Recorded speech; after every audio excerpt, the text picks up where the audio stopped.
ready for any challenge. Maxxis tires can handle even the most punishing off-road conditions.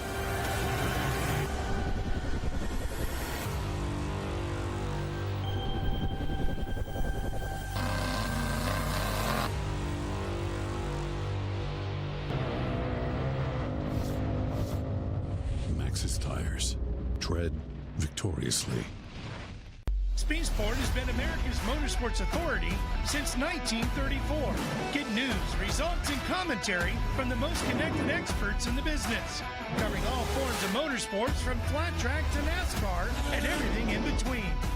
Bookmark speedsport.com on your mobile device now, or follow Speed Sport on social, and be sure to subscribe to the Speed Sport Daily. Speed Sport is your one-stop shop for all things racing on 2 wheels and 4. AMSOIL runs on freedom and has since 1972. The rest of the market has been trying to follow our lead ever since. But a head start is a head start. Run with us.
Searching low in the night.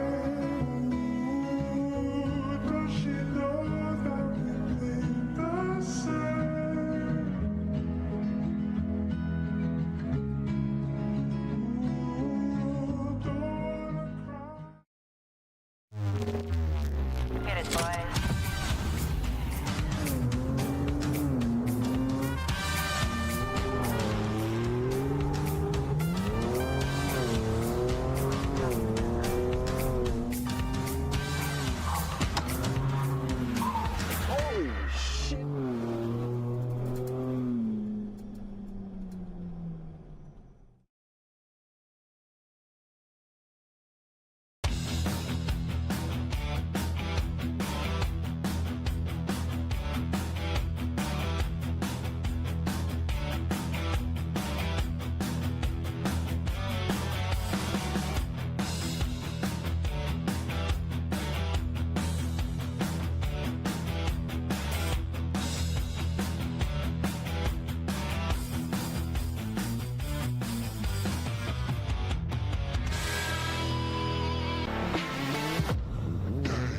Lightweight, agile, and strong, the Pitbull is perfect for the job.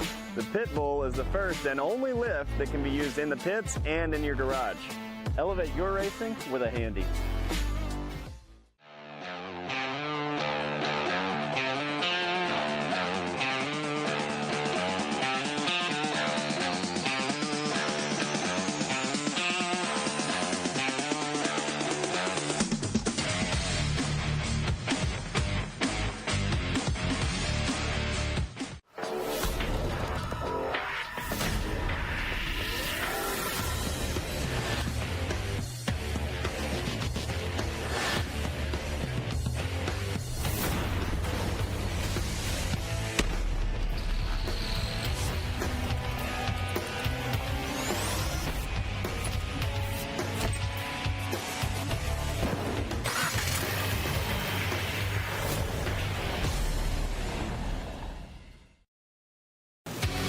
watching Speed Sport 1, your home for great off-road racing from America and around the globe.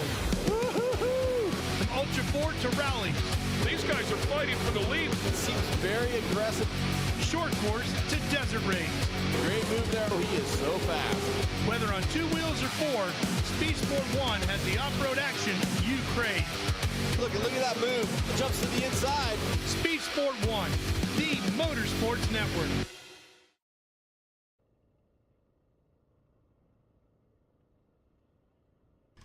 Welcome back to the 2023 Ultra4 USA Legends of Havasu. We're about to kick off the 4900 UTV race. We have the stock, the open, and the pro mods. There's 3 races going on at the same time, but scored separately. So make sure you go to live.ultra4racing.com and also go to Racing Tracks. That is Racing Tracks with an X on the end, and you can follow the live tracker. They will take off one at a time every 30 seconds. This race is on adjusted time. It's a 37-mile loop. The UTVs will be doing 3 loops. It's going to be absolutely incredible. Here's the Project X starting grid, and that first spot is Paul Wolf, Cole Clark, Travis Zollinger, Dustin Robbins, Mike Park. Tyler Emery, Brandon Kilgore, Robert Parker, who's Carl Cheney, Tyler Gibbs, and Max Gordon. And that 11th spot is Glenn Young, then Brent Lambeth, Corey Willis, Roper Merrifield, and Joe Gould. That is the 4900 Pro Modified class. Up next is the 4900 Open class. Robbie Gordon, Josh Smith, Jake Versey, Cade Rod, and Jason Sushi. and this is the Project X starting grid. Up next will be the stock class, and that first spot is Nathan Parker, Mark McCleary, Rich Burst, Chris May, Matthew Walraven. Byron Starrett, Brian Hamby, Eric Yates, Nathan Saylor, and AJ Hoover. And that 11th spot, Cody Willenberg, David Payne, Justin Barth, Alexander Walraven, and David Johnson. Oh, it sounds like we are about to kick off the race. And starting up front, whoa, it's supposed to be Paul Wolf, but where is Paul Wolf? Wow, Paul Wolf has not shown up, so it is Cade Rod. We are live racing on this 37-mile course. So Cole Clark off the line. Out of Cortez, Colorado is ZRP Army in the Pro Modified class. What has happened to Paul Wolf? This is something we need to keep an eye on. Yeah, it is indeed. He obviously hasn't turned up for his start time. He's missed his start time, and that means good night, Vienna. You are going to be towards the back of the pack. Because I believe his time started when he was out the front. So Paul Wolf's time has already started. Up next is Travis Zollinger, number 20, out of Logan, Utah, with Zollinger Racing Products and another Pro Modified car in that single-seat Can-Am. And look at him. He bailed off that. I don't know if he was meant to do that or not, but he hit that side pretty hard. So that's 2 single-seat cars on the front 2 going out into the desert. Next up, it will be Dustin Robbins from All Things UTV. Oh, no. Who's that? That's Paul Wolf. There's Paul Wolf. So he was late to the game. But again, I think his time has already started, so he's already a minute and a half back. So the 1018 of Paul Wolf is out there, the Mid-America ambassador out of Alton, Illinois, with Wolf Racing in the Pro Modified class, running his single-seater. So technically, Zollinger and Clark have already passed Paul Wolf, so that's a tough break. Not sure what's going on, but hey, this is racing as he bypasses the Amsoil hot pits. Yeah, we're going to have to get confirmation of that, Miles, as whether he's going to be penalised for that or not. So let's hold fire on that before we make any big calls. But you are right. In theory, his clock should have started before Cole Clark's.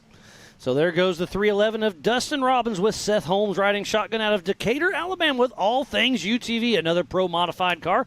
They're taking off one at a time every 30 seconds. This race is on adjusted time, and they are wide open heading out for this 37-mile loop of some of the gnarliest terrain we could find here for the 2023 Ultra4 USA Legends of Havasu.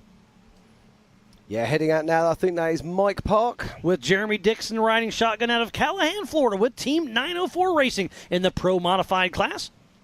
Yeah, great to see him there. And next up, it is a legend who really doesn't need any introduction, but we're going to give him one anyway.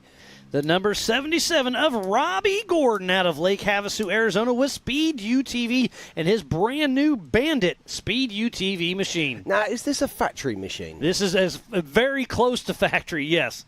is incredible. He does have a co-driver. I'm not sure who that is, but it's going to be cool to see Robbie Gordon out racing with Ultra4 USA. Yeah, this is absolutely awesome. Now we can see the Starlink on the back there. And he's off pace right there. Yeah, it doesn't look good, does it? Unusual. Maybe he's just getting his bearings. There he goes. You can see him throwing a little roost right there. Yeah, no, he's back on it. No, it looks quick now. You see a Speed UTV truck, chase truck in the background. And next off the line, that looked like it should be Joshua Smith. Yeah, with that is Corey Josh Nasso Smith. riding shotgun out of Castle Rock, Colorado with Smith Brothers Racing. He is in first place in the open class as of now. We'll see if he can keep that ZRP and KT performance machine in tune. Yeah, Josh Smith has been working with Levi Shirley for the last few races. Great to see them combining the talents. And sharing co-drivers. Next off the line, it will be Nathan Parker. Nathan the Phenom Parker with Alex Reed with CT Raceworks riding shotgun out of Dunn, North Carolina with Team Momentum Racing. And he is in first in the stock class. And there's our overall leader right now, Mr. Cole Clark. He's at roughly race mile number 2 right now, probably 2.5. And the best bit, he has clear air. Now, if you said to Cole Clark, what's the best thing that could happen to me? He'd say, well, you know, I can start in front. Well, that's exactly what's happened for the man. Up next to 717 of Mark McCleary and Jason Roper riding shotgun out of Reddick, Florida with Turned Up Racing. And his Can-Am. And next we're going to be seeing coming out of the blocks will be Tyler Remery. Now, let's not forget, I believe it was Tyler that broke a differential in qualifying, and they've had to fix it. And that looks like Mr. ZRP himself. Yep, at race mile 2.5. Not too far off Cole Clark's pace. Yeah, but so he's there's 1 and 2. I think Cole Clark has opened that gap up a little. So there goes the Mid-America Outdoor Ambassador, Tyler Rimreed, with John Fitzgerald riding shotgun out of Bennington, Nebraska with TR Racing, part of the Pro Modified class. Let's not forget we are mixing classes here today, and we have 3 classes in the 4900. We have the Pro Mods, we have the Open, and we have the Stock UTVs. And there is Mr. Paul Wolf. He was on pole position today, qualified with a 1:53, but he was either late for the start or, in fact, we do not know what happened, but he certainly did not start in first position. But we do know that Pam Hall is down in the Amsoil Hot Pit, so hopefully she can give us an update here shortly. Yeah, that is Brandon Kilgore making his way out into the desert. Brandon Kilgore out of Parker, Arizona with Kilgore Motorsports and his Can-Am with his Pro Modified class. And next off the line will be Robert Parker, a.k.a. Carl Cheney. The Ghost. Out of Millersport, Ohio with Team Momentum Racing in the Pro Modified class, racing for a national champion. Absolutely. Now, this was a very interesting story because Carl Cheney was our first qualifier this morning, and we were like, is this inspired genius or is this going to be a problem? Well, actually, it looks like it might have been a problem as we watched Dustin Robbins making his way around past the cameras. So still making dust out there, and you can see, is it dusty? Yes, but you don't see much dust in front of him, so that 30-second gap really makes a big difference. But that means if you're faster, you're going to be in that dust quicker, and I think dust and lap traffic is absolutely going to play its toll. We'll see how it all shakes out. Yeah, I think that was Tyler Gibbs there. Yep, there's Tyler Gibbs and Mitchell Roccacelli, number 926, out of Castle Rock, Kentucky, with Gibbs Racing. And again, thank you for everybody tuning in from the Live From Desk, presented by Toyota, right there in Vendor Village, watching the Ultra4 USA Legends of Havasu, enjoying Vendor Village, but watching Ultra4 USA. So thank you, everybody there in town, for tuning in. I'm sure Ralph and Ken will keep you company. And this is Rich Birch making his way out 14th off the line in the 49-16. With Scott Lesage riding shotgun out of Castle Rock, Colorado with Genesis Motorsports in that stock class.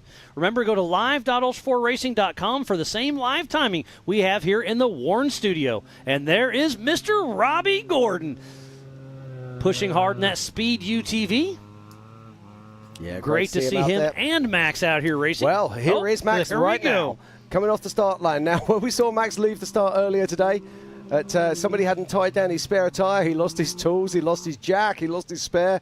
But it all looks like he's back in there now, and he's back on the race course. So Max Gordon, fresh off his Nora 500 win, the number 777 out of Lake Havasu, Arizona, with Speed UTV and his Bandit machine. Now, he should know this desert like the back of his hand. It'll be interesting to see what he can do as Jake Versey leaves the line in that very distinctive white and green machine. Jake the Blonde Ambition Versey with Josh Lovelace riding shotgun out of Idaho Falls, Idaho with JV43, part of the open class. He's recently got a Can-Am, so for King of the Hammers, he'll have one of those brand new Can-Am Mavericks. We'll see how that all shakes out. Yeah, it's going to be interesting to see. I'm really excited about the future of UTV, seeing where all of this is going. It's incredible stuff. Can-Am coming out with a new Maverick. We've got Polaris with the Pro R, and of course we've got Speed UTV. And let's not forget Kawasaki, Honda as well. And off the line right now, the number 77 of Glenn Young out of Austin, Florida, with 77 Motorsports in his Can-Am, part of the Pro Modified class. Talking about him earlier, he's been here for about a month. He's been the jet ski scene as well, which obviously there's a lot of water sports out here in Lake Havasu, as well as the F1 boats will be racing this weekend as well. And up next is the 725 of Chris May, driven by Aaron Lynch and JT Strickland riding shotgun out of Townsville, South Carolina with Mays Motorsports in that Can-Am. You can have one substitute driver per season, and Chris May is using it right now as we see Tyler Rimreed, the MAO ambassador, cruise through race mile number 3. Yeah, and next off the line now, it looks like that'll be Matthew Walraven. We saw him qualifying late today. Number 118 with Rhett Bryan riding shotgun out of Oak Ridge, North Carolina with JW Performance in the Pro Modified class. The 118 there pushing his way through. And it sounds like the Speed Sport production crew does have an onboard camera with that car right there. Look at that. Robert Parker, driven by Kyle Cheney. Hopefully that onboard works later on. Yeah, he'll be hitting that push-to-pass button already, and we'll talk about that in a little bit. These cars are all fitted with trackers. They have the ability to actually sound off a visual and an audible alarm in the car in front when they're catching them by pressing a button. It's called push-to-pass. And off the line is Byron Starrett with Sarah Schumacher riding shotgun. The number 9004 out of Jacksonville, Florida with Team 904 Racing in that stock class.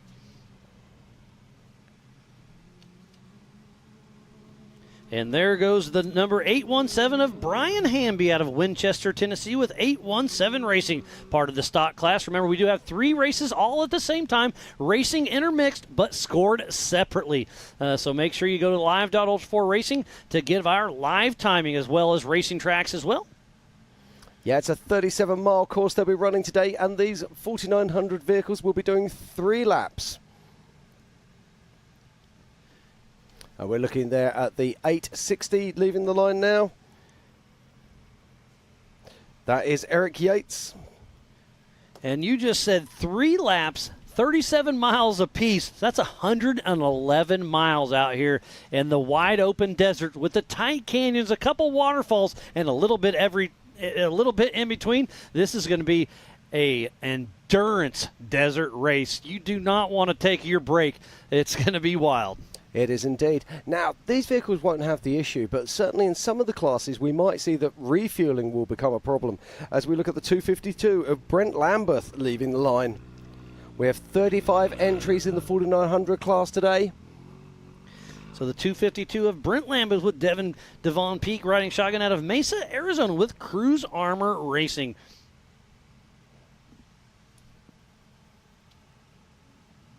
Wonderful shots here from our drone. As the next car breaks off the line, this should be the 4578 of Corey Willis.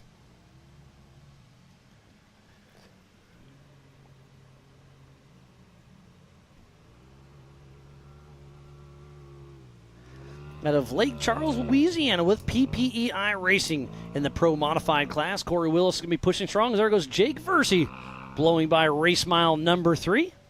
I believe our next camera will be at the down waterfall at race mile number 9. And there's the 521 of Nathan Tater Seiler with Brent Moffitt riding shotgun out of Kyoto, Oklahoma with Tater Sack Racing in the stock class. I am liking the numbers on that car. Nice and easy to read. Absolutely. It makes our job a lot easier. Exactly. Thank you, Nathan. That's You'll be getting a drink from us. Not only don't we love it, so does production. So take note, everybody. Absolutely. If you want to be on TV, big numbers. Bright numbers. Up next is almost the pole setter for the 4400, but Cade Rod with Adam Pierce riding shotgun out of Cortez, Colorado with Jimmy's 4x4, part of the open class. And he's using this as a race pace pre-run for his 4400 race. Great strategy. Yeah, this is really cool thinking. Now, there's also two trains of thought here. I've seen this done before in some desert races. Oh, look, he's pulling look at off this, he's pulling already. off. Interesting. We'll see how that shakes out. Looks like that's Chris May, driven by Aaron Lynch, race mile number 3. And interesting about Aaron Lynch driving for Chris May. This is his first time ever out here in the desert, so he's going to be pushing strong. And that is AJ Hoover. With his sister Leah Hoover riding shotgun out of Lakeside, Oregon with Rubber Band Racing. And that Kawasaki. Ooh, and look, we got some dust. That's Matthew Walraven. Yeah, he's right up right on another Aaron car. Lynch. So Walraven on adjusted time is around Lynch. Yeah, now this is where you've got to hope that push to pass, and we'll come back to that later once we get these cars on track. There goes Cody Willenberg, the number 529, with Randy Dassenbrock riding shotgun out of Effingham, Illinois, with CW Motorsports, part of the stock class.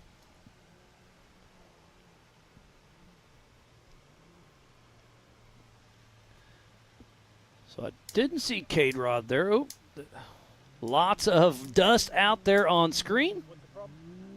So that may be Byron. Yes, Byron Starrett. And there goes Roper Merrifield, the number 998 out of Sweetwater, Oklahoma, with Ryan Rockhold Racing. And don't forget to go to Racing Tracks with an X, racingtrackswithanx.com, to have the same live tracking we have here in the Warren Studio. Well, I can tell you now that it does actually look like Paul Wolf is making moves out there. I'll be keeping an eye on that. It does look like Paul Wolf might have managed to get ahead of Travis Zollinger. But our current race leader is Cole Clark right now as they make their way towards race mile 8. And off the line now, it's the 49.55 of Joe Gould. Joe Gould and Carter Peterson out of Tabernish, Colorado, with Rocky Mountain Speed and Fab, part of the open class. And that Pro R machine. See what kind of time he can throw down. Looks like that's Cade Rod, I believe. And that Adam Fitza Racing Polaris. I believe this is the 961. Just waiting to get confirmation. That Yes, is- that is the 961 there of David Payne. Out of St. Louis, Missouri, with F&H Racing, part of the stock class in his Polaris. And we're down into the last 4 vehicles leaving the line next. Should be Justin Barth. 35 UTVs out on this 37-mile course. Wow, what a show this is going to be, Jim. Yeah, very interesting to watch the dust out here, Miles. It's not behaving as I was expecting to. I was expecting great big billowing clouds, but we're not quite seeing that. And here is the 417 of Justin Barth. With Paul riding shotgun out of Springfield, Missouri, with Barth Racing, part of the stock class. Sounds like we do have one more car yet to go.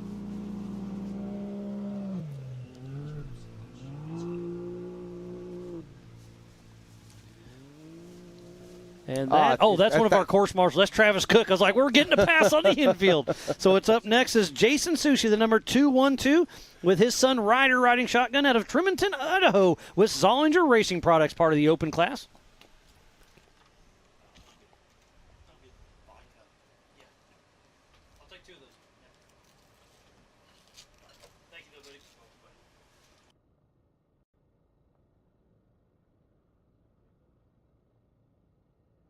The official race start was 12:57:01.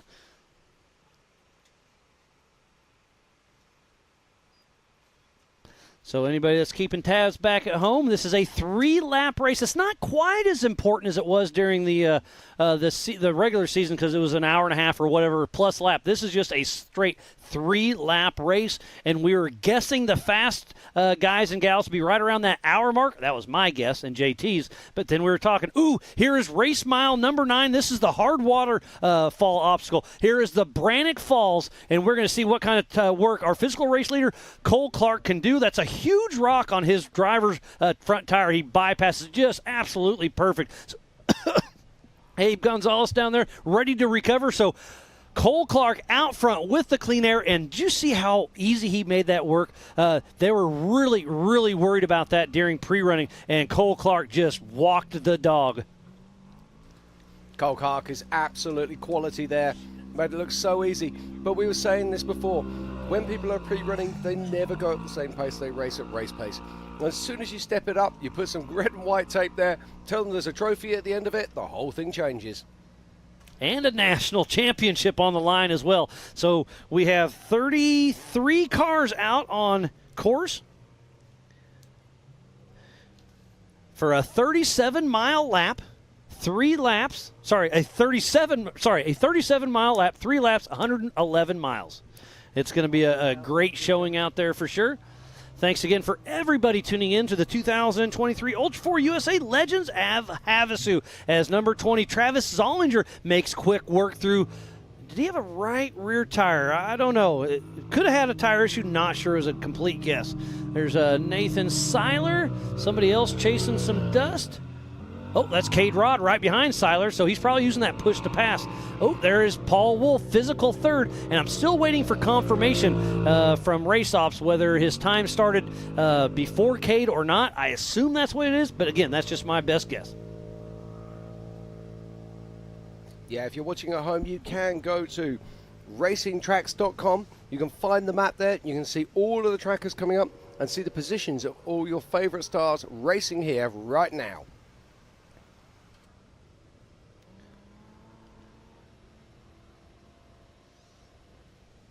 And if you're just tuning in, we thoroughly appreciate each and every one of you. This is Legends of Havasu for the Ultra4 USA National Championship. This is a do-not-miss event with Ultra4 USA, F1 Boat Racing, IPRA Radio, American Side-by-Side Takeover, National Music Acts, Sand Outlaw Drag Racing, pool parties, and a jet ski trick show. Okay, right, what we're going to do is we've got Pam Hall, who's down in the pits at the moment. She's down there with someone from Paul Wolf Racing. She's going to talk her through what happened at the start there with Paul. Why was Paul late to the start? Pam, what do you got?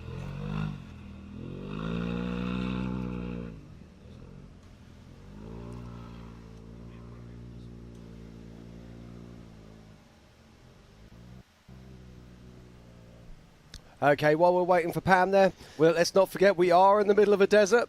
We'll cut back to the action, and we're back at the waterfall. Miles, talk me through this. That is Mike Park and Jeremy Dickinson. There was a lot of people really worried about that waterfall, and there was a couple big rocks at the bottom that got blown out of there. So I'm feeling pretty good that it's not going to be the bottleneck everybody was worried about. But it still could be. The race is early. But Mike Park has gotten around Dustin Robbins. Yeah, unless we missed it. It looks like it's Justin Barth at race mile 3. Now, flat tyres could be a real issue here, particularly on this first lap. Let's not forget, the UTVs are the first race cars around this lap at race speed. So they're going to be cutting in things. They're going to be moving rocks out of the way.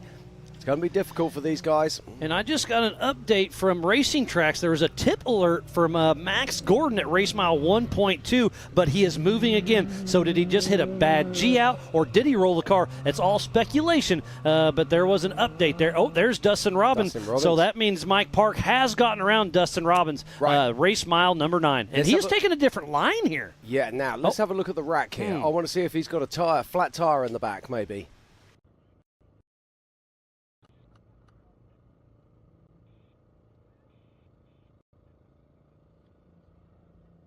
A driver's briefing this morning, there's a few worried people.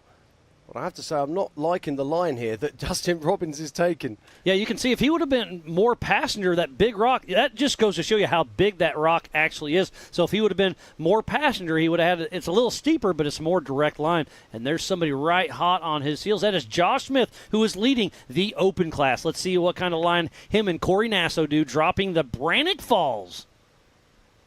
Looks like he's going to take the same line as Cole Clark there, cutting across.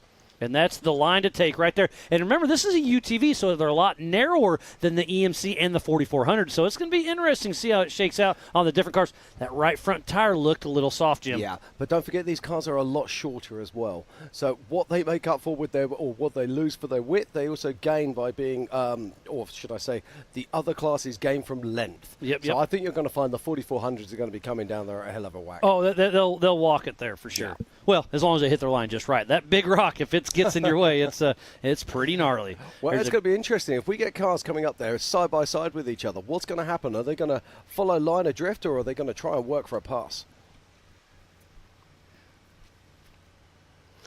But right now, I'm looking at my tracker, and I can see that it is car 24, Cole Clark.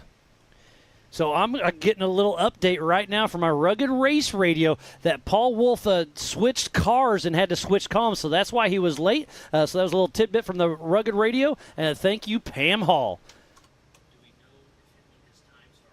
And that looks like that's Robbie Gordon there coming down the rocks at car 77 it is.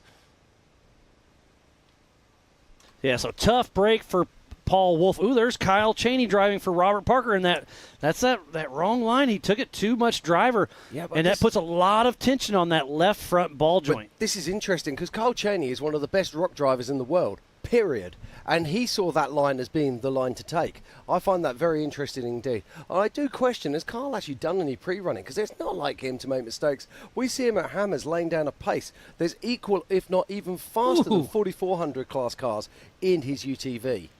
So very interesting indeed. We saw Robbie Gordon dropping just a moment ago as well. Yeah, so we've got 3 cars there, nose to tail. But it does look like Kyle Chaney is absolutely on a charge there. He started in 12th position. It looks like he's already made his way up past 3 cars. Remember, they took off one at a time in 30-second increments. There's a great shot of our race line wheel start-finish line. That is race mile number 0 and number 37. And if you're looking on the trackers at home and you're looking for Kyle Chaney, you will actually find Robert Parker, as he is racing in memory of Robert Parker. And speaking about Robert Parker and Kyle Chaney, Pam Hall was able to catch up with Kyle Chaney earlier in the week. Let's see what he had to say. Pam? I am here with Kyle Chaney. He is currently the points leader out here. You are running for the name of Robert Parker for this season. You haven't been out on race course yet, but have you been talking to other drivers and getting some information from them about what this course is like? No, I really haven't talked to anybody. My flight was delayed out of Dallas last night for like 12 hours, and I didn't even get in until like 4 a.m. this morning into Palm Springs, and couldn't get a hotel till like 6 a.m. I couldn't get an Uber to take me anywhere. It was just a nightmare last night, so I didn't get no sleep. Finally just got here, and we've got a lot of work to do to the car to finally get on the track to go pre-run. Hopefully we can get a lap in of pre-running, but no, I haven't had time to talk to anybody. Well, it's the waterfall that everybody's been talking about out there, so you'll get out there and see it here in a little bit. But what is your strategy going into this weekend to keep that points lead and to win this national championship?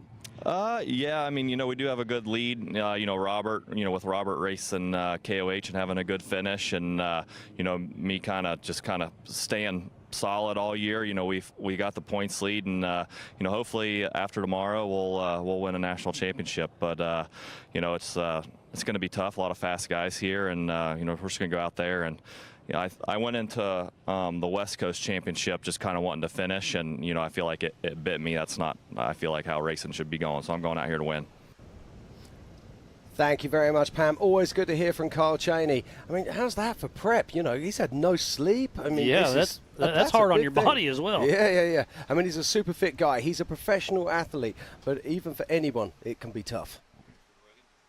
But while we were with Pam, we'll bring you a rugged replay of a different line coming down the Brannock Falls. So that's Tyler Rimreed. So he's going to go far driver's side and kind of ride the wall a little bit. Another Mid-America Outdoor Ambassador in his Can-Am. And taking a different line. I like that line. It's a little tippy, but he's making his way. Looks like Gibbs may be doing the same as well. Yeah, it's interesting to see how people see lines differently. Nope, Gibbs is behind him, sorry.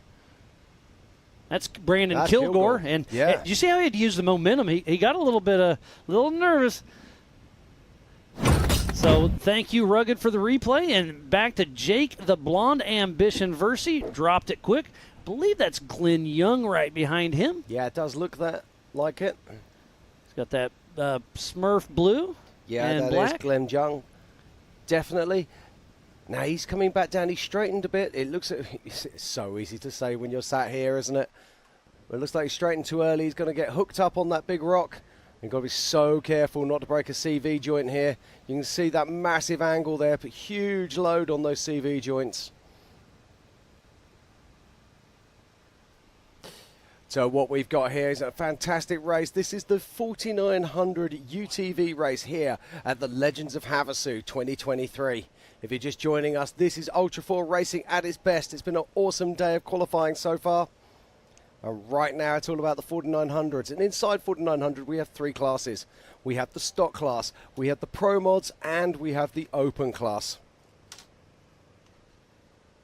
Let's talk about that stock class. So it has to have an OEME chassis, must use stock suspension points, reinforcing allowed, maximum of 1000cc engine, and only 33-inch tyres. Then in those pro mods, we're looking at hydraulic steering, aftermarket turbos. You are allowed to reinforce the frame, but you have to use standard suspension pickup points, maximum of 1000 cc's, and a maximum of a 35-inch tire. And then the open UTV class, maximum of a 2000 cc engine, but you can dream it, you can build it, you can race it. As we're watching Matthew Walraven coming down the Brannock Falls, and he's in that he took that left line, I'll always call it a middle line because now there's a new left line, and that just puts so much stress on that front end. We'll see if Walraven can get through there before we send recovery in there, because now it's not a bottleneck yet because he's still moving, but now we got to keep a close eye whether we do a little hook and book. Exactly. Now, if you arrive in here and you're in high box and you finally find yourself sat in your nose, life gets difficult. So it's very difficult to then change from high box into low box. And there's different styles of vehicles here. You saw that was a Can-Ab. This is more of a Polaris style. That's Rick Birch with Scott Lesage riding shotgun. And yes, you are right, that is a Polaris. And man, look at all the weight on that left front. That's hard on axles. It's hard on ball joints. Yep. So we'll and see. don't You've got to forget, save this the car. is only one lap of 3, and it's going to get more and more worn. Each of these cars are going to be a bit more battered each time they come around here. There's Aaron Lynch driving for Chris May. Evaluating the situation. Oh, and he backs up into, looks like that may be Byron Starrett, and then Brian Hamby. So remember, there's a couple different lines. If you shoot that left line, I think it's smoother, but it's risk versus reward. It looks like it's very tippy. Yeah, they're kind of cutting across there. And the trouble is when you do that cut across and try and come back into the face, what happens is you run that left-hand tire straight down into the face of the big rock. Come on, Byron. Take that hard left line and go with it. Oh, I was hoping for a pass right on camera at the Brannock Falls. That would have just been too much gold for us, mate. And Lynch makes it around, so Chris May's still moving. That is Mike Park. I apologize. Mike Park and Byron Lynch look almost identical. It's 904 is Park and 9004 is Byron Starrett. But Mike Park right there making quick work. And Jeremy Dixon, I was chatting with him this morning. He's riding shotgun in that car. He's like, you better watch for us because we're coming. We're going to bring in the heat. That's Brian Hamby, the number 817, cruising along. Now, it looks Corey like Willis right behind him. him. Is he going to take that left line? Come on, Brian. No, Brian's decided to do the cutback. And you can see how slow they're going. Oh, there's Max Gordon pushing along. Oh, so that is race mile 3. So remember I was saying he's got a door net open. And you saw that Racing Tracks had an update that maybe he was tipped over, so he may have already flopped it. Great to see Max Gordon, fresh off his Nora win, back in action as we're back to the Brannock Falls with Corey Willis. Now, you might be wondering what they're doing when they're coming to a stop there. It's probably running in high box, making a change to low box as they come down. Now, that's the perfect line there. We really like that line, so great stuff there from Corey Willis. Well, the perfect line is the one you make it down without hurting anything. So there's a couple perfect lines, I'll be honest. But, yeah, some great stuff out there going on. This is the 2023 Ultra4 USA Legends of Havasu, and we are hot and heavy right in the middle of the 4,900 UTV race. There is 3 classes all racing at the same time. And let's run over national points and pro modified. Sitting in that first spot right now is Robert Parker, driven by Kyle Cheney. And then it's really close between Travis Zollinger and Corey Willis. And then for second, it's Walraven, McCoy, who didn't make it, so he's going to drop out. So Jake Versey and Tyler Rimreed. So those 5 or 6 are going to be on the box tomorrow night at the banquet. Oh, there is a left ball joint on that car. And that was that. I missed it. Sorry. Yeah. And then in the stock class, looks like it's between Byron Sterritt, Chris May, Cody Willenberg, and Brian Hamby. Those are those 4. And then in the open class, as long as Josh Smith can run a strong race, he's got this locked down. So this is Eric Yates making his way down the waterfall. Oh, big nose stand there. It is actually sitting up in the air. That is awesome. So now what do? I think you have, if you back up, you're trying to go even more over backwards. Yeah, there it went. Yep, he hit them. So now we got a clog in there. But look at that. Abe Gonzalez is here and he's ready. He's like, bring it down here. Let's flip him over. Yeah, you see he's got a soft shackle in his hand there, ready to go around the cage. So we're going to try to and make the quick waterfall work. claims his first victim. The Brannock Falls is already showing its deal. And like I said, if he would have hit the forward gas, he had a better chance. So hit the back and had some issues. Yeah, but that comes from an experience, and you have to experience that for yourself to be able to understand it. And we got a Jeep down low, a buggy down up top. So we'll see what kind of work we can make happen. So I believe that's one of the guys, just trying to work out who the recovery guy is there. Got to say a massive thank you to our volunteer marshals who come out here to help support the racing.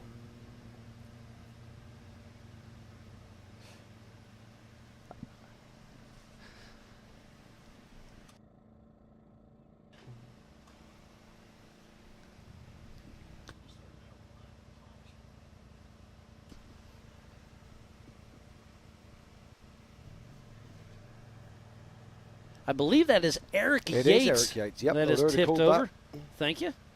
That's all right. He was a late entry.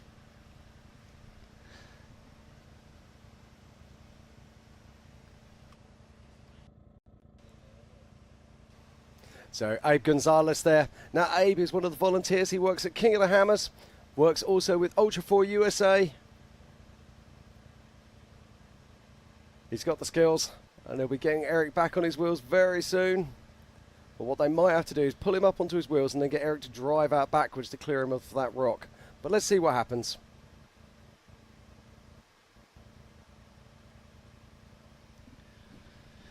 You can't park there. Interesting. We can't see what's at the top. Is there a queue of cars there? Because... And yeah, it's getting a little tough. We'll see, but that left-hand line is still open, and it's kind of dragging him around. That's kind of my thought. So now we'll get 2 winches on him, try to get him over. But now it's kind of getting closer to that rock wall, so we'll see what happens there. And if that camera could pan up, I'd really be curious if it's starting to be a bottleneck yet or not. Yeah, that's what I was getting at. Here we go.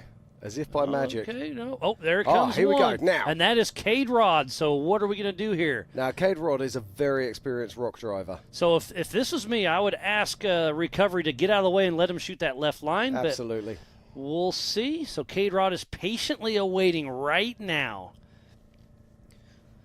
So while we watch this recovery, let's give a huge shout-out to Raceline Wheels, Amsoil, Good Boy Max Vodka. Gordon. Is that? No, it's not. Sorry, I mistaken that. Speed Sport, Project X, Rugged Radios. Laser Nut, Mid-America Outdoors, 360 Wraps, Optima Batteries, and Warn. Fun Haver Off-Road, King of the Hammers, American Outdoor Events, the Off-Road Syndicate. Spider Tracks, Brannock Motorsports, Yukon Gear and Axle, and Wheeling. So please support who supports the sport. Without all those amazing marketing partners, we would not be racing today for the 2023 Ultra4 USA Legends of Havasu. This is Ultra4 racing. The UTV class is going. We have 3 races going on at the same time. Oh, there's our second car that's going to be waiting in line. Third. Yep, Fourth. 3. Yep, 4. Oh, and that is Gordon. It looks like it does look like Max Gordon in the background there now. So it does look like Max Gordon probably did have a roll. No, that is not him. That No, is that's not. Nathan Seiler, maybe? So recovery's working It hard. looked like a speed UTV as it came around the corner, but see in the front there, it doesn't look like one, does it? I can't tell. Little grainy. Got to say a massive thank you to our production crew. Let's not forget we are in the middle of a desert.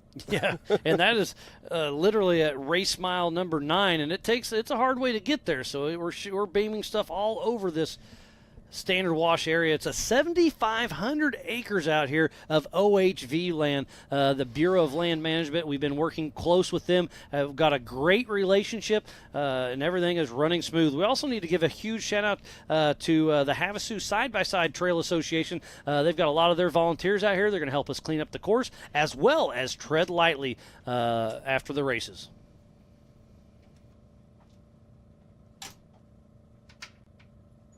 Yeah, I'm just looking on our tracker right now, and it would appear I'm looking for Travis Zollinger.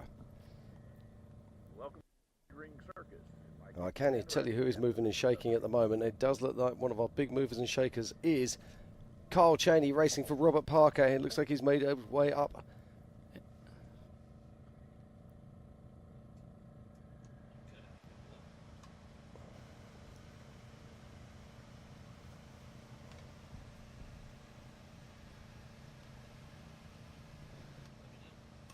And it sounds like Bob Bauer, our Grand Marshal, was able to catch up with Robbie Gordon just before the race. So let's see what these two special guests have to say. Here we are, Legends of Havasu. Robbie Gordon's with us right now. Robbie, you showed up. We showed up. It's been a long week. We've been working on getting customer cars out. We had last week in the Nora 500, which all cars finished. Max ended up winning Pro Turbo, so that was cool. And we're back here. This is the same car that I raced at the Nora 500 and finished second with, and then Max is racing the car that Al Macbeth raced last weekend at Nora. So both these cars has 540 miles on it straight off the showroom floor, and we're heading to the racetrack again. What's going to happen on the race? Who's in the right seat? Who's in the left seat? Max has his own car, so he's already gone once, so he's going to go ahead and ride with me. Welcome. Glad to have you with us. Good seeing you, Bob. Thank you very much. Great to see Bob Bauer there. Now, did you know this? That Bob Bauer actually won the Baja 1000 with Robbie Gordon back in 1991. Isn't that awesome? Yeah, that's cool. I love the story that Bob was saying the other day. He's like, you're talking to somebody who has lost the Baja 1000 however many times, but he's won it a few times as well. Yeah, so, he has. I think he's won it 3 times and something, but lost it 26 or something like that. Yeah, that's a lot of time. So okay, right, we can see Eric Yates is back on his wheels again now, but we can also see there is a small traffic jam. So this is where qualifying was very important, because now the lead cars are just getting more and more of a lead, but it looks like we're cleared enough. We'll see if we can send down the first one, and that is Cade Rod right there, who is patiently waiting. But what's that? Probably 5+ minutes. Yeah, exactly. But this is really interesting. Cade Rod is a very experienced rock driver. He's been out of hammers 1,000 times. He really knows his trade, but he's not a UTV driver. This is his first UTV race, correct. So he's probably looking at that left line and going, hey, man, no, I can't drive that. Or I could in my big car. Yeah, exactly. And this is the difference. This is what we're talking about here. And it's the difference between guys who are in 4400 jumping in a UTV and the professional UTV drivers. And here is a rugged replay on what exactly happened.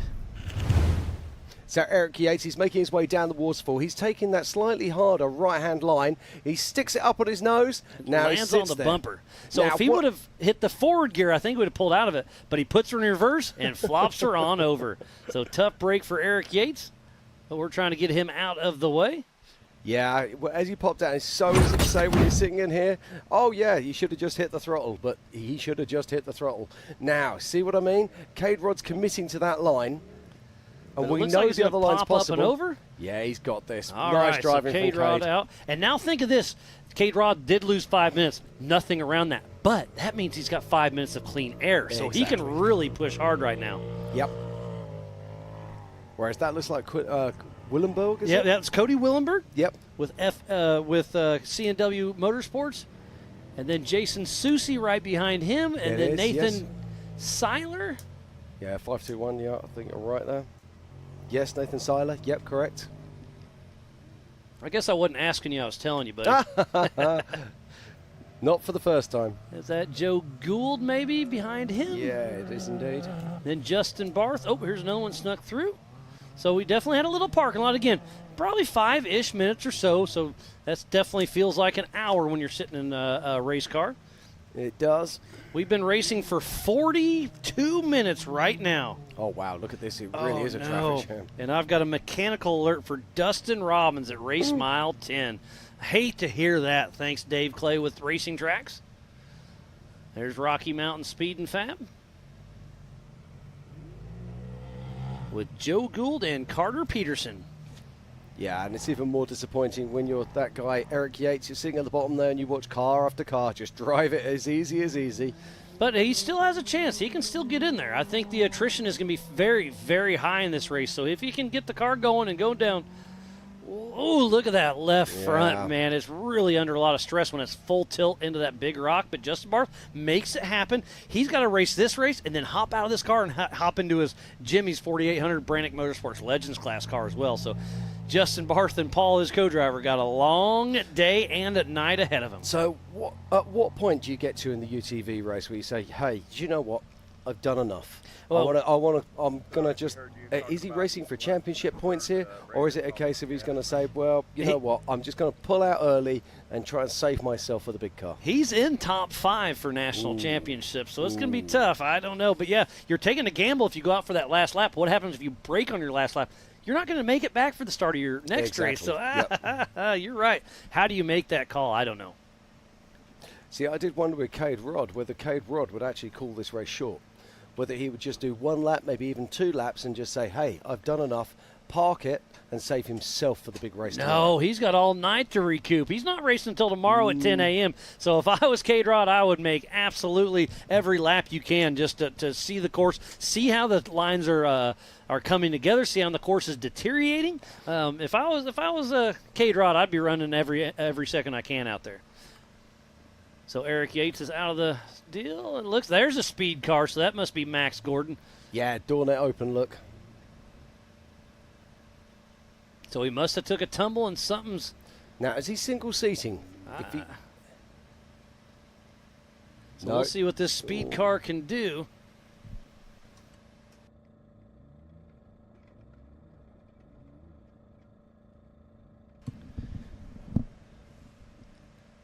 So I can't quite tell if the car got beat up too bad or not. If he did take a tumble, but yeah, that he drops down, makes pretty quick work. So Max Gordon at race mile number 9 at the Brannick Falls making quick work.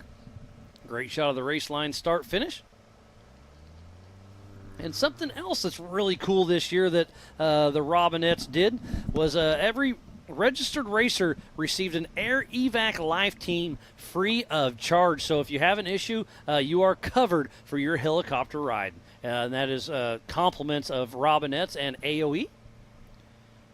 I mean, because every time you get in a race car, you're it's dangerous. Racing's dangerous, but also, guess what? Racing is fun.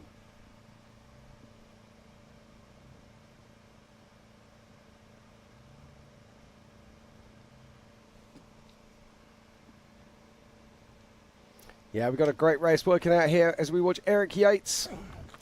The 860 there. We saw him take a tumble. Let's hope he can get this car back together and get back on course.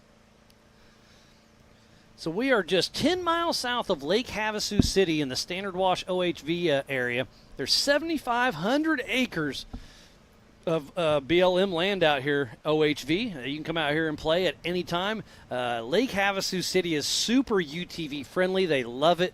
You know, you can go boating, you can go UTV riding. As long as you have a plate on your UTV, you can ride it through town. We've got our Can-Ams plated, so we've been cruising around town all week. Well, for a couple weeks now. But it's such a cool city because I've never seen so many old school hot rods. Never seen so many big powerful boats. And then the off-roading here is amazing. Lake Havasu is turning into one of my new favorite places to come check out. They've got a little bit of everything. It's a fun little town. Its population roughly 58,000, elevation 738 feet. And we're about 3 hours away from Las Vegas and Phoenix. Parker, Arizona is just about 45 minutes away. So we do have Eric Yates off course. He's going to evaluate the situation and try to determine if it's worth still going or not. Make sure you download the MAO app on Google or Apple. Go to AOE.TV, speedsport.tv. Use the Ultra4 USA or MAO Facebook and YouTube channel. Share it, start a watch party, and hashtag it up. Right, looking on our race tracker right now, and I can see something that I don't want to see. I'm going to keep an eye on it. But if you're watching on racingtracks.com, you can see our map. Come to it, have a look at it, and you can see all of the race numbers on the cars. Now, there's something that is worth talking about. I'm looking here, and I'm seeing Paul Wolf's number, which is 1018. Now, he's got a little red dot next to it. That means that he is stationary. So we're going to look at this, keep an eye on it, and we'll bring it the news as we've got. And that is our physical race leader, number 24, Cole Clark, at the Spider Track backstretch. Now, Miles, you helped set this course out. Talk to me a little bit about this area of the course. Yeah, so it's pretty, obviously it winds and dines a little bit, but it's a pretty fast section. And I guess I was a little before where I thought our camera was, because it widens up even more. But there's a great little shot straightening up the curves. Cole Clark was running a strong pace, and you can see the dust is forming, but the wind's blowing just enough that, man, it's this is turning out to be a perfect race day. Absolutely. Listening to the drivers yesterday, there was a lot of concern about the dust. Looking at this here, that's pretty much perfect race conditions, particularly for a desert course. Great to see as we cut back to the race line. Now, going back to the racing track. So if you go to Racing Tracks, tracks is spelled TRAX.com. You can go there, you can pick up the map, and you can have a look. Now, I'm looking. These trackers ping around about every 30 seconds, somewhere around there. And I'm just watching, and it does look like Paul Wolf is now stationary. So we'll bring you more news on that as we have it. But at the moment, he's showing 0 mile an hour. That's a tough break out there.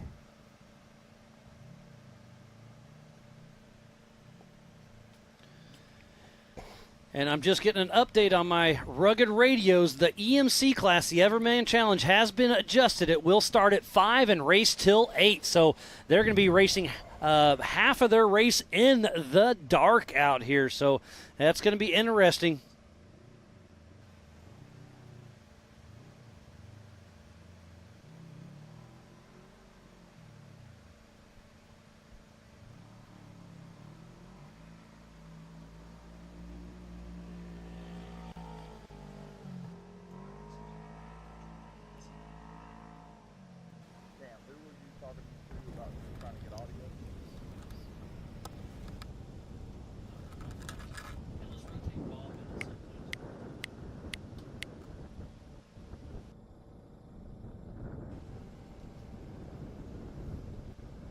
Yeah, guys, it's on the left side. There's a little screen door you can drop down. Fantastic images here, Miles. Just look at that as they cut their way down through. So which section of the course is this? Obviously, this is where it kind of goes into the tight canyons. You can really see the dust hanging right there. This is a fun little section. It really flows really nice, snaking through this course. Trying to get my bearings. Yes, so in this top center of our screen is where we are here in the Warren studio. You can barely tell it, but we're probably right here around race mile 20 or so.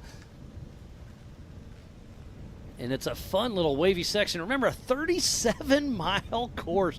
This is going to be a long but fun race. And there's Lake Havasu, part of the Colorado River in the background. To our right is where Lake Havasu proper is by about 10 miles. So you can come down river and head towards Parker if you go left on the river. Very boater-friendly area. And there's Eric Yates still stopped at the Brannock Falls.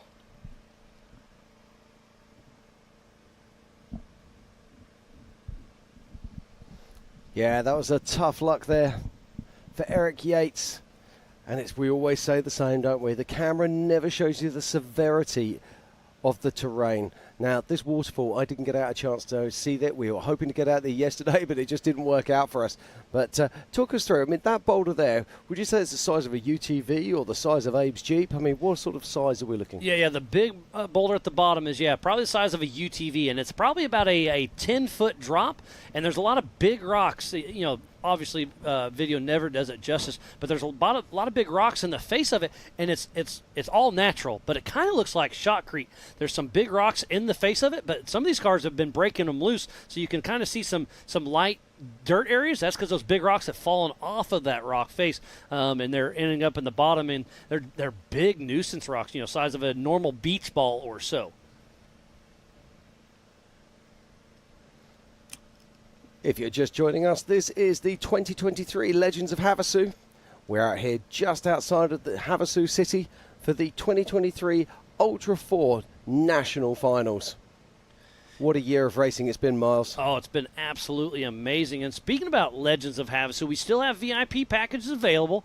So go to legendsofhavasu.com, check it out. We've still got great live music tonight with Brett Michaels, tomorrow's Flow Rider. We have the F1 Power Boats, the IPRA Radio, American Side-by-Side Takeover, pool parties, jet ski trick shows, and so much more. So if you're anywhere in the area, come on out. There's still time to enjoy. I've got some news. Paul Wolf's tracker is showing that he is moving again. So maybe he had a flat tire, maybe he spun a belt. Who knows? And but I can tell you that Paul Wolf is moving again. And it looks like he's in second position. Now, Travis Solinger, I'm just watching his tracker. He's just gone off, showing him off track at the moment, but he might be possibly in a canyon, so I'm just going to keep an eye on that. Let's see if it bounces back again because, yeah, there he goes. Travis Solinger is back on track, just behind Robert Parker, a.k.a. Carl Cheney. Okay, so yeah, the trackers update at separate times. So per racing tracks, Cole Clark, then Travis Solinger, then Paul Wolf, then Kyle Cheney. So those are our top four out front right now. But let's just talk about that because Carl Cheney, Robert Parker, or Carl Cheney, let's just call him Carl Cheney, started in 12th position today, and he's made his way up to third in the first lap. And so he's physically, on adjusted time, he's looking good, really, really well. Oh, yeah, I would go as far as to say there's a possibility that Carl Cheney is actually leading the race right now.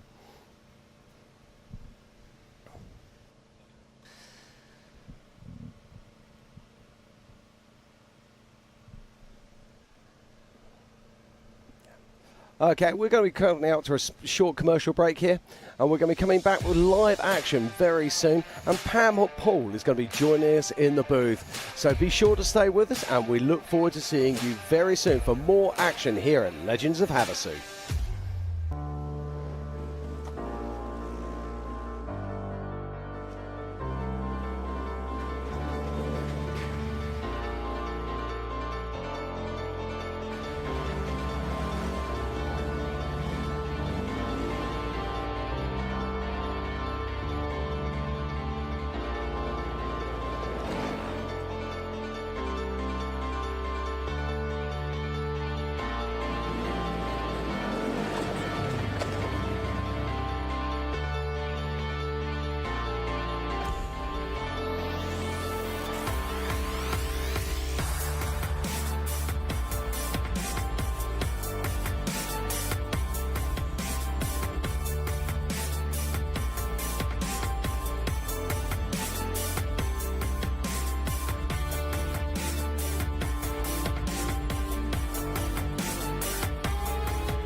Okay, and welcome back to Legends of Havasu. We are here just outside of Havasu City Lake.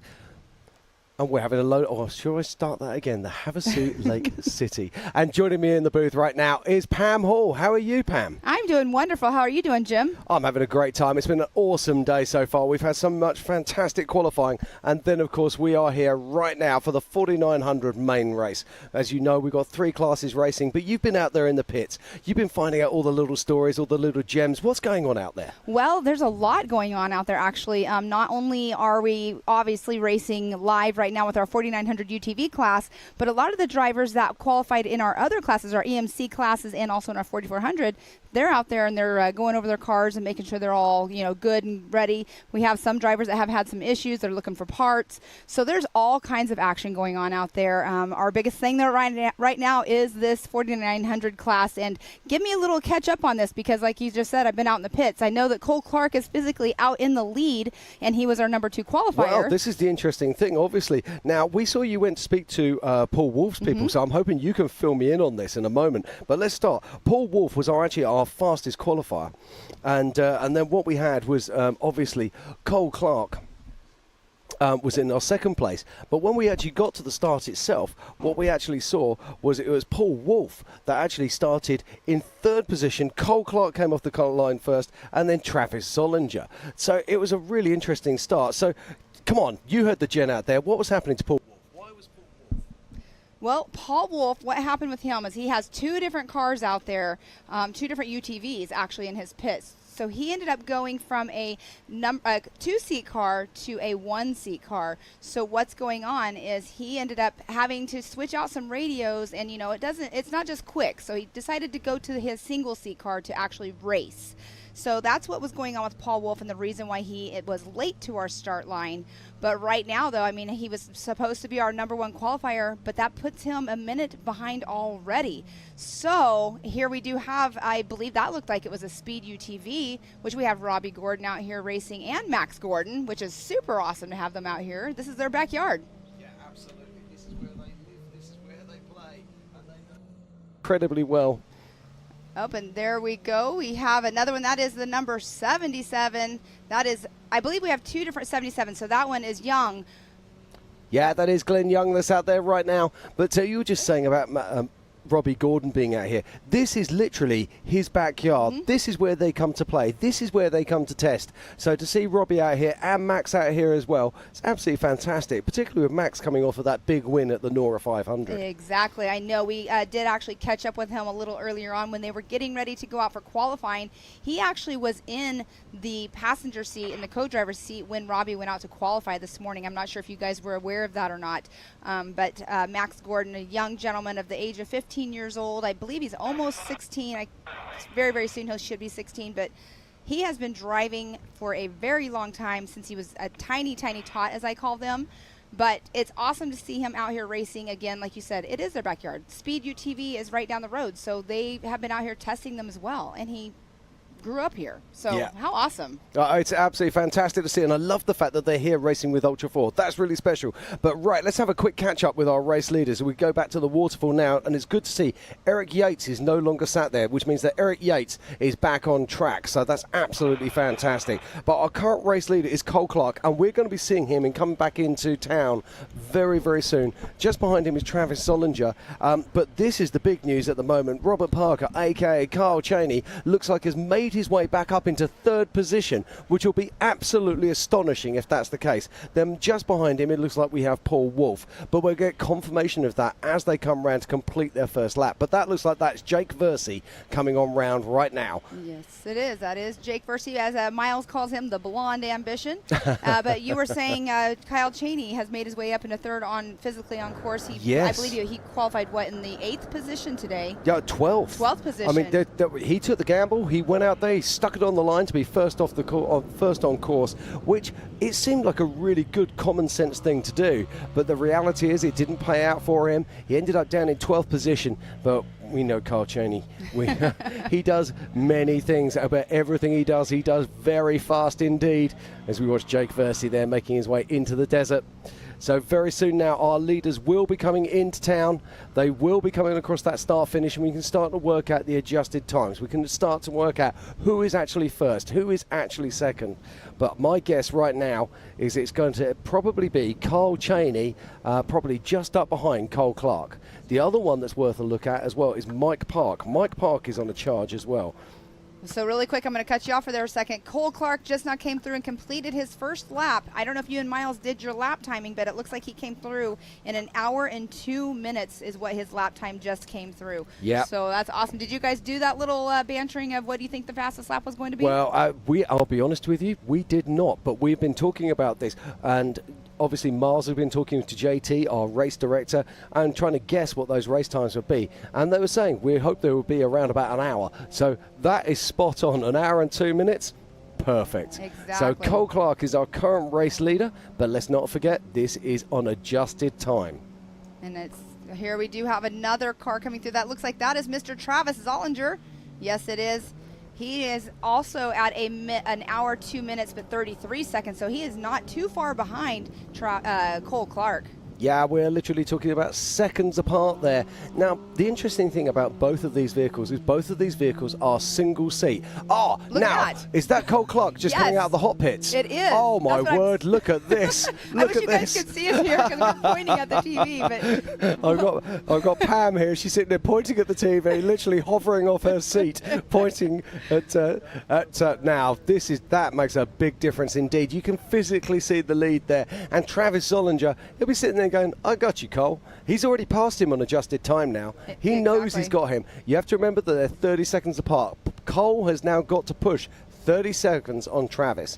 But the thing about it is Travis is going to be fighting the dust that he is going to be in of Cole Clark, which that's not fun to do. You can get into it. If there's not a breeze at all, it blinds you. But look at this. Oh, Travis there's Travis Zollinger's pulling off track. Oh, No. That is so unfortunate because he is so close to the hot pit, and he is, like you said, in a single seat, but Travis Zollinger pulled off to the left. Now, my best guess is he's got a flat tyre or he's done a belt. Those belts are never fun to do. Let's No, see if they we are get not. out of the car.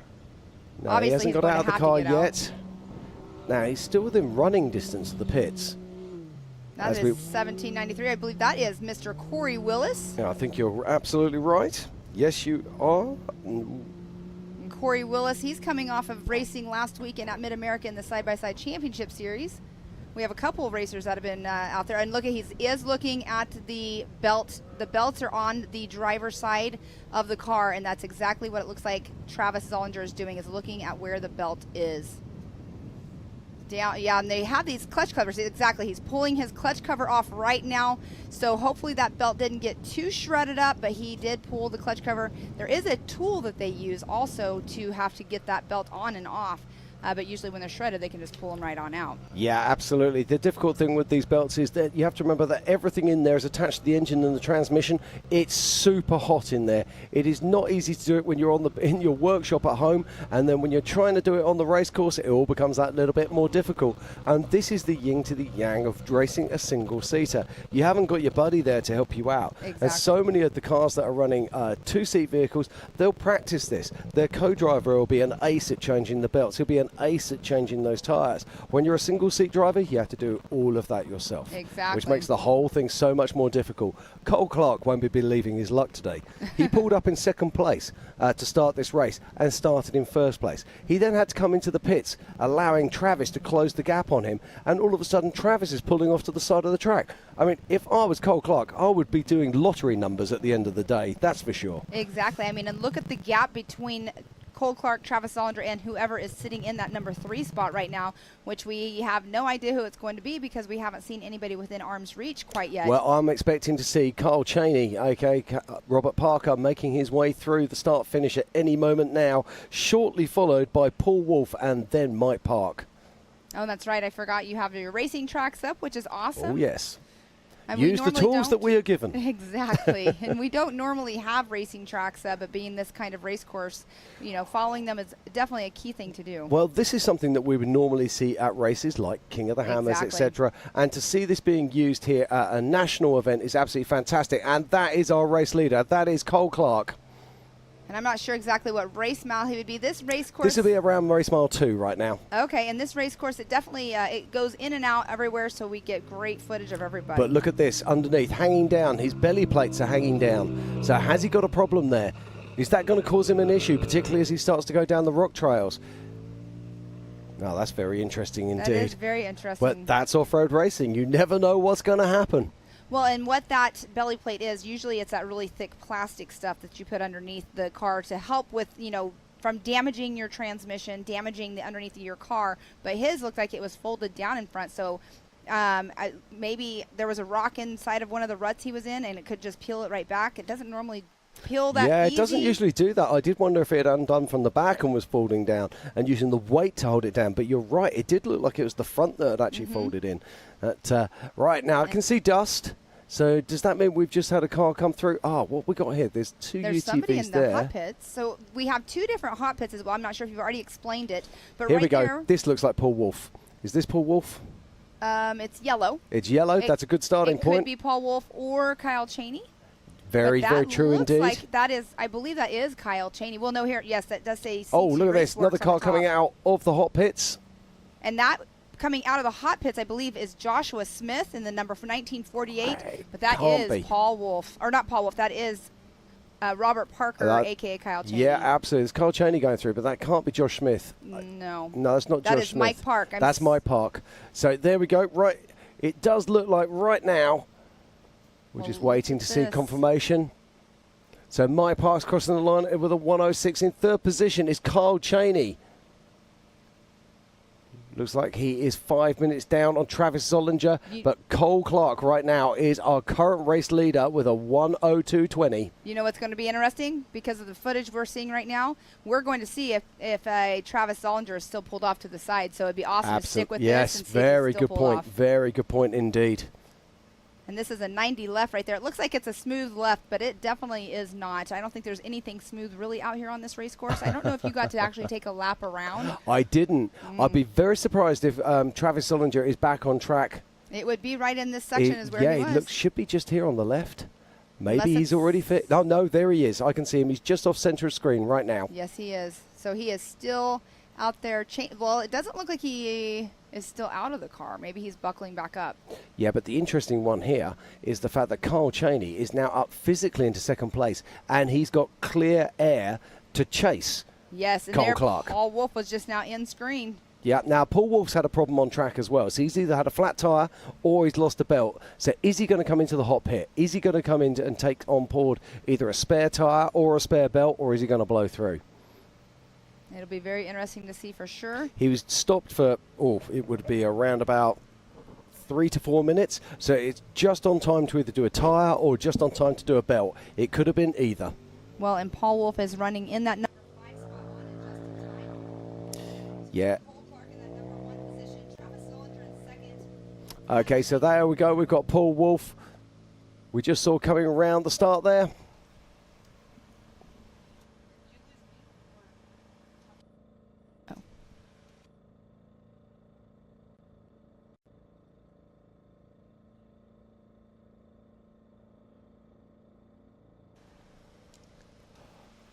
Okay, so there's Paul Wolf down now. Did you see him stop in the pits at all, Pam? I did not see him stop in the pits, so maybe he's got that good running. I know that Chris Hickman has been back over here behind us watching the race, so it's good to see him over here, not over in the hot pits. That would suggest to me that he didn't get a flat tyre on course then. That would suggest to me that whatever reason he stopped was not a flat tyre, because if it was a flat tyre, he would have come in and definitely had a re-rack, that's for sure. Exactly. And there Now, we some of these cars that you'll see out there, you'll see they've actually got like tape wrapped around their tyres. This is a visual marker for their teams, so they can see if the tape's gone off the tyre, they know that these guys are going to need a tyre when they're coming into pits. And you might think, well, why didn't they just radio that through? Why didn't they just tell their pit? Well, sometimes the radios fail and you need a visual check. And they'll have spotters out on course as well, plus they'll be watching the live feed, trying to get as much gen as they can, so when their man or their girl is coming around past the pits, they can make informed decisions quickly. Exactly, and I'm trying to make out who it is that's running behind Paul Wolf right now. I'm not sure if that's Mike Park that is running behind him, which I think that we saw him coming out of his pits earlier. But no, I think Mike Park we saw out go behind Kyle Cheney. I was thinking too. Yeah, so if that was the case, then I will have a We look might at have missed a car going through, but I actually didn't see Travis Zollinger still setting off to the side there either, so maybe he got back going as well. No, I'm still Oh, trying it was showing Dustin Travis Zollinger. Robbins possibly? Yeah, Dustin Robbins is actually showing in the pits right now. So Oh, he's I keep stopped in forgetting hot you have pits. that. I'm not used to having this up whenever we're racing. But I can tell you now that Cole Clark is our current race leader, and he is pulling a long lead on the rest of the field. And there we do have the young Nathan Parker. And you know what? Nathan Parker does not have a co-driver with him. No, that's 900. That's Kyle Cheney. Oh, Kyle Cheney. Oh, don't know where I was thinking. That's 900, right. that's right. I got you. 150 is Nathan Parker.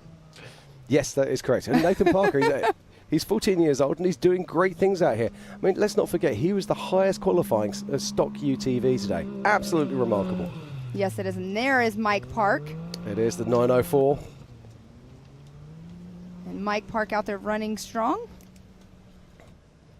Right, well, I'm going to step out for a few short minutes. Miles is going to join you back in the booth. Yes. And I will see you all very soon. It was awesome.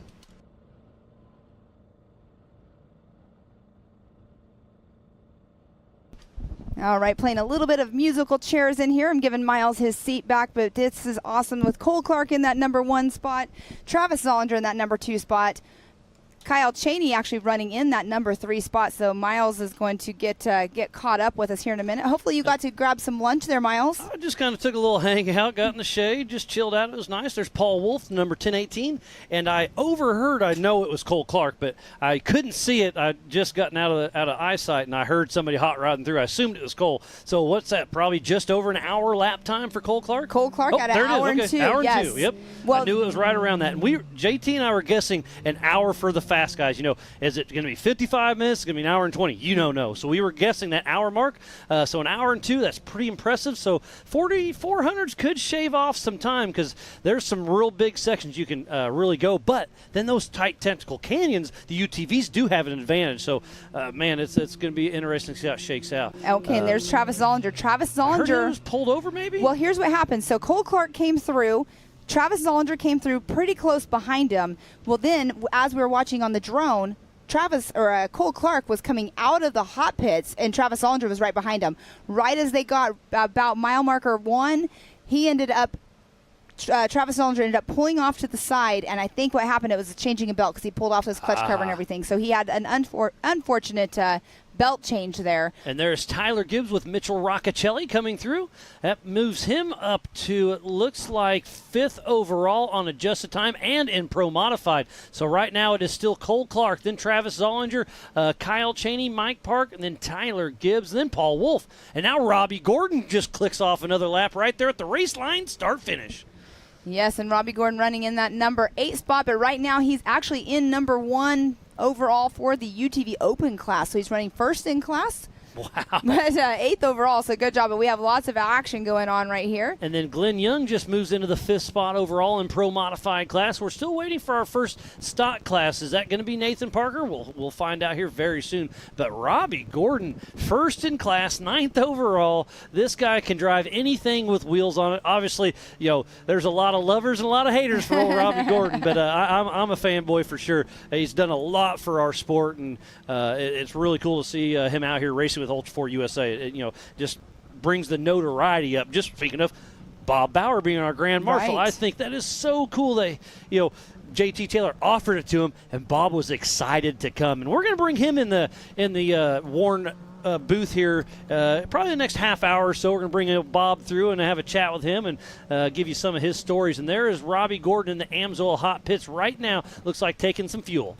And you can see the safety equipment is on by the fuel guy. And when they're fueling, you cannot touch the car. So they're just kind of visually watching, making sure everything's good. But, man, they got their whole team out there checking her out. So I was curious about that, man. Just one lap. So he's going to have to stop every lap for fuel possibly? I mean, they are a 37-mile loop, correct? Yep. So with that being said, a lot of these cars have bigger fuel cells. Robbie might not have, obviously, they're taking on fuel right now, does not have a larger fuel cell in it. Even though it's in the open class, it's still a stock machine. Yes, and so Robbie Gordon's getting all fueled up like we were saying, but definitely going to be a little bit of a game because on a stock tank, normally you always get, I don't know, maybe like 85, 90 miles roughly, but that's kind of trail riding in a sense. So they're out here pushing it harder. They have the sand washes they're going through, and it's obviously going to eat up more fuel. And now, is that Robbie out of the vehicle? That looks like he's getting possibly a, well, they don't have belts. He doesn't have belts on his UTVs. Huh. And I just got an update over my Rugged Race radio. Sounds like Cade Rod has a mechanical issue at race mile 23.7. Hate to hear that for Cade, but hey, that's part of racing. Yes, it is. Very unfortunate. And I actually did not realize Cade Rod was running in the UTV class, and I was walking by the lineup, and I saw him. I'm like, oh, hey, pretty cool to see him out here in a UTV because normally he's... This is his first time ever driving a UTV during a race. Looks like that's Jake the Blonde Ambition Versey, number 43, clicking off a lap. So that's going to move him into second. No, on adjusted time, that puts him in first place ahead of Robbie Gordon. So Jake Versey is on adjusted time and about to pass Robbie Gordon in the Amsoil hot pit. So he's got to have a big smile on his head when he passes Robbie Gordon. Yes, it is. And Miles, how cool is this? I kept forgetting when I was in here with Jim with the racing tracks. I kept going, I wonder where this person is or that person. Quit wondering and go to racingtracks.com and check her out. Exactly. I'm not used to having it. So how cool is that we can do this here in the booth? And we do have a lot of drivers still moving in. It looks like the 252 is not moving right at this moment, which is Brett Lambeth is not moving. 0 miles per hour. Wow, and Cole Clark, our physical race leader, will be coming into the Brannock Falls here in the next 5 minutes or so. So Cole Clark with a commanding lead. He is way out front of by about 2.5 miles of Parker and Mike Park. Wow. How awesome is that? And there's Tyler Gibbs, and look at him throwing it in the berm. These ruts are getting deeper and deeper every time out. So Tyler Gibbs and Mitchell Roccacelli still cruising along. Race mile number 3. And Tyler Gibbs, the rear end of his car looked like it was sagging. I saw that. I was wondering that. So when you were actually out of the booth, they showed Cole Clark, and it looked like the front of his skid plate was folded down underneath too. So it's going to be interesting to see whenever he comes back through to see if that is actually an issue, if he's going to have to stop again. Well, time will tell. There was Glenn Young heading through. He is Iron Manning this race in his Can-Am. And you guys were talking about this, Miles, whenever, of course, all the people that are following the social media, you were giving amazing updates throughout the course building out here. And you were saying how it was going to be tough for the people that are running a single seat out here. I'm telling you. But, hey, look who's winning this. Cole Clark. So, hey, what am I to judge anything? He's running one heck of a race. There goes Tyler Rimreed. So that's going to move him up. Let's see, into 9th position in class, 10th overall in the Pro Modified class. And he's running in a Can-Am. He's switching gears. Recently switching over, yes. So good for him. There's a great shot of Ultra4 USA. Hot pits on the top. Yes, and I was explaining that. I wasn't sure if you guys had explained that earlier on, that there are 2 completely different hot pit areas, and it's not because we needed, well, we had to because of the way our course is set up and space and everything, but normally we just have one normal long hot pit. But it's still just one hot pit technically, because it's all here at home base. Just 2 different sections. Yeah, there's not a remote pit. So, yeah, it's going to be interesting. All right, Matthew Walraven has came through. He actually looks like he just took over the number 9 spot from Tyler Rimreed. Matthew Walraven in that number 118 in the UTV Pro Modified class. And somebody's pulling in the Amsoil hot pits. Is that Gibbs? Nope, No, that Gibbs is Willis, Corey Willis. What's it say on the top? Man, it's tough to tell. But yeah, it does look No, like that is not Corey Willis. That's the 435, if I'm not mistaken. So that is Calgary? No, Brandon Kilgore. Kilgore. Oh, okay. there he is. Okay, let's He was look there at the bottom. in 3 minutes. So Cole Clark, number 24, our physical race leader, and he took a perfect line last time. Kissed the rock a little bit. Last time was a little bit smoother, but still quick and easy through there. Did you see a skid plate underneath? See, it's hanging down. Okay, it's hanging. So it's one of those things. I think you keep rocking and rolling. Oh, yeah, definitely.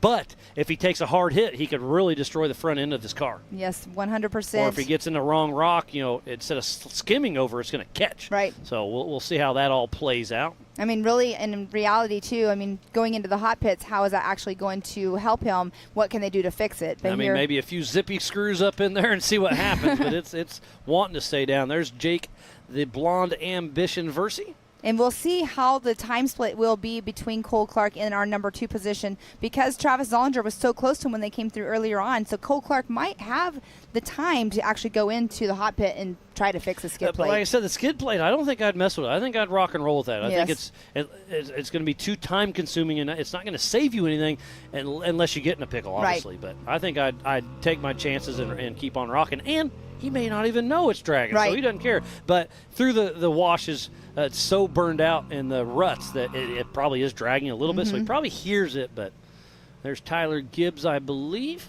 Well, and here, look at the rear end. Yeah, it does look low. So he's got a right rear. I'm thinking he broke his shocks or something. Yeah.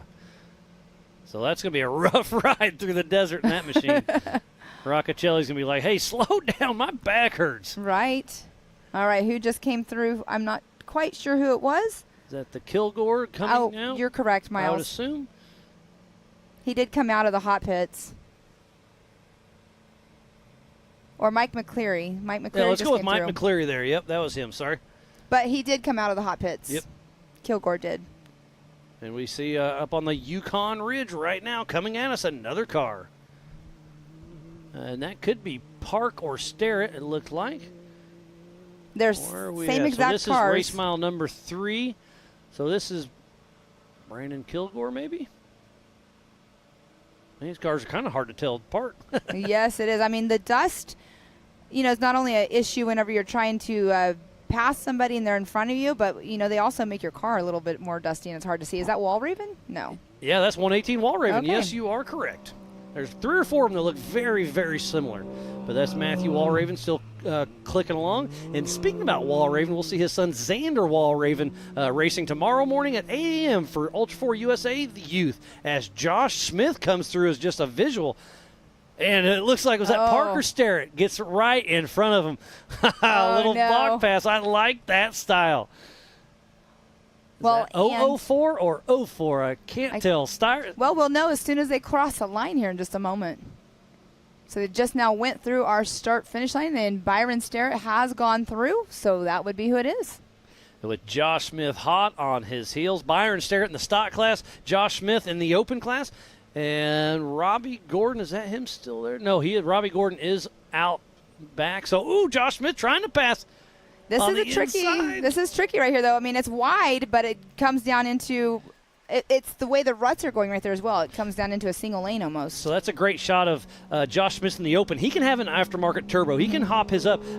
With Starrett in the stock class, it is stock, so no aftermarket turbos or anything. And it looked like that was Corey Willis. Yes, it was. I believe it's 1793 is his number. Where are we at here? This may be race mile 19 or so. I know, you probably have this whole entire course embedded into your mind. I'm trying, but my mind's a little fried, I promise. I mean, you guys have been live, since 7:45 this morning or something? Yeah, yep. And I got a nice little 15-minute break there. It was great. Thank you for that. Oh, you're very welcome. As we're back to the Yukon Ridge. I will be going out into the hot pits after I get done with this, see if I can get some stories on. Hope to hear some good stuff from you. Yes, definitely. All right, and that would be Aaron Lynch. Yes. That's Chris May driving by Aaron Lynch and JT Strickland, clicking off another lap at the race line, start-finish. And Aaron Lynch is one of our contenders for the Zandy Willems Sportsman Award. As well as Eric Miller, Levi Shirley, and a Chad Hunt will be giving that away tomorrow night. And the National Ultra4 USA banquet there at the Nautical on the island just past the London Bridge. And again, the Zandy Willems Sportsmanship Award is so cool because it's voted on by your peer racers. I have no influence. You have no influence. All the fans, you got to wait and see. It's your fellow racers get a vote who's going in there. And it's just a really cool thing. Obviously, we lost Zandy. He's still heavy in everybody's heart, but great to see. But it sounds like – but remember, you were able to catch up. Pam, you caught up with Aaron Lynch just a day or two ago. So let's see what you had to say last night. I am here with Aaron Lynch. Aaron Lynch, you're out here racing for Chris May. He's running second in points in the class. But I want to talk to you about you are in the running for the Zandy Willems Sportsman Award. Give us a thought about that. I'm kind of speechless, honestly. I just try to help everybody out and do, what I think's good. If someone needs help, I'll give them the shirt right off my back. You know what I mean? That's just, I'm the type of racer that I'd rather beat you in a skill set than try to, not have you have a fighting chance. So that's kind of where I'm at with that. Well, quickly then after that, it's awesome that you guys help each other out on track and everything. But speaking of track, what do you think about the course today? Dude, it's awesome. I'm from East Tennessee, so being in the desert for the first time is kind of really weird. There's no trees. I love it. It's super fast. There is, it's a whole different experience, and I'm enjoying it. Awesome. Well, we're glad that you're out here and enjoying it because it's going to be a tough race course. So we can't wait to see you out there. Tomorrow's qualifying, but then on Saturday, the Sportsman Award will be given away. So good luck out there. Thank you. Well, that's pretty cool, Pam. You were able to catch up with Aaron Lynch last night. And again, I'll reiterate, the way this is decided is it was a group vote. You could nominate somebody and give a briefing. And Alan and Zach went through all those emails, nominations. They weeded it down to whoever got nominated the most, and we weeded it down to 4. So now it's Chad Hunt, Levi Shirley, Eric Miller, and Aaron Lynch. And then there was another vote that went down. It's already done. I still don't know who won, but we will reveal that tomorrow. I don't know if Alan knows or not, if he's keeping secrets, but I want it to stay that because I want it to be a surprise for everybody. And it's going to be something special to give away the Zandy Willems Sportsmanship of the Year tomorrow night. Yes, and speaking with Angie did bring his helmet with us they're not giving away Zandy's helmet, but they are bringing it here with us, and it'll be with all of us at the awards tomorrow night. And it's going to be an emotional night for everybody. I mean, Rufus Racing and all of us will be there, and it's really cool to see the nominees of it. I mean, I caught up with Eric Miller as well, Aaron Lynch, as we just saw, and then also Chad Hunt. I haven't got to catch up with Levi about it to get his thoughts, but it's really, really cool that we are doing this for our second year in a row.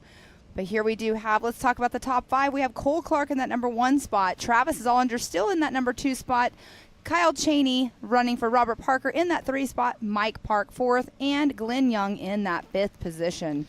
Yeah, it's been a great showing of what these UTVs can do. Remember, there's 3 races going on all at the same time. We have the stock, the open, and the modified. And then tonight at 5 p.m., we're going to kick off the Everyman Challenge. There'll be 3 races going on then. Remember, they're racing at the same time but scored separately. They're taking off one at a time every 30 seconds. So at the end of the game, you're going to have to really do your math to see what's going on. As Travis Zollinger coming down the Brannock Falls as we speak, switching from low to high right there. You saw him back up, so let the transmission release its bind a little bit, puts her in high and takes off. I can't wait to see who's actually got past him, though, because he, like I said, he was in 2nd position, very close behind Cole Clark, but he had to change that belt off race course by race mile number 1. So I know Kyle Cheney got by him, Mike Park got by him, but I'm not sure exactly who all. I guess we could look on Racing Tracks. I was trying to look at that. It's over on your side. Oh, goodness. Yeah, it's pretty fun to see how it's all shaking out.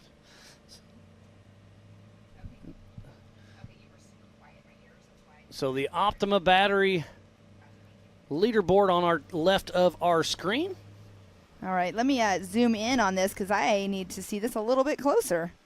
So Travis Zollinger should be about race mile 9.5 or 10 right now. So it does look like Mike Park and Robert Park or Kyle Cheney have gotten around him. And it looks like Cole Clark's roughly about 15. So it looks like he's about 9.5, roughly mile 9.5. But Cole Clark has a 3-mile lead over Mike Park and Kyle Cheney. That is incredible. Well, Kyle yes. Cheney driving for Robert Parker, obviously for the entire season. All right, so physically out on course, it is Cole Clark, Mike Park, Kyle Cheney, and then Travis Zollinger. Wow. Okay. And remember, this is a 3-lap race. This is not a timed loop. This is a lap race. So we'll see what happens next time around. For Cole Clark will be the white flag. And, Miles, I would like to point this out. Dustin Robbins is down here with the little red arrow. So if you guys are watching Racing Tracks, if their bubble with their number in it has like a red mark at the bottom of it, that usually means that they're either out of the race or they're stopped for quite a while. So Dustin Robbins is down here and on the Racing Tracks, that's where his pit is. So I might have to go over there and get some information and find out what happened with Dustin Robbins. Oh, yeah. I'm going to kick you out of here in just a little bit. I want you to get in the AMSOIL hot pits and get us some information. Yes, I've been out in there all day long talking to drivers and everything. It's actually a lot of fun. I know you do it at King of the Hammers. Oh, I love it at Hammers, absolutely. So another little thing, look right here, another red bubble or a yellow bubble with a red underneath it is Paul Wolf's name. And he's off course a little bit, so did he pull off with a mechanical issue? He's changing a tire, or what is going on? But I don't know. Tough break for Paul Wolf. Definitely, because Cole Clark is about where he's at. So hopefully Paul Wolf gets going again if he is not moving. But right now he is at 0 miles per hour at race mile 14. And speaking about Paul Wolf, Pam, I am going to kick you out of here, and I want to send you down to the AMSOIL hot pits and go see if you can find Chris Hickman and find out what's going on. So, Pam, always a pleasure to have you in here. Thanks for coming. Thanks, Miles. All right, well, while we have a quick break in the action, we're going to step away for just a moment. We'll be right back after this.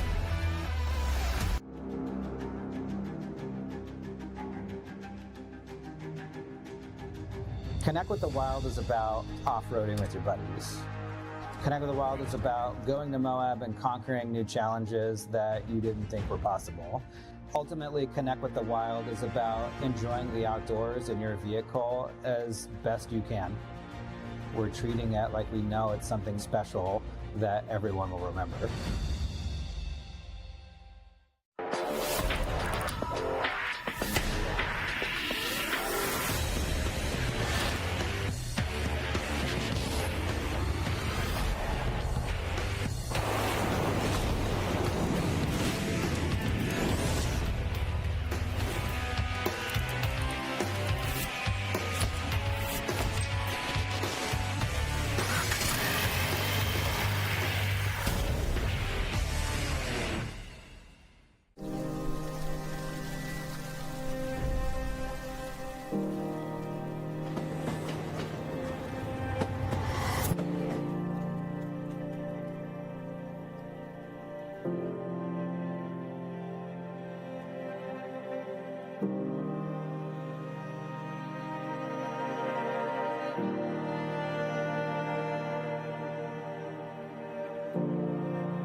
You're watching Speed Sport 1, your home for great American grassroots racing. It's time to rumble! Whether you're into sprint cars or stock cars, off the line! Modifieds or midgets, down to the low side, retake the lead! Dirt late models or demolition derby. Oh! Speed Sport 1 has the grassroots action you love. Are you kidding me? Speed Sport 1, the Motorsports Network. Welcome back to the 2023 Ultra4 USA Legends of Havasu. And while we're out, I got a couple updates. Jared gave me the update that Paul Wolf just broke a steering rack, so he is out of the race. And then Casey Shear said that Payne was saying that the skid plate was folding back on Cole Clark. That is a rubber mud flap, basically. So that is A-OK. So thanks for the updates, guys. Always much appreciated. And joining me in the Warren booth is none other than Bob Bauer. How's it going, buddy? It's going so good I can't stand it. It stays there. Okay. I've been outside all day long. And here's what the best part of the whole deal is. I am covered in dust. That makes me a happy man no matter what we're seeing. And we're seeing some great racing. I flagged off a lot of guys for qualifying Wasn't that cool? I loved so when JT brought the idea up, he called me. He's like, hey, so we were at the Off-Road Motorsports Hall of Fame. You were emceeing it. Yeah. And afterwards, you guys were chatting. And he's like, what would you think about being a Grand Marshal? And JT's story was me. He's like, I would love that. But I want to do more than just being the old guy waving a flag. And here you are doing a little bit of everything. That's the truth. Truth be told, he said he came up with this, Grand Marshal idea. And I said, well, what does a Grand Marshal do? And sarcastically, I said to myself, nothing. Because most of the time, I see him sitting around doing nothing. But I kind of want to do stuff. And so I get to wave a flag. I get to talk to kids. I'm a happy man. I get to sit next to Miles Hasselquist, one of my cotton-picking, no doubt about it, double throwdown heroes. Oh, man, it means so much coming for you because I'm a fan of yours. So well, it's cool that, and we became buddies. We've only known each other for a few years now. True. You came out to KOH, and Ryan Thomas introduced us, and we started emailing back and forth. And I was like, this is pretty cool. And then we got to meet at KOH, and I just love our conversations. Well, maybe we're two prep guys who really understand it. You are such a preparation guy. You shared your notes with me last year before, and they really, really do help. Trouble is, I'm just not smart enough to get it all together like you. Well, I do my best. One of my other heroes is old Ricky Johnson, and he told me, fake it till you make it, and guess what? I'm still faking it. Here we are, dude. And I don't think there's a whole lot of fake left in you, Miles. You're going place with this. Ultra4 is not easy to explain to folks because visually, to a guy like me, a lot of them look so much alike. And, I mean, I know cars. I'm not, a total idiot. Oh, yeah, you understand the mechanicals of it, but it's still so different. And the longer you look at these things, the more you realize what you're seeing. At first blush, some of them look a little rough. I mean, you got to admit, sometimes they're not aesthetically what you really want for to sure. have. But then you start looking more carefully, and you see the beef, and you see the braces and the bars, and where things are connected, and different ideas. This one I saw with the front end was like almost totally empty until you saw the shocks and the stuff that was coming up right by the firewall. Yep. Everybody has a different approach. This is four-wheeling and racing at its best. Yeah, I mean, is it a rock crawler going fast, or is it a fast car rock crawling? There's a little bit of both. The blend there is so amazing because you're from Baja, so you're used to the T1 Unlimited trucks and the little bugs and everything. Those won't run here at all. And these cars, I'm not going to say they can beat those cars in the desert, but they can keep up. And then these cars can go through this right here at the Brannock Falls, which an Unlimited truck cannot do. First time I saw a 4400 car on the desert race course was when I was in the race. We were just south of Santa Rita on the way During to La the 1,000, huh? It's a 2017 Baja 1000, the 50th. And it's a lot of whoopy driving along like that. And, we know we're coming down to the last 200 miles, so, everything's in your brain's doing that. And then I see this black dot in the mirror behind us. You're keeping up with your mirrors because that's part of it. Well, it really is because we're not driving a rocket ship, so you got to. And there's a black dot starts coming real fast, like a fast mosquito coming right at us, and then we heard it before we saw it really, and it went by us a 4400 car. You remember who it was? Greg Adler, I think. Okay, awesome. I was going to say, I know Paul Horschel, which is one of the nicer cars we have out here, raced a few years ago and got first in his class. He teamed up with Lauren Healy and was really doing some good things, and it's really cool to see these cars. As Matt Walraven's really struggling at the top of Brannock Falls, and now he's a plug at the top, so his right rear or something. Okay, able to back up, and who's right behind him? That's interesting.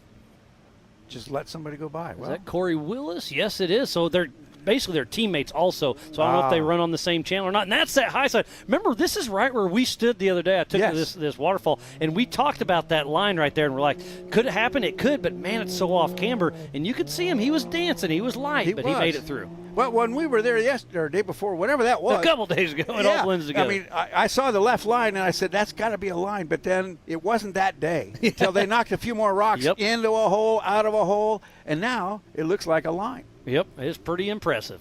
So Walraven got whatever figured out, not sure, or if he's still struggling a little bit with some mechanicals, but he's dropped the Brannock Falls, but now he's stuck in that spot. And look at the sheer tension that's on that front suspension of those UTVs, because that's the most fragile part of the UTV is that front spot. I just can't imagine the forces coming in on that metal. I mean, that metal wants to rip. Oh, yeah. The ball joints want to rip apart. So Walraven does make it through, so he's still clicking along, but his teammate Corey Willis with PPEI makes a round. When somebody makes it through something like that, Miles, oftentimes what happens in the desert, and this is more of a desert course than these guys are used to. Oh, for sure. Is they don't leave that problem they just had behind them. They take off, and the next 100 yards, they're still thinking about the last 100. Exactly. And that's when they whap all, And, right out of the Bronco Falls right there, you better put her in high side because it really smokes through there. It opens up and really clicks along. So exactly what you're saying. Your mind has to slow down for the rocks, but then you have to remember to speed your mind up and look forward. So it's pretty interesting to see what the different dynamics there actually is out there on course. I absolutely just love it. That's what Ultra4 is all about. The rocks, the desert, the tight canyons. These things can do a little bit of everything and do it all well. Like a Swiss Army knife. That's exactly what it is. Somebody taught me that one. Heck yeah, buddy. But yeah, these cars are amazing. I love watching them work through the desert, and again, just having you in the studio, I generally appreciate it. Well, I'm tickled to be here. Like I said, because I'm talking with Miles, but to be at this event, being with Ultra4, this is quite an education. I mean, it really is for a desert guy, because these are such capable cars. And they are. These owners, they're not like racers. They're four-wheelers. They're family people. They got dogs on leashes. They got kids in wagons. I mean, I don't know whether I'd rather be on the start line or walking through the pits watching Happy. So you know how I got in my position? Is from walking the pits and hanging out with my friends, and that's exactly what it is. The Ultra4 family, I mean, that's what I would do. I used to help pit crew for a buddy, and every night, every day, you're just walking through and bumping into whoever. They need something. You grab a beer, you grab a burger, and you just make your laps around. And obviously now I've gotten a little busier and busier. I don't make it through the pits quite as often, but I will tonight. I'll sneak away and hang out a little bit tonight. I don't believe it. Wow. But yeah, some great racing going on out there. Oh, there's Robbie Gordon. We'll see it. Let's stick with this camera. He's all about the desert, all about the fast. Rocks are a little bit new to him, but he's raced King Hammers a few times. And if you guys give this guy the steering wheel, he can drive anything. Well, I think he's on a fresh belt too. Didn't he just have a belt problem? I don't think these cars have belts, do they? Oh, that's right. Yeah. He was down there. He was down. They were doing something. But he dropped it pretty easy. And now what's going on? He's trying to back up? Is he bellied out? Momentum, Robbie. Yeah, he's bellied out a little bit. So there he goes. He makes it through. Okay. So Robbie makes it. Right behind him. Man, it just dropped on me. You know what occurs to me, Miles, is that this camera, as good as it is, doesn't show how actually steep that is. I know, yep. It's like... It's a 10-foot wall, and you and I hiked it, and it's I mean, you're on all fours. Yeah, exactly right. It took all my feet and my paws and everything to get up. So we go from Robbie Gordon to Max Gordon in the Amsoil Hot Pits. It looks like they're going to do a little fuel strategy.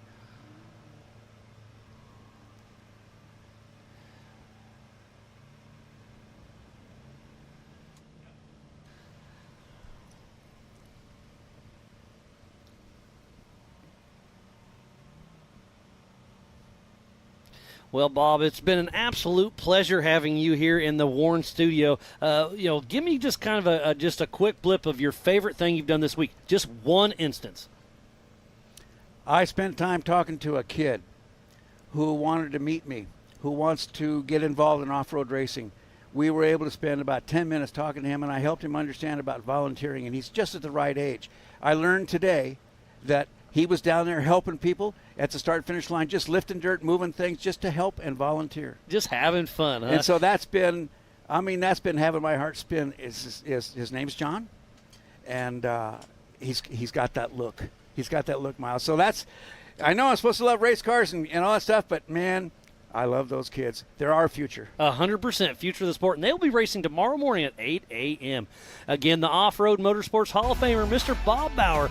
Always a pleasure. Great talking with you. And we will be back with more racing action right after this. Speed Sport has been America's motorsports authority since 1934. Get news, results, and commentary from the most connected experts in the business, covering all forms of motorsports from flat track to NASCAR and everything in between. Bookmark speedsport.com on your mobile device now, or follow Speed Sport on social, and be sure to subscribe to the Speed Sport Daily. Speed Sport is your one-stop shop for all things racing on two wheels and four. Amsoil runs on freedom and has since 1972. The rest of the market has been trying to follow our lead ever since. But a head start is a head start. Run with us.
Welcome back to the 2023 Ultra4 USA Legends of Havasu. I am Miles Hasquis, and joining me once again in the Warren Studios, Mr. Jim Marsden.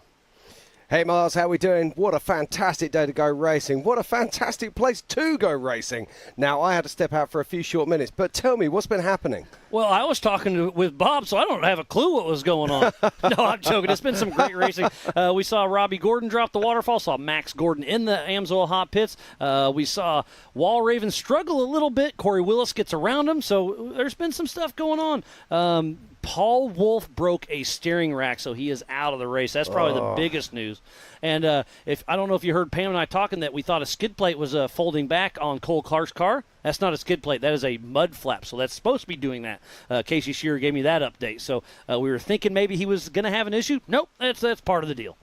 That's fantastic. Now, give me some news on when I was leaving earlier, I did notice that Travis Zollinger was parked on the side of the track. Has he managed to get back up and running again? Yeah, he changed either a belt or whatever, and so I was out too. But yeah, he changed whatever he changed, and he is back and running. But Cole Clark, this is his race to lose, and next time around for Cole will be the white flag, and he's roughly race mile 25. So I'm going to say, does it get easier? Yeah, so he'll be here in about 15 minutes or so probably. Yeah, but we've also got to pay attention to Robert Parker, a.k.a. Carl Cheney, because he did start in 12th position on adjusted time, and it does look like he's going to have clear air between him and Cole Clark. Now, these are the two of the fastest guys on the track, that's for sure. And just looking at their position right now on the trackers, it does look like they're both going to have clear air as they work their way round to complete the end of lap 2.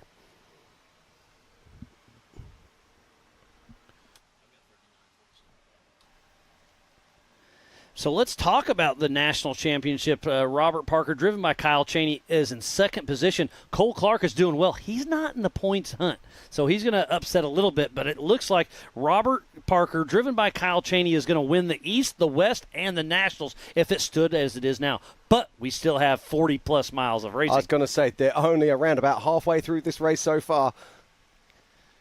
But it sounds like our own Pam Hall is down in the Amsoil hot pits. She's been running around. She's been in here in the booth with us a little bit, been running around the hot pits, giving us some great information. So I'm excited to see what she has to say and who she's talking to. Pam Hall, what do you got for us? It's your show. Have fun. I am here with Nathan Parker. Nathan Parker, it's so unfortunate to see you over here in the pits. You've had an amazing season this year. You've had 2 wins. You're 14 years old, as I keep iterating. But Nathan, give us a little bit of a rundown of why you're over here in your pits and not on the race course. We had a great qualifying. Day's been going good. Car's running good. We started good, had a great pace going. Me and co-driver we just had system going. Everything was going good. And then we got to about race mile marker 7, I think, and then shock broke and cars started folding up. So we pulled off and then just found our way back and limped the car back. Well, that is very unfortunate. Of course, we always have to say racing happens, and that's exactly what happened today. But looking forward to 2024, I know you're going to be King of the Hammers. You're in the rookie program. Are you looking forward to that? Absolutely. We're definitely excited to go to King of Hammers. I think this will be my second year out there. We'll have a brand new CT Raceworks car out there, so I've been happy with my car all year, so can't wait to go to King of Hammers and try that out. Well, you have a huge line of sponsors that help you out. Who gets you out to the race course every time you're out here with us? Performance East, CT Raceworks for building great cars, Dirty Stripper Chemicals, KMC Wheels, Wheel Pros, I think that's everybody.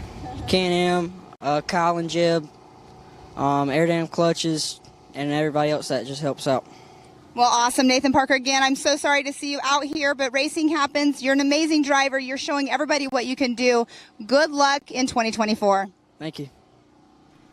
Well, thank you, Pam and Nathan Parker. Tough break for that young man at 14 years old. But, hey, that's racing as we switch back to Jason Sushi at the Brannock Falls coming on down. He's got his son Ryder riding shotgun, switching from low to high and getting ready to hit the desert. Yeah, absolutely. Nathan Parker has a bright future in front of him, but that is our current race leader. That is Cole Clark. So that puts Cole Clark right around race mile 27. So he is absolutely flat-footing out there. So he's 10 miles out.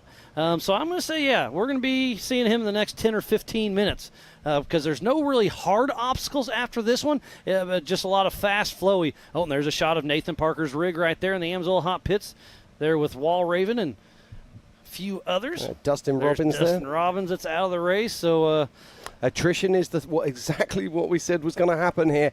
This race is about attrition. These are 37-mile lap, and these are tough miles. You've got to be really, really on it. You've got to be holding in. But it's interesting. This race is setting everybody up. This race is burning in the ruts. This race is burning in the lines that these people are going to be traveling later on. Yeah, and it's going to be fun to watch because now we're going to go to the EMC class later on today. Tomorrow morning we could kick off with the youth, but they'll all be on the qualifying track today. But that course is going to be blown out for when the 4400 actually starts. Absolutely, and I can't wait for that. But right now it's about the 4900s, and let's talk about the classes inside 4900. So we've got the stock UTV class. And it's got an OEM chassis. You must use stock suspension pickup points. Reinforcing is allowed. You must run front body and side plastic. The rear bed can be trimmed to fit a spare tire, 1,000cc maximum engine, and 33-inch tires.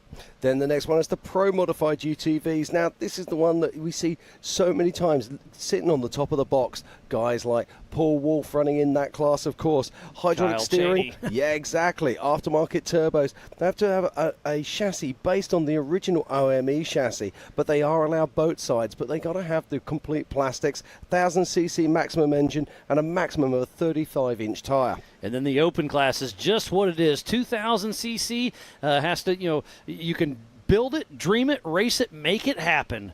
And we see a lot of fun cars going into that class as well. So as the racing continues here, what we're going to do is going to pop back down to Pam, who's down in the pits right now with Dustin Robbins with some more news about what's been happening here today. Pam, it's all yours. I am here with Dustin Robbins, the number 311, All Things UTV. Again, unfortunate to see our racers out here in the pits. This is a tough race course. Give us a little rundown of what happened to your car. So we had a left-hand turn, but there was a right side. The big drop-off, the big wash was to the right. Come sideways and, saved it, and then we hit a rut and broke the heim joint on the trailing arm. Well, I see you came in with a tie down on it, a ratchet strap, and we always jokingly say that if we're not finishing races on zip ties, duct tape, and ratchet straps, are you really racing? Is that a correct saying? I would say today, yes. We had to do a bush fix and made it back to the pit. So. Well, you're back at the pits. It looks like you're probably going to start getting loaded up, but racing happens, which is very unfortunate. You're okay. That's all that matters. But you saved the car at least. I mean, just had that one thing happen to you.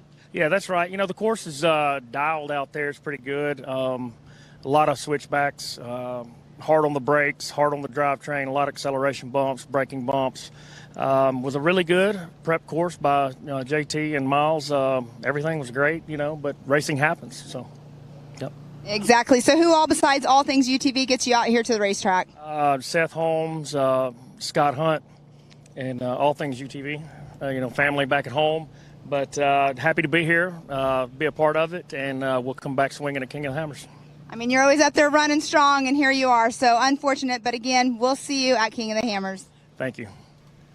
Well, thanks, Pam, and tough break for Dustin Robbins. But, hey, just like it says, racing happens. I'm getting that put on a T-shirt. That is absolutely fantastic. Pam, thank you for that one. I'm stealing it. Racing happens. That is very cool indeed. For those of you who are just joining us, welcome. This is the 2023 Legends of Havasu, just outside of Havasu Lake City. And what a place this is, Miles. It's amazing, isn't it? You got in here Wednesday. You've been touring the U.S. for about a week now or so. I've been keeping up with you, done a lot of cool things, but then you make it all the way here to Havasu. Yeah, well, as you say, touring for a week. I got in on Saturday. I've just crammed in a lot. It sounds like I've been here for a week. But, no, well, guess I what? love this Tomorrow's country. Saturday, so it's almost a week, so I'm right. No, I've been working. No, I love this country. It's absolutely fantastic, and I love the racing that you do here. It's incredible. But let's look a little bit about, as we continue to watch this incredible 4900 race, what is going on for the rest of the week, Miles? There's so much going on. I mean, we have the F1 boat racing that's still going to happen, the IPRA radio, the American Side-by-Side Takeover. We have Brett Michaels tonight, and they're going to have a guest host of Rome from Sublime and Dee Snider from Twisted Sister. And then tomorrow night's Flow Rider. So we got some big music acts yet to come. And then we have a jet ski trick show and some pool parties. So much cool stuff going on. And on top of that, we have some of the greatest racing ever. Let's not forget at 5 p.m. this afternoon, we have the EMC race, the Everyman Challenge. So what classes are we seeing in that? We're going to be having the Spider Tracks 4600s. The 4500 Yukon Gear and Axle Modified class. And, of course, we're then going to be seeing the 4800 Brannick 4800 Legends class, which will be absolutely fantastic. And then Kevin Bailey's just tuning in, giving me some split times. Looks like Cole Clark's 2 minutes and 30 seconds ahead of Parker. And then it's 2:35 ahead of Mike Park, 2:36 ahead of Zollinger. So thanks for all of that great updates, Kevin Bailey. As we continue to watch the action here, some fantastic stuff coming through from our live images. Just trying to see who that is, but our current race leader right now is Cole Clark in that single seat machine.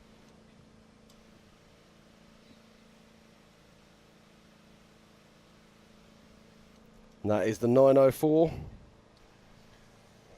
of Mike Park, who's running currently top 5, having a storming race.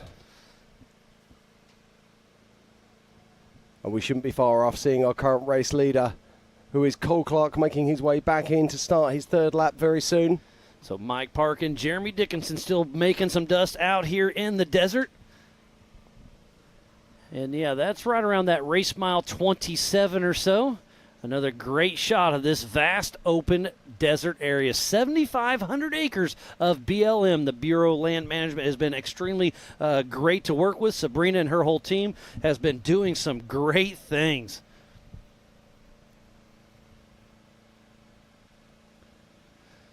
And there's so much track out here, 37 miles of course, and there's a lot of course markers. We got some wrong ways, some dangers, some arrows. So Pam Hall was checking out the course earlier. Pam, what do you got for us? All right, guys, we're going to do a little bit of track talk for you at home that don't know what our racers are looking for out on race course. Behind me, we do have an orange arrow, and this is what we're going to talk about right now. It is facing to my right, but what it is doing is that means there is a 90-degree turn coming up. Sometimes out on the course, it'll just be at like a 45-degree angle, meaning it's just a little bit smaller of a turn.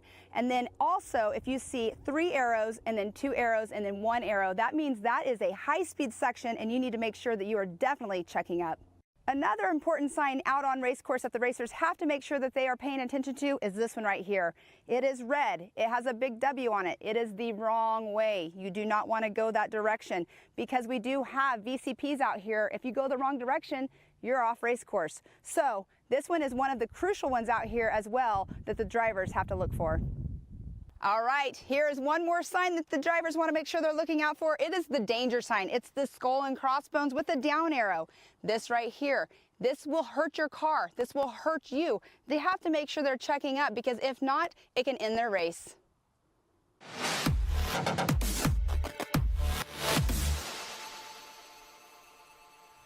Thank you, Pam. That was a great little update to show you what the drivers out there see. And that last little danger was not the Yukon launch, because if you hit that one, you are skying to absolute nowhere. And another special guest I have joining me in the warm studio, Mr. Levi Shirley. How's it going, buddy? Good, Miles. How are you, sir? Oh, I'm doing great. We go way back. We go back before I even knew what King of the Hammers was back in XRRA days. Our first race, we had some issues. I was racing with Paul Beatty, and we blew some fuses, had an electrical issue. Couldn't figure it out. You gave us a tackle box full of fuses. First time I ever met you. What's that? I mean, that's 15 years ago or so. I believe 2007 Yeah, is when you and I 7. first Yep, met. that's probably right. In somewhere in Alabama. Yeah, Grey Rock, Alabama. That was your first race. If I remember right, you tumbled a good one that one, right? Yeah, exactly. I got my first car, and I went about 50 feet and DNF'd my very first race. So, yep. That's all part of it. But anyways, it's always a pleasure having you in here, Levi. Kansas boy out from Dodge City. I'm from Paola, Kansas, south of Kansas City. So we're about 5 hours away from each other, but we go way back, and it's just great to see where the sports came.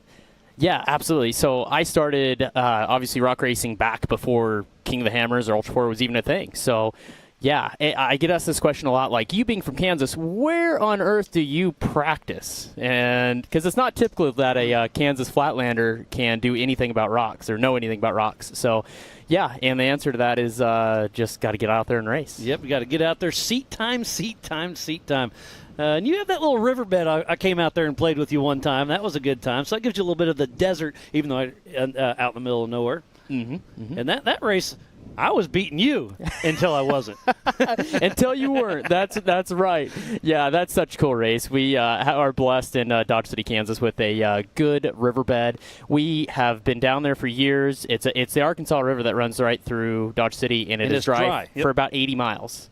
So it's the closest thing to desert that I have. Yep, all in good fun. And you've been racing, started XRA, then you've worked your ranks through King of the Hammers and Ultra4. Your dad, Brian's raced King of the Hammers. He's led King of the Hammers a few times. You've done well yourself, multiple podiums, and you're just both the Shirley family is stewards of what Ultra4 USA actually is. And speaking about that, that's why I wanted to bring you in here. You're nominated for the Zandy Williams Sportsman of the Year. I'm getting goosebumps just talking about it. I know that's got to feel cool. Yeah, absolutely. This year I have not had the best year racing-wise because we debuted a brand new car this year, and we know a car is not a good car till at least the second year. For sure. So we kind of counted this year out, to be honest with you, before the season even started. And there's Max Gordon dropping down Brauco Falls with Justin Barth right behind him. Keep going. Yeah, and so we knew we kind of counted ourselves out because we knew it was going to be a testing year. We'll come up, we'll try our best, we'll put in the hours at the shop, and we'll show up and we'll race.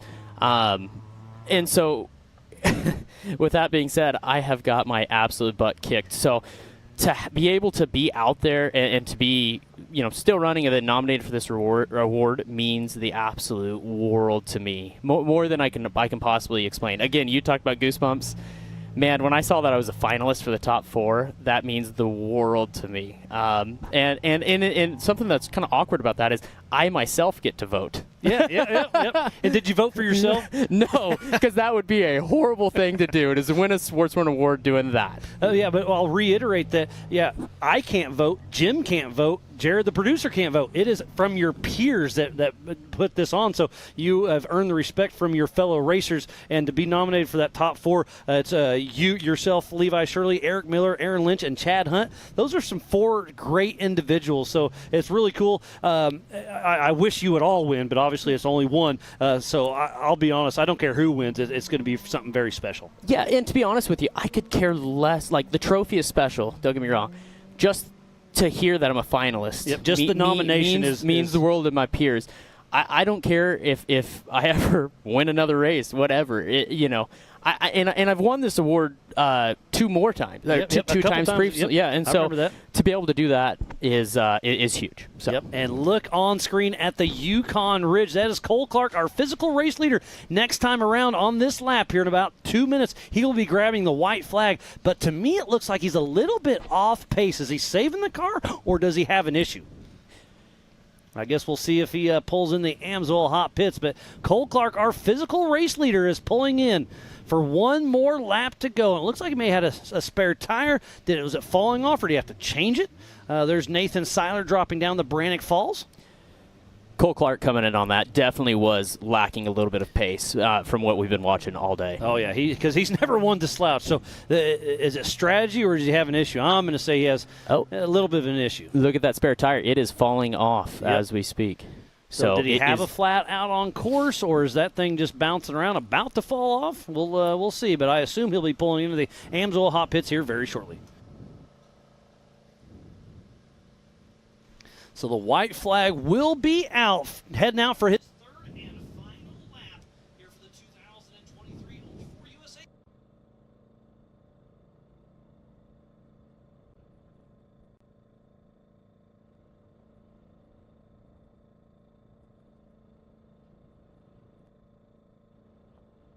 So the white flag is out. One more 37-mile lap for Cole Clark. Let's see if he dives into the Amsoil hot pits.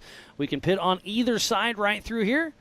And yes, he does. So let's stick with this drone shot for a little bit and see what's going on. I assume they're going to address the rear tire as he's pulling into the Jimmy's Army. I'm sure Cade Rod's down there. Randy. Oh, the window net's coming open. That's never a good sign. Is he coming out? Yes. Cole Clark, our physical race leader, out of the car. What is going on? This is a huge, huge thing right now.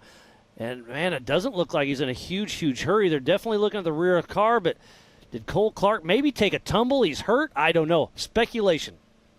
But the helmet's coming off. This does not look good for Cole Clark. This is an absolute heartbreaker. Levi, you've been here doing well, and then what are you feeling right now?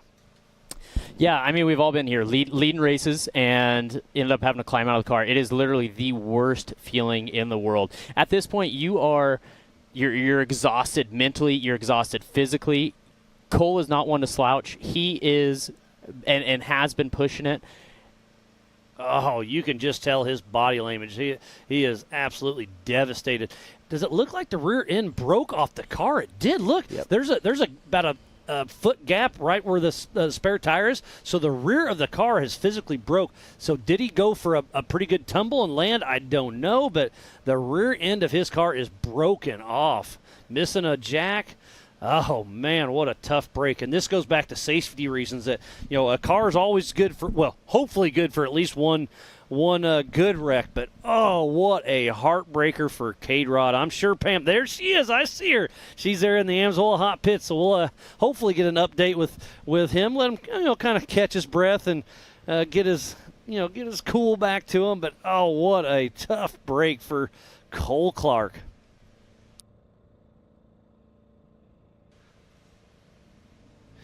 So, man, just a tough break. Who is in second out there? It's still Kyle Cheney, and Kyle Cheney's still at race miles. So 4-mile lead, a 4-mile plus lead by Cole Clark. What a heartbreaker out there. But, hey, to finish first you must finish.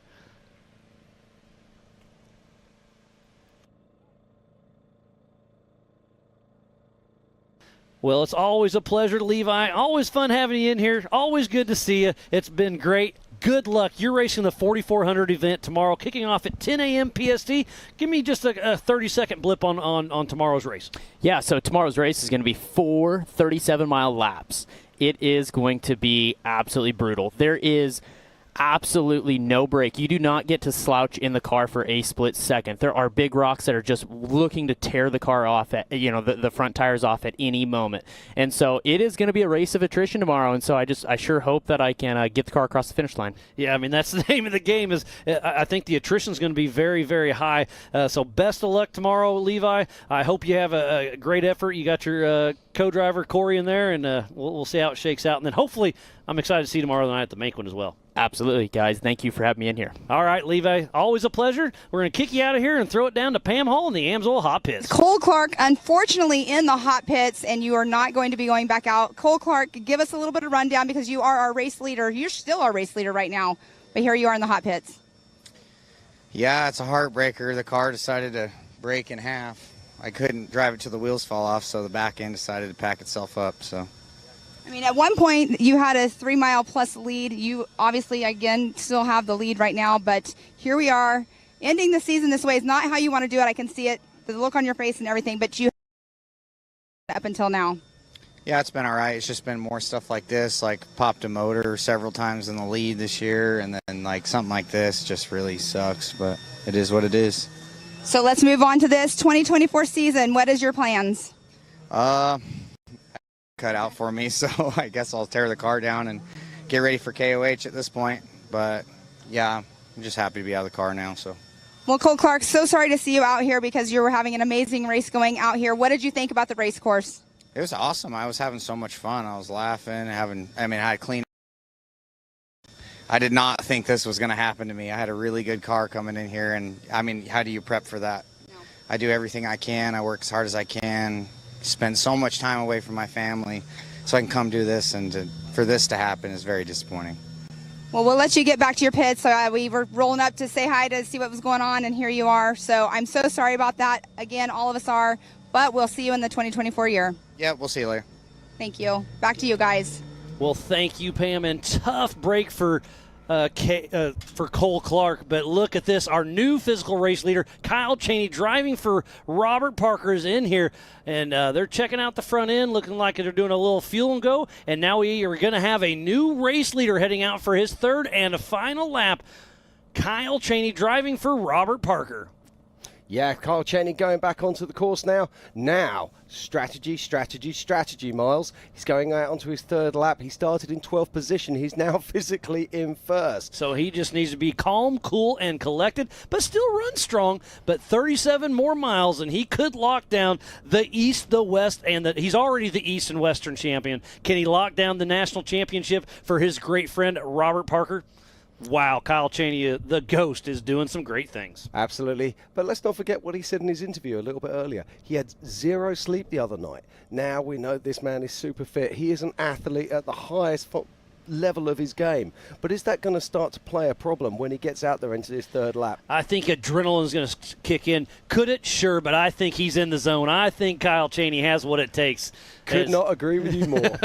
But yeah, so now we have to play that. Oh, 100%. But now our physical race leader, adjusted time, everything else, Kyle Cheney driving for Robert Parker, is looking good for this man. Yeah, it's really exciting to see Levi Shirley in here. He had a kind of that vibe and that buzz about him that I haven't seen for some time. And you know when you just talk to someone and they just, they almost exude confidence and sort of happiness, and the way that his body language, I'm really excited to see him on the course tomorrow. So we were covering the Zandy Willems Sportsmanship of the Year Award, and then you were over there chatting with him after he left about his car. I should have asked that question, but we were in a different little zone. What was he saying about his new car? Hey, who's saying, he's been chasing demons, and as you do with all new cars, new car blues. Yep. Yeah, absolutely. And he's been making significant changes to this vehicle, and he just said, this is the first time I actually feel I'm in a race car. This is the first time I actually feel it handles, it actually feels that it goes, as we watch Jake Versey there coming on screen. And he said, you know what, it's the first time I've actually been able to put it on course and actually attack. He said, and I love it. He said, I cannot wait to get on course tomorrow and see what it will do. So fingers crossed that Levi has a great race tomorrow. He has such a wonderful, rich history. I mean, it's hard to believe. I mean, he's still such a young man, and yet he's been racing for, seeming like for Yes, forever. that's 07 exactly. in rock racing. Incredible. I know he did some roundy round back in the early days as well.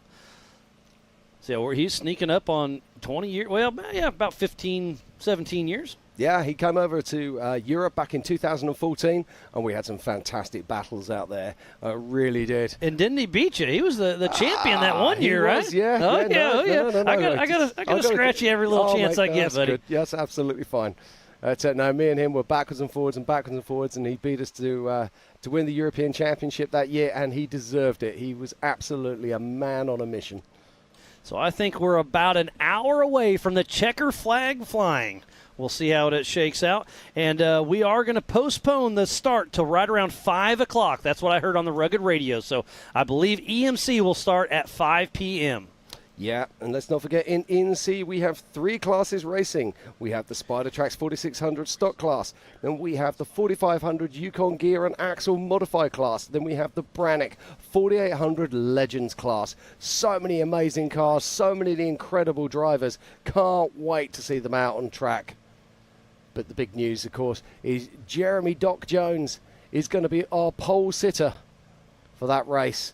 And let's not forget, we got 2 of the heaviest hitters right at the back. In fact, I say Doc Jones, was it Brett Harrell? Sorry, Woody and Ryan Taylor. Yeah, but we got some heavy I'm hitters. making a mistake there. I was saying Doc Jones. I got a feeling it was Brent Harrell actually. Yeah. Jeremy Jones had a good run. Yeah, he did. Yep. But Brent Harrell came in and is the pole sitter. So there goes Brandon Kilgore with Kilgore Motorsports, part of the Pro Modifin. Lauren Healy checking in, making sure everything's running smooth. He's asking about the EMC start. 5 p.m. will be the new official start for the Everyman Challenge.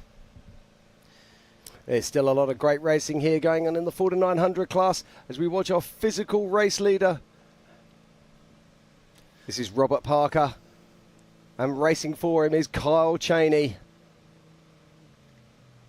And as Miles has already said, he has won the West Coast Series, he's won the East Coast Series, and it's looking, if he can hold this together, that he will take the National Points Championship as well, as we watch Josh Smith coming into screen. And speaking about National Championship, as long as Josh Smith can have a smooth run, he will lock down the Open class as well. So there's our leader, our National Championship leader for the Open class.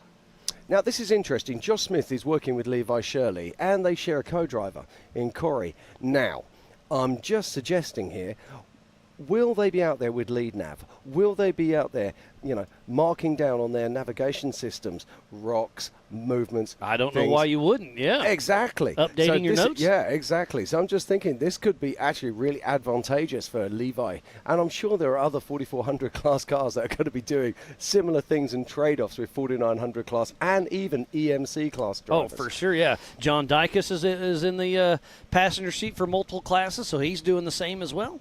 We'll see him up next with Steve Graff, and then with Joe Gatlin later on. Fantastic views of our pits there. And we are literally just outside of Havasu Lake City. Yeah, just about 10 miles on the Parker side of Lake Havasu. It's a beautiful area. We're here at the Standard Wash OHV. There's 7,500 acres out here of open land. We've been working closely with the Bureau of Land Management, bringing everything together. Sabrina and her entire team has been working side by side with Ultra4 USA. We've got a great relationship, and so far this race this year has been amazing. We can't wait to do it all over again next year.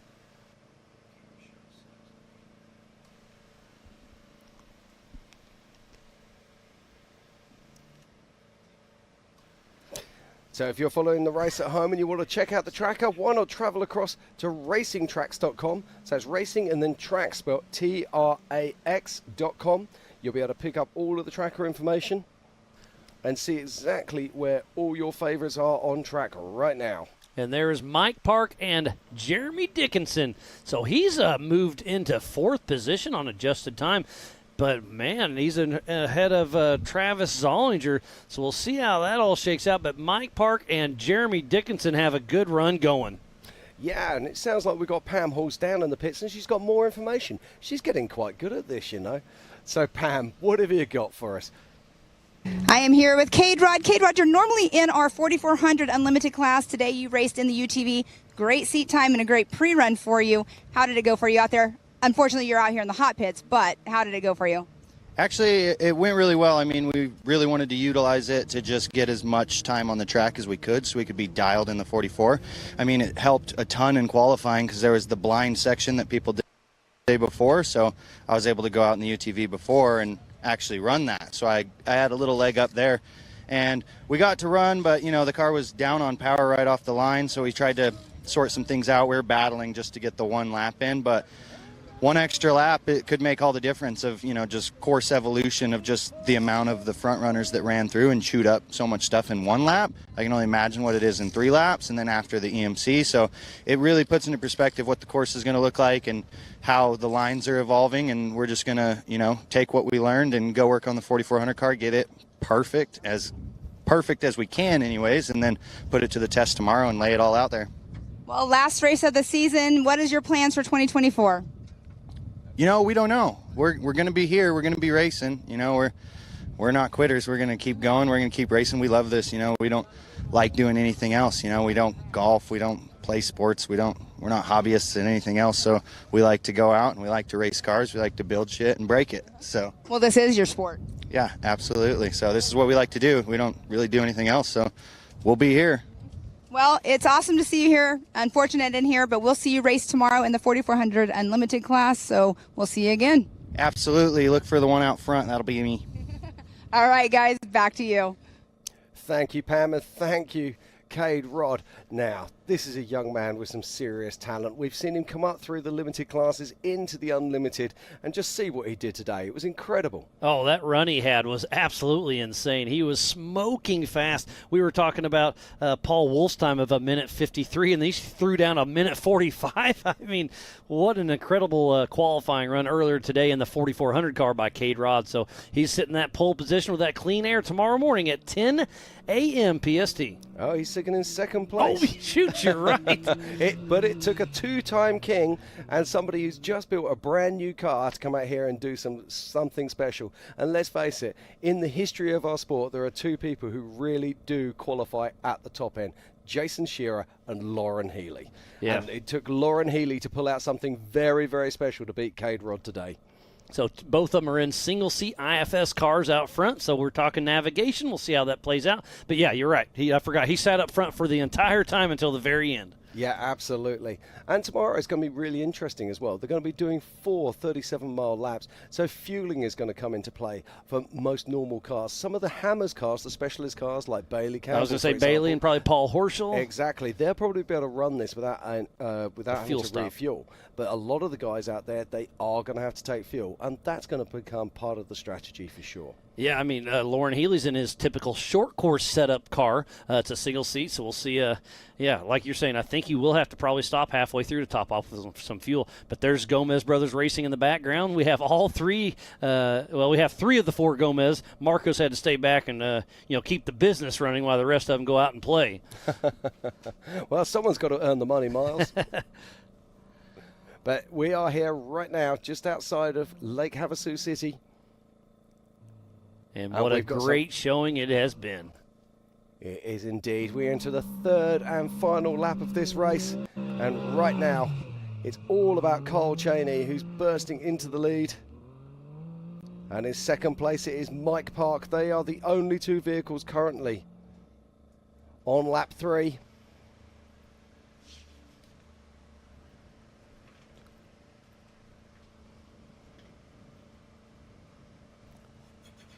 As we watch another car coming in now, making their way towards the finish line. And this could be our 3rd vehicle about to start lap 3. And if you go to racingtracks.com with an X, trackswithanx.com, you can say who's on which lap. So orange is first lap, yellow is second lap, and now green is their 3rd and final lap. So you can kind of keep up with your favorite racer. You can also go to live.ultra4racing.com for our split times and whatnot. Yeah, and if you see a small red mark at the bottom of the round circle, that denotes the fact that they have stopped. So their tracker has stopped pinging.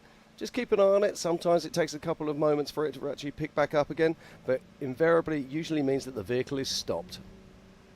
White flag out is for the rest of the field, and there goes Tyler Rimreed, Mid-America Outdoor Ambassador himself, running strong. Yeah, so Tyler Rimreed is the 3rd vehicle to have now started the 3rd lap. And that just goes to show how difficult and how tough this course is. On timing, I see he's the 5th vehicle that started. Yeah, it does say that. So obviously Cole Clark is out. Robert Parker, we've seen Kyle Cheney come through. We've seen Mike Park, Rimreed. Zollinger, he obviously did come through. Well, I'm not showing Zollinger. Let me have a look-see. Okay. On lap 2 of 3. So Zollinger getting a little mixed information. We'll follow back on that.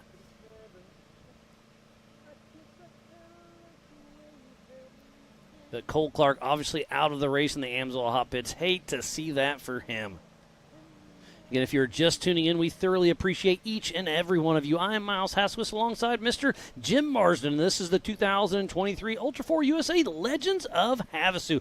And there's a newcomer, Glenn Young, heading out for another lap. Yeah. So for him to be new to our sport in the top 4 right now, very, very impressive. Yeah, Glenn's doing a great job there, and he will be our 4th vehicle working out onto lap 3. Now, I'm going to bring you more on this Travis Zollinger story as soon as I have it. I'm just checking the tracker at the moment. It's showing as being on lap 2, but it would make sense if he was on lap 3. So as soon as I got information on that from Race Ops, we will let you know. So, Jim, we were just talking about Lauren Healy and fuel consumption on what that. Well, obviously he's tuning in because he says he has an auxiliary fuel cell. He's got more capacity than anybody. Gives me a little wink face. So he's not scared. He thinks he's going to make 4 laps. So thanks for the update, buddy, and I just love it. So That's Corey awesome. Willis, quick in and out.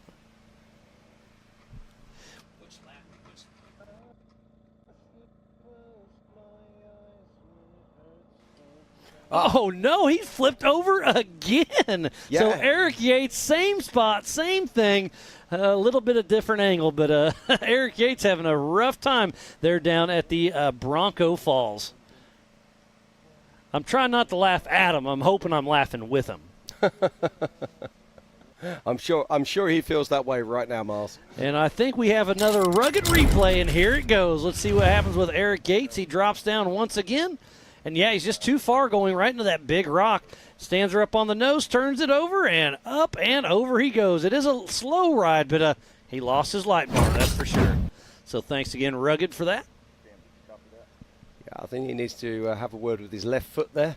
Seems to be far too much on the brake pedal for my liking.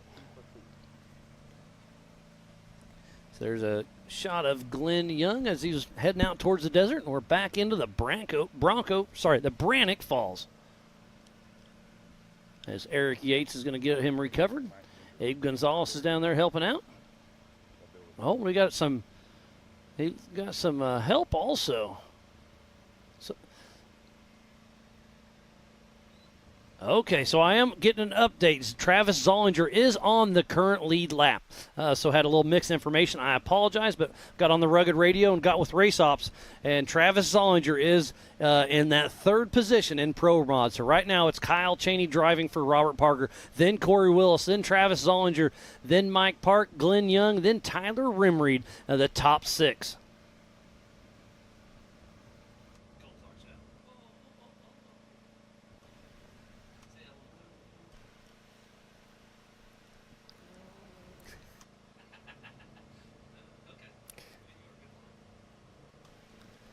So Just look at that view there, Miles. It's absolutely fantastic. And that is Tyler Rimreed hitting right around race mile number 1. And look at that wide open, vast desert here at the Standard Wash area. 7,500 acres of OHV land. So again, if you want to team up with Tread Lightly or the Havasu Side-by-Side Trail Association, please do, because they're a huge advocate of what keeps this keeps this area public. You know, working closely with the BLM and all that. So thanks again for those 2 companies. Yeah, absolutely fine. Now, Pam Hall is back down in the pits, and she's got some more information for us. Pam, what have you got? I'm here with Todd Rimreed, Tyler Rimreed's dad. He just went through. He's running in that number 4 spot. Made a switch to Can-Am here recently, and now he's out here running in this number 4 spot. How are you feeling right now? I tell you what, as a father, is so nerve-wracking and exciting at the same time, because I'm a racer too, raced at Disney. But yeah, he's really killing it out there. He started in 10th position, had a cracked differential and qualifying like an egg, just dripping out. And so thanks to the crew, put it all back together. And so we're just hoping he can keep the car together and bring it home on the podium. And talking about that, you came over and you guys had told me, and I saw a picture of it and everything. I mean, between getting that switch during quality, didn't have much time. No, not a lot of time, but we came ready. We got a lot of tires. The guys have been practicing. If he comes in with the flat, we're going to touch the car first and then fuel later. Just trying to keep, a good plan of attack. So, yeah, we're excited. He's on his last lap, so hopefully he can just keep the car on the track. And hopefully one of the guys in front of him, because all 3 pro mods are in front of him. So in class, he's still in 4th. So somebody needs to have a bad day so as to get on the podium.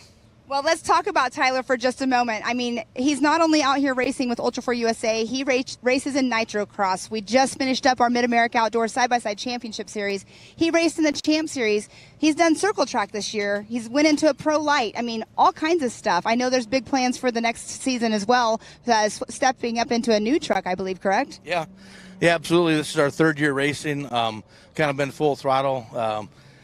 I guess it's kind of addictive, but we're going to try to focus our energy next year. We got Kyle Greaves' Pro Light truck We're excited to be in that, and we're going to run the Can-Am Turbo. So we've made the switch from Polaris to Turbo. It's been an amazing change. He's just so natural. He started off in the Nitro Cross in a Can-Am, did well. He's leading the points in Nitro Cross. So we're going to be here in Phoenix coming up next in the Nitro Cross, and so we're just a lot of good things coming for Tyler, and we're going to focus the Pro Tour, especially on what he can do in the Can-Am. Awesome. Well, I'll let you get back to this because I know that we're getting ready to take the checkered flag and keep those nerves on end, right? Yeah, absolutely. Thank you, Pam, for the interview. Awesome. Well, hopefully we'll see him up there on the podium. Hopefully nothing, drivers, but hopefully we'll see him up there. Yeah, thank you. Back to you guys. Okay, thank you so much, Pam. So good to hear there from Todd Remereed. Now we've got a special guest who's joining us in the booth right now. It's none other than Greg Mulkey from Raceline Wheels. How are we doing, Greg? I'll tell you, what a race out here in the middle of Havasu. I'll tell you, we had such a great week out here. I've traveled through this place so many times in my life to different desert races and never realized just how much stuff goes on here. Oh, look, we've got a Speed UTV stop there. Now, is that Max or is that Robbie? Just trying to have a look there. I see him moving. He's trying to move. Just kind of catching up. That is Max Gordon in the 777 car, getting himself back on track. So what do you think of this race course? How cool is it to have Ultra4 out here? A lot of the guys have been just telling me they've just been having such a good time. Here we go. Got a rugged replay here of Max. Looks like he's all over the back end of this car. Makes the pass. Oh, he just looks like the back end hit down pretty hard when he got down the bottom on that hill there. Yeah, not sure what happened there. We see him get going again. Thank you for the rugged replay there. But he pulls over for another stop. So tough break there. But Greg, talk to me about this. I mean, you've been around Ultra4 racing for a great many years now. What is it that keeps bringing you back here? The love of racing, just like all of us. But, when the sport gets to a level like it's gotten right now, and with the Revenetti family and with MOE and everything coming in here, it's just a whole nother level that we're fixing to see come on board. And so I'm kind of excited about all this stuff. And, we have over 50 4,400 cars today. I know, it's absolutely astonishing. 4,400. Yeah, so it's going to be a busy day tomorrow. I kind of feel sorry for JT a little bit because he's got his hands full with all the race cars that come out to do this race. And you got several points championships that are coming down to this race. I mean, people have to give up races that they won because they won the double points races to finish good here to win championships. It's really a lot of talk going on. And then the course, 36 miles. 37 miles. So I don't know that that's probably the second longest course that we get to race, don't we? In it is indeed. So I hear several of the guys going, yeah, we can stretch our wings out on here. But, man, JT's got some really tight turns down in here. And you just can't barrel off in some of this stuff out here. Absolutely. So. But let's talk about evolution. I mean, obviously, you guys make wheels, and we've seen the evolution of the Rock Sports and of us, obviously, Ultra4. So, I mean, what changes have you made to your product lines over the years to bring us better product for this type of racing? Well, everything has kind of gotten a basic recipe now because everybody's been doing it for a while. And so all the little things that happen now are really fine things that we do in the heat treating processes and the material processes. And then we changed some things up on the new Rhino wheel that we've introduced, and there's a lot of guys here running it. And it has ribs and stuff in it to keep the shock of the wheel from bending all the wheels up so bad that they do out here because they have old poop moments all the time. And so that takes out the wheels. There's some big rocks out here. I mean, they're tire and wheel killers. And so we want to make sure that the wheel holds up well enough that they can make it through most of that stuff. But we don't want the wheels to break off where they can't race no more. And it's just a fine line. And so now it's all got down to just little nitty-gritty things that you try to do to make the recipe that everybody's kind of been doing it. I mean, a 17-inch wheel can only be built one way, And so you start paying attention to the little things that make a difference. And so we have. And then our new forged wheels, they put a bunch of time and effort into those, and we're having really great success with that too. So, and Raceline has just gone, we're building wheels for everything now. Yeah, it's absolutely incredible. So your car trailers, your UTVs, the wife's grocery getter, the kid's college car, we got something for you. It's racelinewheels.com.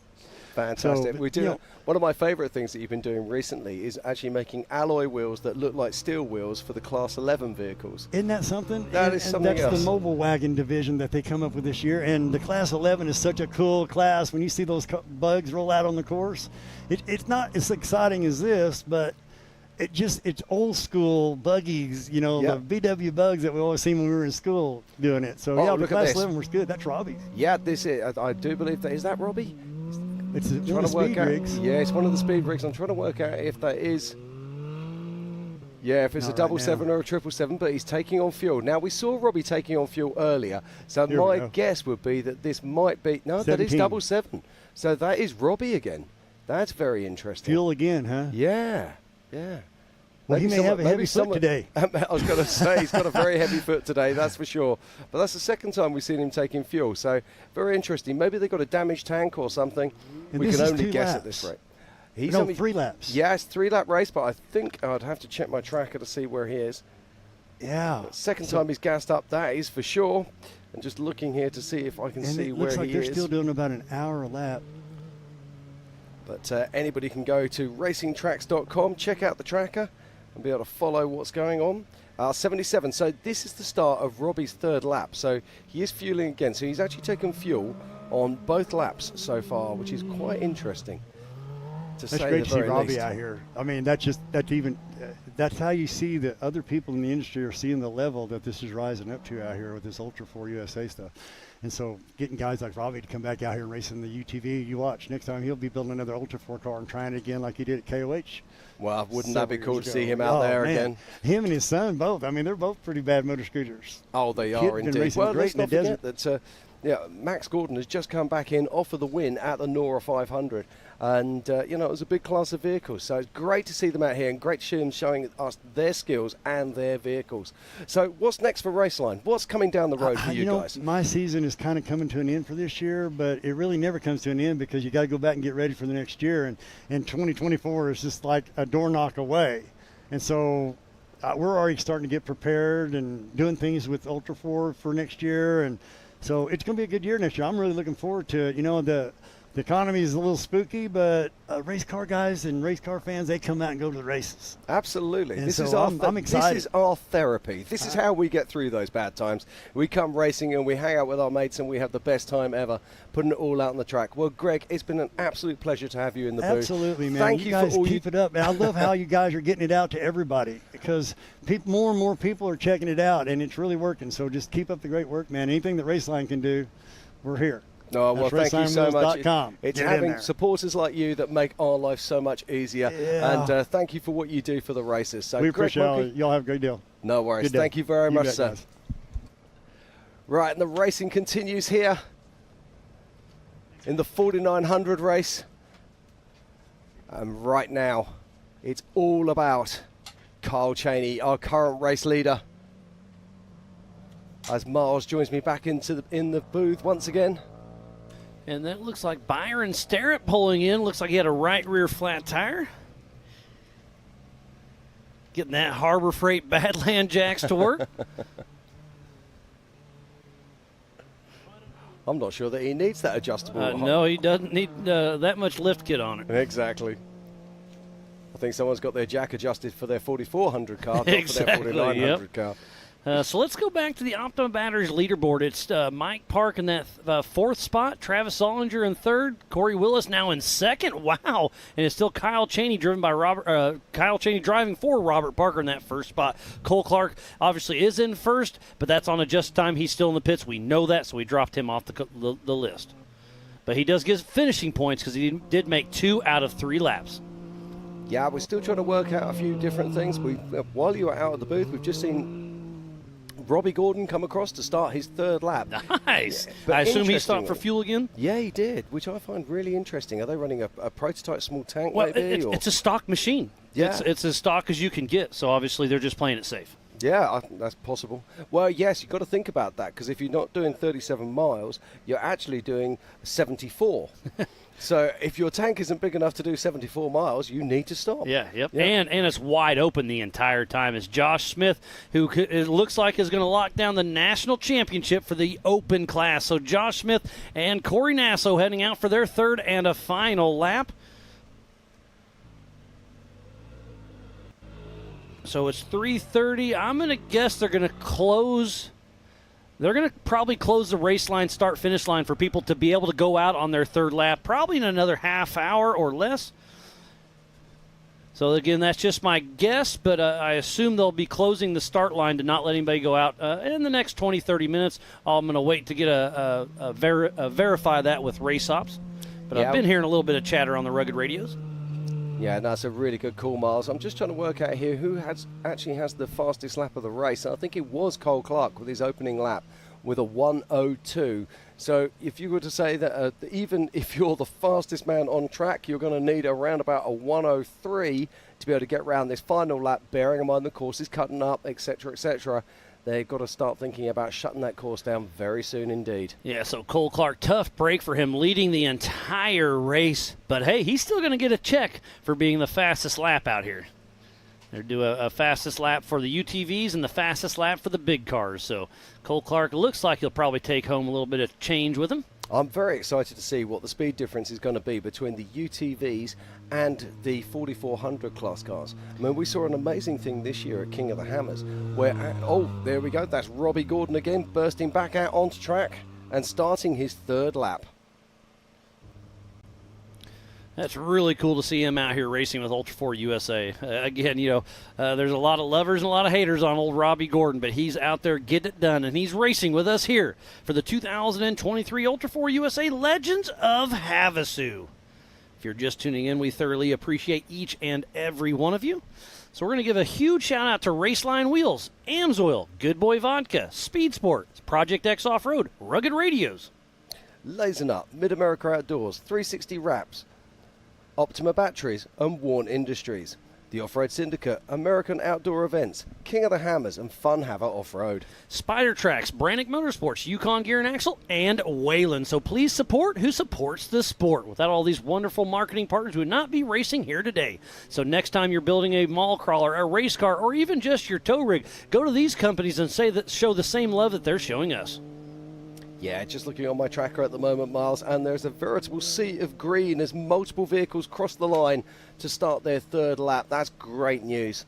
Yeah, we were wondering, JT and I have been out here for over 2 weeks now, and we were, just building course. What's the time frame going to be? We just don't know. We guessed around that hour mark. We nailed it. That was fairly lucky. I'm not going to be, I'll be honest. But, man, it's just, then they started pre-running. They were having issues in the waterfall. We're like, wow, what is going to happen? Oh, there he goes. There's Aaron Lynch driving for Chris May heading out. So it looks like it's going to be between Byron Sterrett and Chris May. So Byron Sterrett's already out there. So Chris May, driven by Aaron Lynch, is right behind him. So this is for the national championship in the stock class. How far back is Cody Willenborg or Brian Hamby? So right now it's between Byron Sterrett and Chris May, who are both out on their third lap. So it's just going to depend on who finishes better. Yeah, absolutely. And of course, let's not forget Nathan Parker was laying it down in the stock class earlier. Tough break. Oh, tough break for that young man. But you know what? He's 14 years of age. He'll come back, and he'll come back stronger. Absolutely. So right now in the Pro Modified class, it's Robert Parker driven by Kyle Cheney out front. Travis Zollinger is still in the mix, and then Corey Willis. So those three are all in contention for the national championship. So it's going to be whoever finishes up front. And right now it's definitely Robert Parker, then Corey Willis, and Travis Zollinger. That's my personal guess, but I think that's how it's going to end up for the national championship if they can keep it together on this third and final lap. But it's 111 miles to win this race. Insane. Yeah, I'm just looking here right now, just trying to get an idea on how far ahead Robert Parker, a.k.a. Kyle Cheney, is ahead of the rest of the field. Conservatively, I reckon that he's some 4.5 to 5 miles ahead of the rest of the field. That is impressive. But remember, Cole Clark was 3 or 4 miles ahead of Cheney as well. Hey, this is off-road racing, Miles. Anything can happen in a heartbeat. Absolutely. So Kyle Cheney just needs to keep his head down, keep it running, and see how the cards fall. Now, interesting. Is this me, or does it look like the wind is starting to disappear? I would agree with you, but right here it's kind of between two valleys as well, so I do believe the wind is dying down, but also we're kind of between two little valleys right here. Now, the other interesting factor for the EMC race we're going to see is, of course, they're going to be losing the light as well. Oh, yeah. They're going to start at 5. It gets dark between 6:30 and 7, so half of their race is going to be in the night. So that's really going to take its toll because the shadows become a lot bigger at night. So they're going to hopefully have their Project X lights light, bright, and shining. And we were talking about this earlier, the different parts of the industry, how Ultra4 has growthed so many industries. Lighting is one of those, whether it be Rigid, Baja Designs, Nacho, Project X, and of course Laser, and so many others brands out there that this form of motorsport has really forced these guys to produce lights that produce at the highest levels. So it's not just the chassis builders, the wheel manufacturers like Greg Mulkey at Raceline. It's not just the people who build the axles, the shockers, it's absolutely everything. And that's why this has created this multi-million dollar industry. It really is quite incredible. And there is Byron Starrett, who is fighting for the national championship in the stock class. We'll see if he can pull it together. Part of Team 904 out of Florida.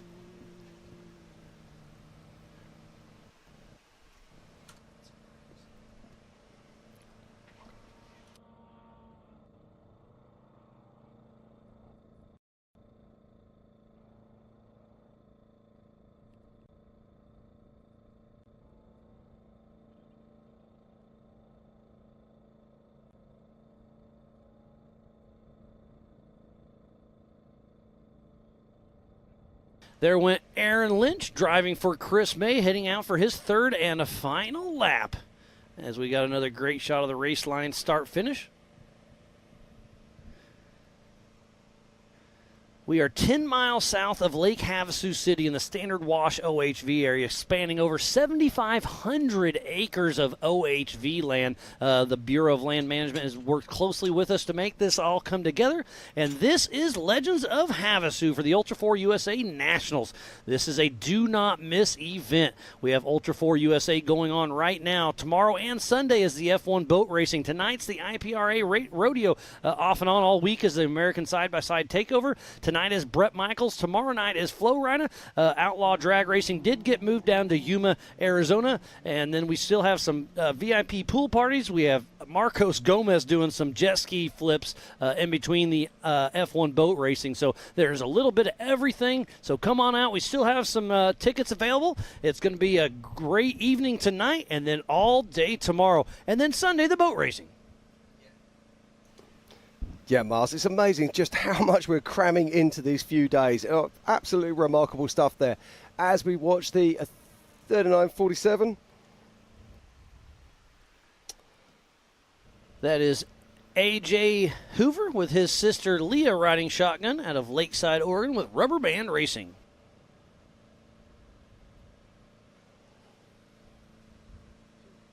Moving nicely. It looks like they've just started lap 3, so nice run from them. We're 35 runners and riders. In fact, I think it was 33 runners and riders start earlier today. Yeah, we had 33 starts, so it's been a great race for sure.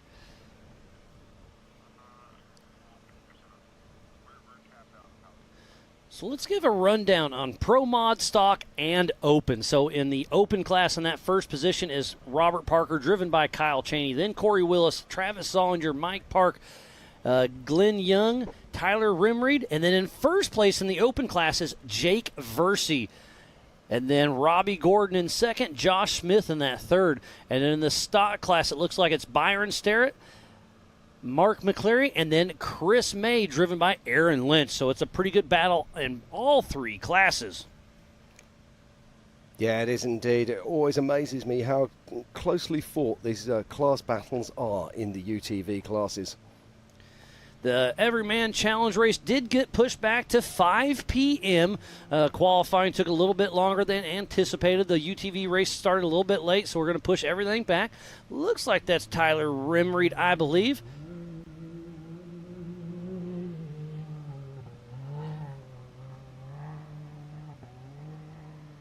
Believe that was at the Brannock Falls area, so race mile number 9. As we're going over the Ultra4 USA Village out here in the Standard Wash. Got everybody jammed in here and having some fun. There's still so much great racing yet to come. We have the EMC, the Everyman Challenge, starting at 5 p.m. this evening. 3 classes, the 4600 Spider Track stock class, the 4500 Yukon Gear and Axle Modified class, and then, of course, the Brannick 4800 Legends class. Got another car coming in to click off. Is that Rich Bursch, I believe, with Scott Lesage riding along? As you said earlier, it's great to see Scott Lesage back out here again. It's awesome. Again, all guess, but I think here in about the next 10 to 15 minutes, I assume no other competitors will be able to go out on their third lap. So if you're going to try to finish this race, you better be coming quick, as Brandon Kilgore is bombing down. Oh, no! He bombed down and caught that big rock, destroyed the right front of his car. Brandon Kilgore's day is done. He tried to take that high line and misjudged and completely blew the right front up of his car. Tough break there. Hate to see that. Yeah, that's really unfortunate, but just goes to show, just in a split second, your entire race can change. There's part of the pit guys. There's Hopper Becker fueling up for his buddy Rich Bursch. You see the refuelers there in full refueling gear. So again, you can only have one person touching the car at a time unless they're in full fuel gear. So you saw both of them in the correct gearing, so they can touch the car and make sure everything's good. They got the hands up, sending out Rich Bursch and Scott Lesage for their third and a final lap. And man, that car looks pretty clean still. Yeah, it does. I was just thinking that. It looks like it's been down the pressure washer. Had a clean up there. So Rich Bursch just going out as we watch Brandon Kilgore there. Tough break for these guys. I hate to see that. I saw him diving on the upside, and I was like, oh, boom. And speaking about that, we got a rugged replay we're going to show you right now of Brandon Kilgore taking that high line and catching that big rock, and here it is. So he just kind of looks at it, commits, and then just stuffs the front end, breaks an axle, breaks both ball joints. I'm sure that shock has hurt. Tough break for Brandon Kilgore. Thanks again to Rugged for that replay. 3 wheels on my wagon. Yeah, he's a 3-wheeler now. Yeah, now, but this also gives us a problem because our recovery team, they need to be able to get this vehicle out of here and open up that line, and that's exactly what Abe Gonzalez is about to do. Yep, Abe and Travis Cook are down there making sure everything's running smooth, but he's also on that top line, so right where Travis Cook, our course marshal on the left, there is a line there, so we'll see if we can get Kilgore out of the way in a hurry. But man, yeah, Abe and Cook have had their hands full here at the Brannick Falls. And remember, the Broncos, the Jeeps, and everything have to go down that the next race as well. And it's going to be in the dark for the second, probably the last 2 laps. If you can't see it, it's not so scary. That's how it works, isn't it? Yeah, no doubt. So it sounds like Tyler Gibbs is out of the race at race mile 23.9. Racing Tracks, thanks for giving me that update over the Rugged Radios. But Tyler Gibbs, Mitchell Ruccacelli are out of the race as well. Attrition is setting in hard and heavy and in a hurry. It is. I'm just looking now at my race tracker, and I can see our current race leader is Robert Parker, a.k.a. Carl Cheney, and is making his way up round about race mile 24. Yeah, what a great run he has got. He won the East, he won the West, and now it looks like he's going to lock down the national championship for Robert Parker. Congratulations to Kyle Cheney and the entire team. It looks like we have another car coming into screen at the Brannick Falls, so hopefully the recovery can kind of take a time out. Looks like that is Matthew Walraven getting ready to drop down, so we're going to take a quick break and be right back after this. At 360 Wraps, we've been working hard to transform the vehicle wrap industry. Wherever you are, we're standing by to show you the professionalism you deserve.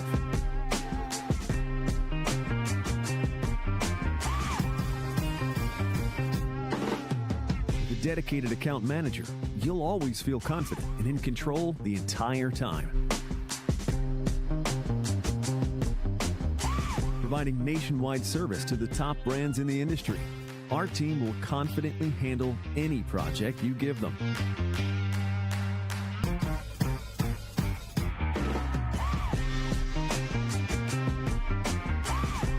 One contact, one company, nationwide service. Come by to experience the 360 difference for yourself.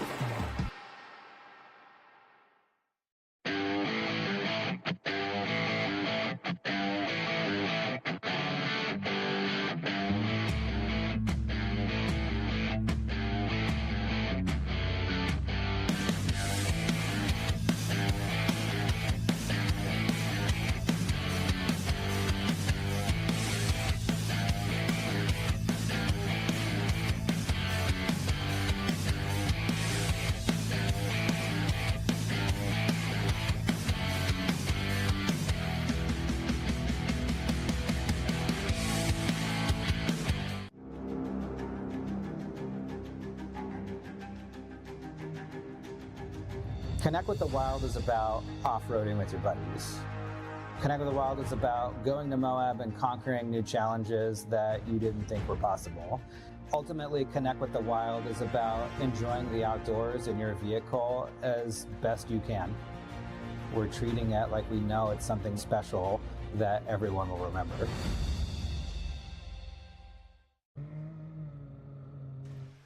Welcome back to the 2023 Ultra4 USA Legends of Havasu. There's Rich Burse and Scott Lesage right there at race mile number 3.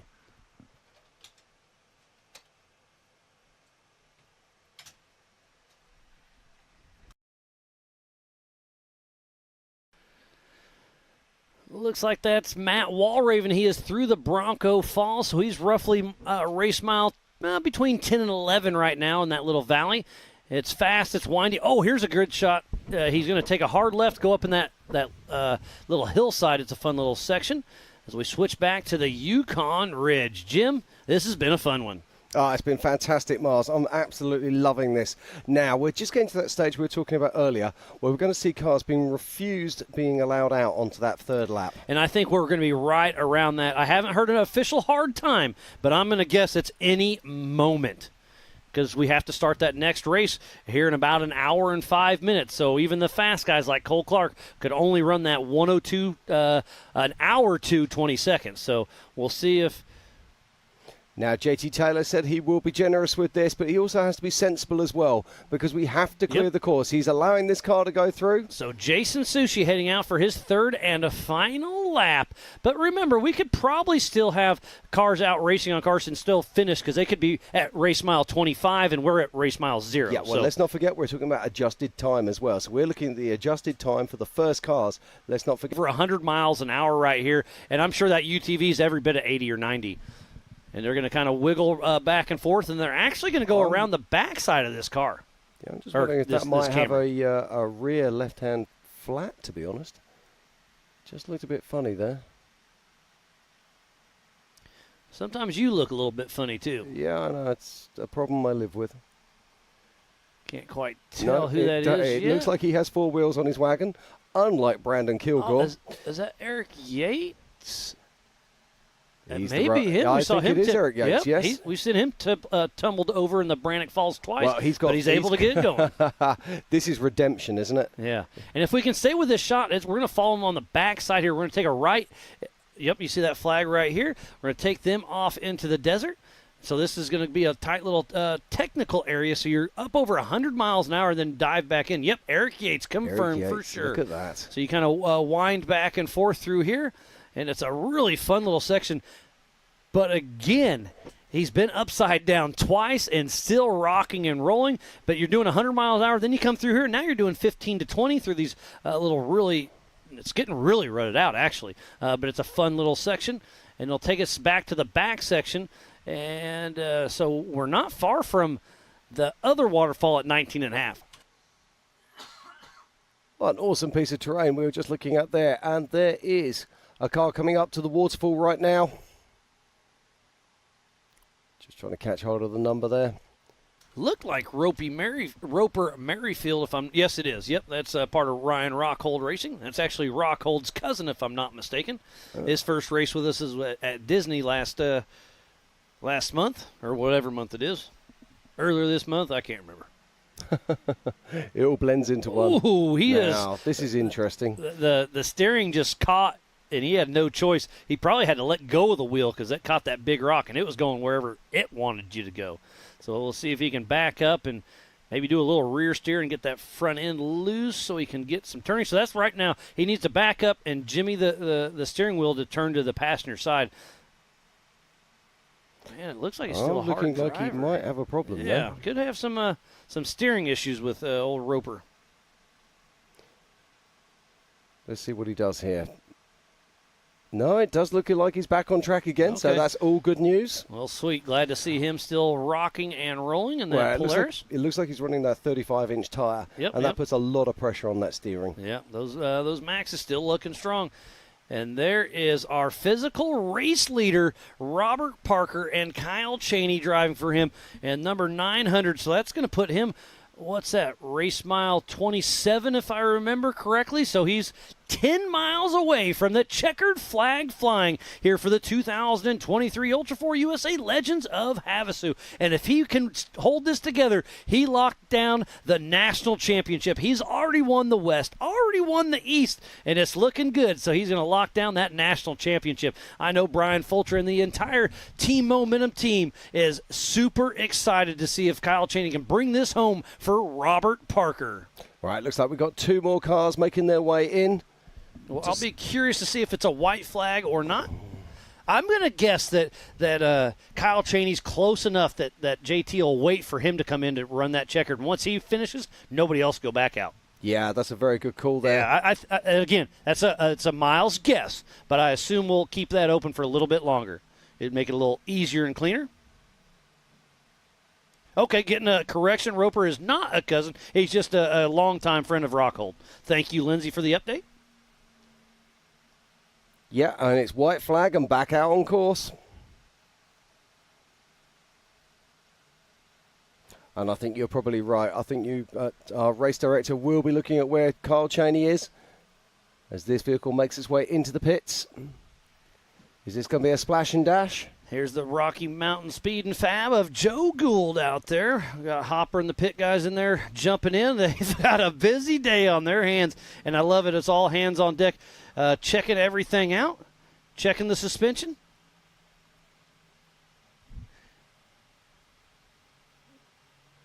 Oh, there's Justin Barth heading out for another lap. So this is a little dicey for Barth in my because his race starts in 1 hour. I don't know if he's going to make it back in time to start his next race. I think I would be getting on the radio right now and said, "Hey, pull over, buddy." Oh, wow, this is interesting. He has to have a perfect race so he can come back in. There goes Nathan Tater-Seiler with Tater Sack Racing. That is quite an interesting call there. When you consider the fact that his race times... Right, hold on. Let's have a dive into this and see if we can find out what is his current pace. I should be able to tell you that. If I look through my scoring...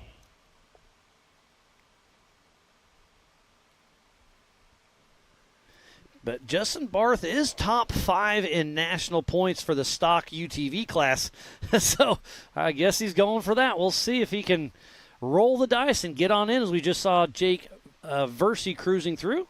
Well, Justin Barth, I can see here, he is lapping at around about 122. Whoa, so he's going to be back in town at 5:22. The race starts at 5, but hey, I guess he could still start the race.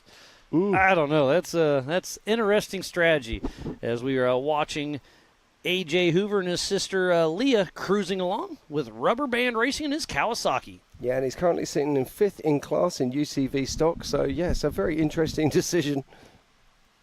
Perhaps he's not aware.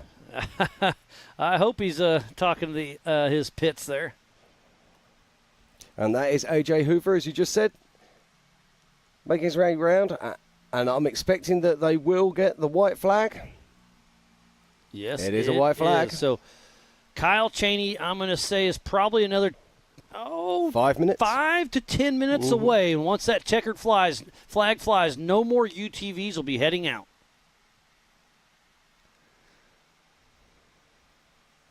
Now this is interesting because we're currently at. It is 4 4:02. So these cars have got to be clear of course And for a race start at 5 p.m. Not necessarily clear, because they could be at race mile 25, and there's 25 miles of Very clear. true. So Yep. there's a little bit of lenience there. But, yeah, I mean, at that time, they're lap traffic as well. So I think we got enough separation that we're still going to be A-OK. But we got 55-ish, if I'm remembering that right, that are going to be taking the next race. We are at 54 entries for the Everyman Challenge, so it's going to be interesting to see how that plays out. So it looks like the Hoover team is heading back out, in and out of the Amsoil hot pits.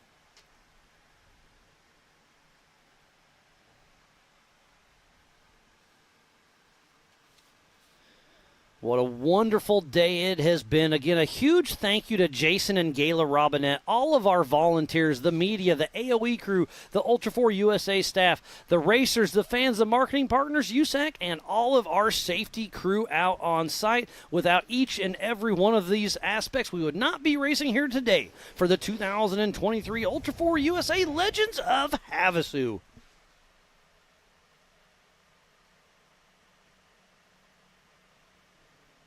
Rubber Band Racing heading out for their third and a final lap. Don't forget, you can download the MAO app. We have that on Google and on Apple. Make sure you go to AOE.tv and Speedsport.tv. We have the Ultra4 USA and MAO Facebook and YouTube channels. Make sure to share it, start a watch party. And speaking about Speed Sport TV, they are our official broadcast partner. And stay tuned. This will be a 1-hour post-produced special that will be airing very soon on AOE.tv and Speedsport.tv. And that's mainly the 4,400 class we dive into. Yeah, I'm looking forward to that. Got to say a massive shout out to Speed Sport. They really have helped us out, raised the game to the next level, and bringing this amazing sport and taking it to the homes around the world. Oh, there's Travis Zollinger currently sitting in that third position on adjusted time. We'll see if he can bring it on home. That is an amazing machine. Oh, there's Aaron Lynch driving for Chris May with May Motorsports. I'm sure old Chris May and Raleigh May are tuned in back at home watching their buddy Aaron Lynch, the nominee of the Zandy Willems Sportsman of the Year, out there helping his buddy Chris May, and he's jamming himself in that big rock. I think I'd take a backup right here because you're going to break an axle or ball joint at that angle. Yep, there he goes. He's going to work the wheel. Perfect. That is textbook there at the, well, maybe not textbook, but he was doing what he should there at the Bronco Falls. You've got a different, you have a different book to me, Miles, but he's certainly trying to make it work, that's for sure. This is so difficult. So much pressure on this vehicle, and your race can be done here if you're not careful. We saw that with Brandon Kilgore less than 30 minutes ago.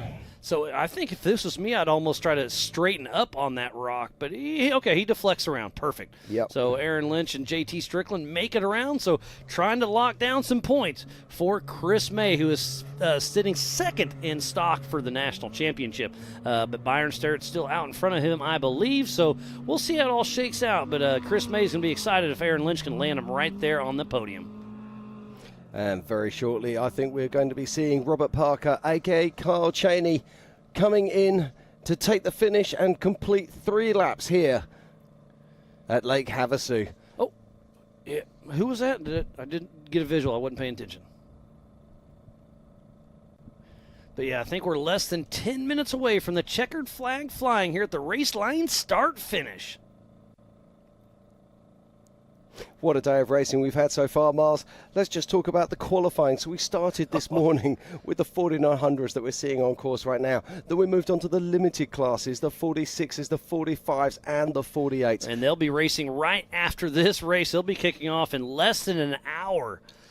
And then we moved into the 4400 unlimited class, and we saw K-Rod go out first, throw down a heater. It lasted all the way till the end, and then Lauren Healy stole the glory from old K-Rod. But what a wonderful qualifying we had. Ooh, that looked like a speed UTV. Is that Robbie or Max at the Spider Track backstretch? I'm going to guess that's Robbie. I'm going to guess that's Robbie as well. Looking to see if it's a 777 or a 777. Looks like a double 7. Yep, so that is Robbie Gordon himself still plugging away. If he can land on his podium for his first non-King of the Hammers race with us here at Ultra4 USA, he's going to be very proud of those speed UTVs. They just took 5 down to Nora. All 5 finished. Then Max Gordon takes the overall. Robbie Gordon gets that second position. So speed UTV doing some great things in the off-road industry. And he's so fast the camera can't keep up. Absolutely. And we're back at the race line, start-finish. The shadows are starting to lengthen here, but it's good to see that we've still got a good, strong breeze out there. That's going to be very important for the EMC race that we've got coming up very soon.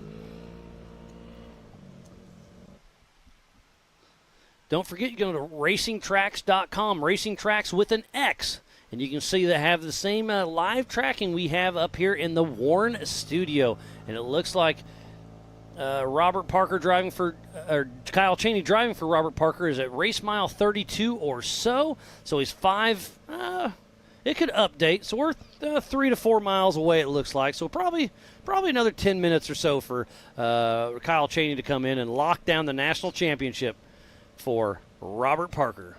Yeah, but it all happens until the final minute. You never know what these race courses can deliver.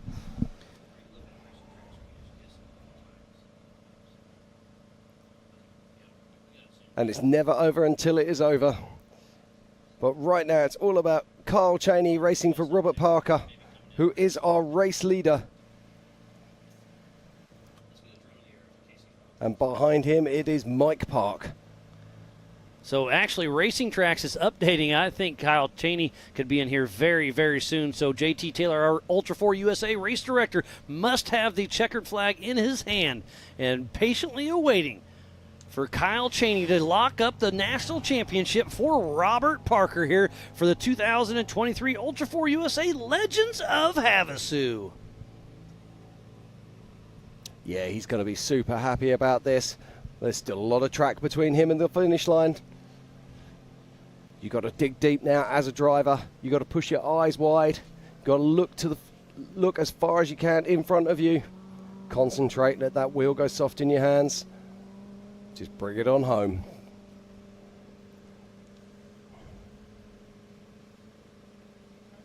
Now, Mars, we saw Cole Clark had that almost perfect start where he rolled up. Paul Wolf wasn't there. He had clean air, took this race out and was leading right the way up until the most of the way through, lap 2. Yeah, tough break for him in the rear of the car, had that issue, and you just can't plan for that. Ooh, that Josh Smith chasing down some dust. Is that a UTV? So that's going to be race mile, where are we at? That's probably 17 or so. 17 or 18. Oh, there's Rich Burst dropping down the Brannock boulders with Scott Lesage riding shotgun with Genesis Motorsports. He's going to drop down, take a hard right, try to miss that big rock.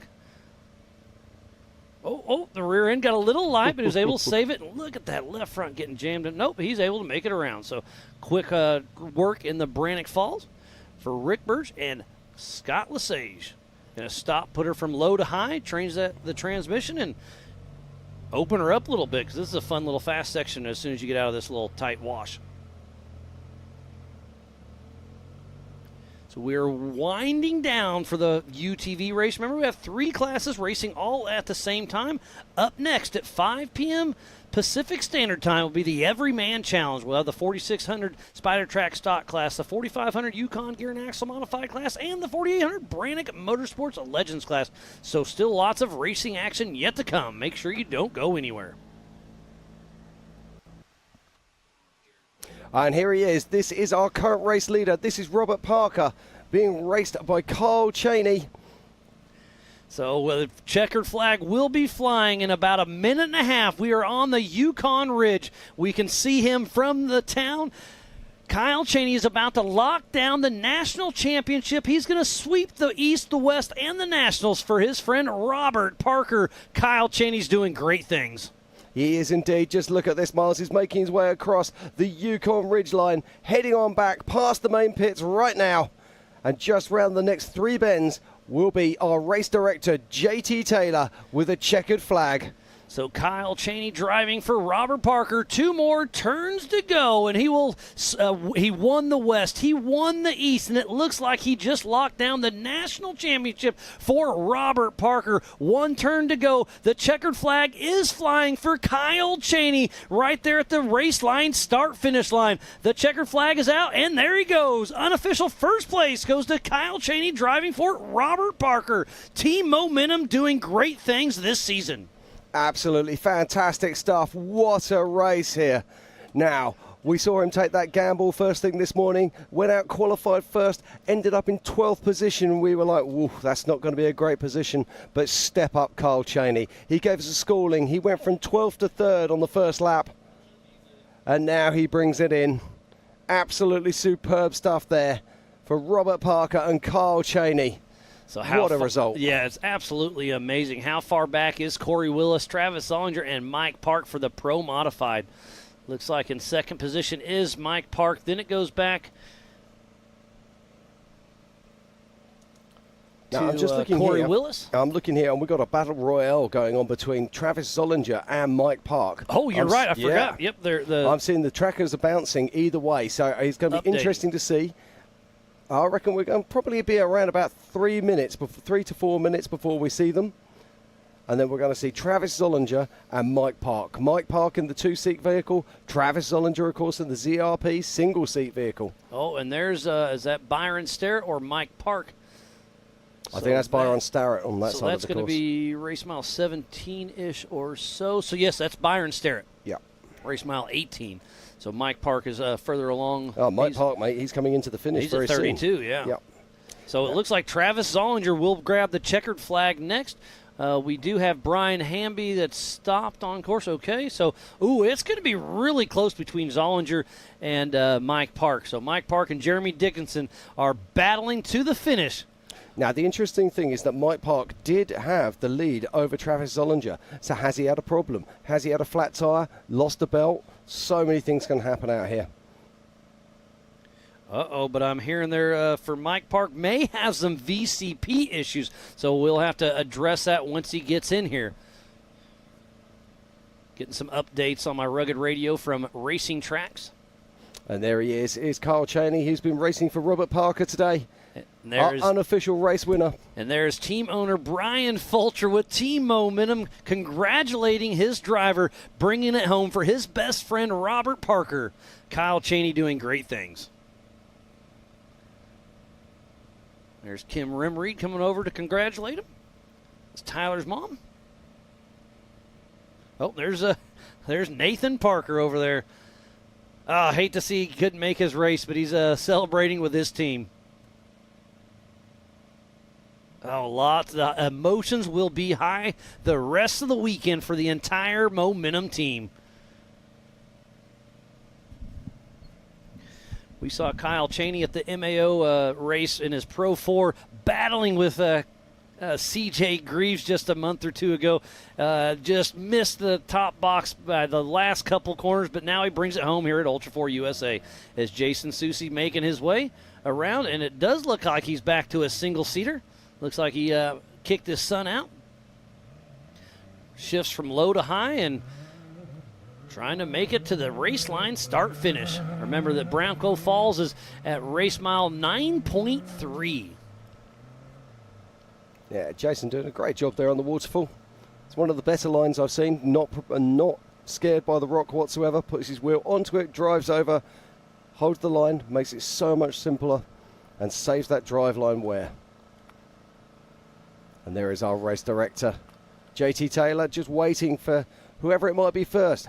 Will it be Mike Park? Will it be Travis Zollinger? He's talking to Jason Watt, who does a lot of prep for these Can-Ams. Helps the team Momentum. Talking to JT Taylor. Talking with his hands a lot, doesn't he? The growth of the 4900 class has been quite exceptional. It really has.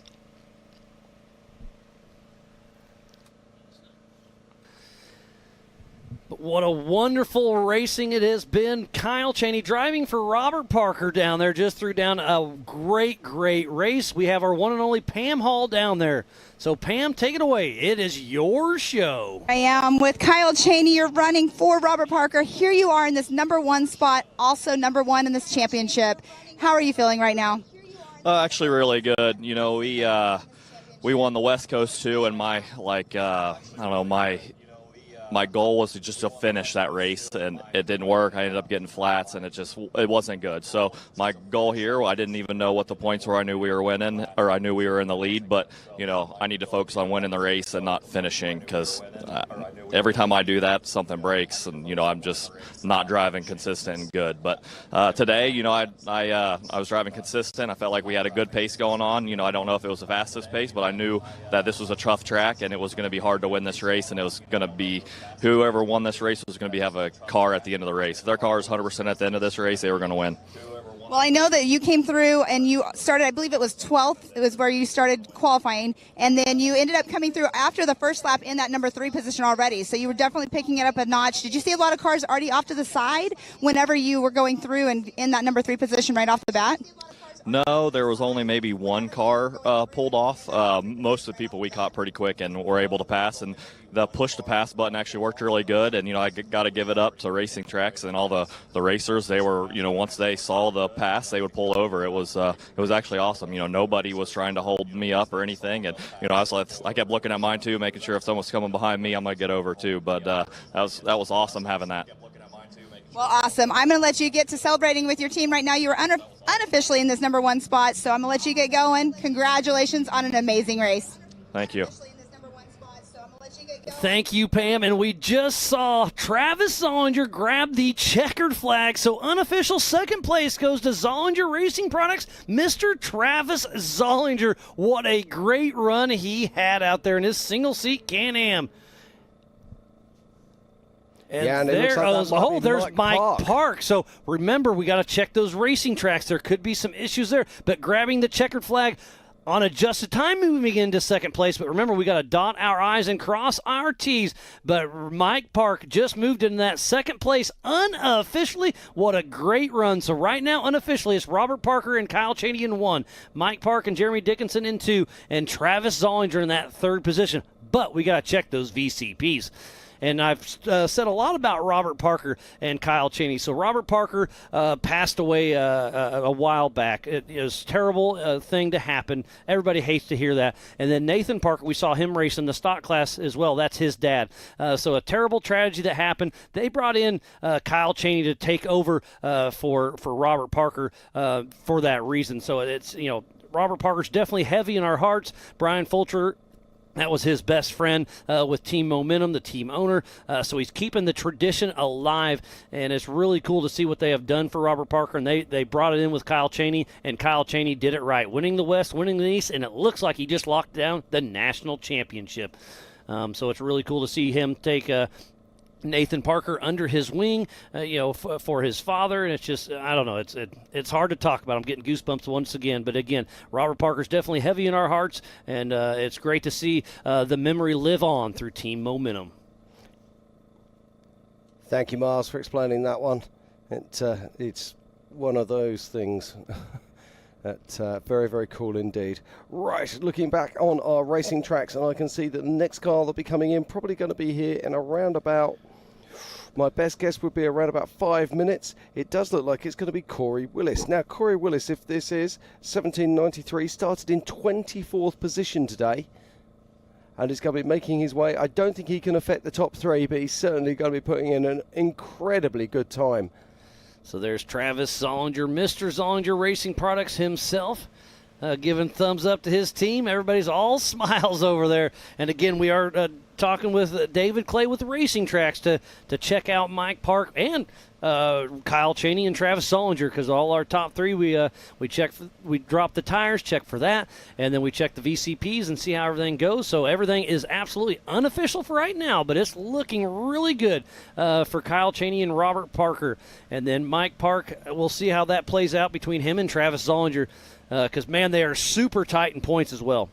This is Cody Willenberg now making his way onto the waterfall. And we are 100% going to start the Everyman Challenge at 5 p.m. So all of our limited racers, please get your cars to staging because you're going to take off here in about 38 minutes. As it looks like that's Willenberg, if I'm not mistaken. It is indeed. Making short work of the waterfall there. Very nicely done indeed. 5:29 making his way back into the desert. With CW Motorsports. That's race mile 9 at the Brannock Falls.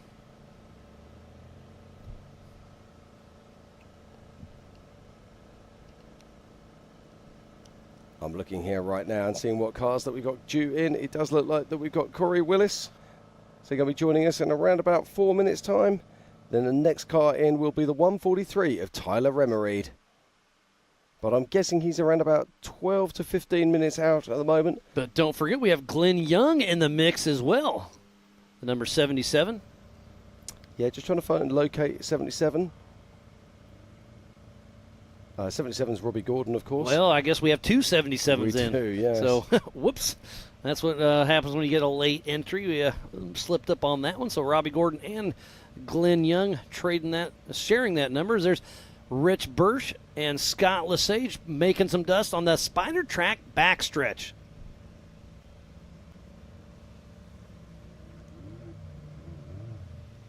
Look at him moving strong. He's going to have to slow down and take that hard right into the section as Nathan Seiler makes his way through. Oh, there's Justin Barth at race mile number 9. The race starts for him in 35 minutes, and he's at race mile 9. He's not going to make it in time for the start for the 4800 Brannock Motorsports Legends class. Never going to happen. I'm not sure what he's going to do, but yeah, there's pre-running and there's pre-running. And Justin Barth is not in the mix for the top 5 in national points for the 4800 class, so he is in the mix for the top 5 in the UTV, so he's probably playing his cards right. Yeah, this is the 49.55 of Joe Gould. We just saw him doing a refuel as he started his 3rd lap. And that's a great line there from Joe Gould. Just pops it up over the top of the rock, makes his way through. Great stuff there.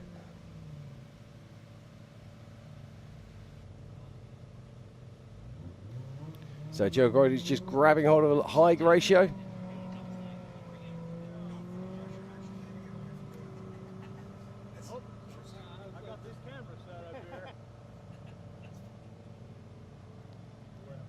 So still lots of racing still to be done here in the 4900 class. There's A.J. Hoover and his sister Leah with Rubber Band Racing getting ready to drop down the Brannock Falls in that Kawasaki. Yeah, we don't see many Kawasaki's out here, so that's great to see that.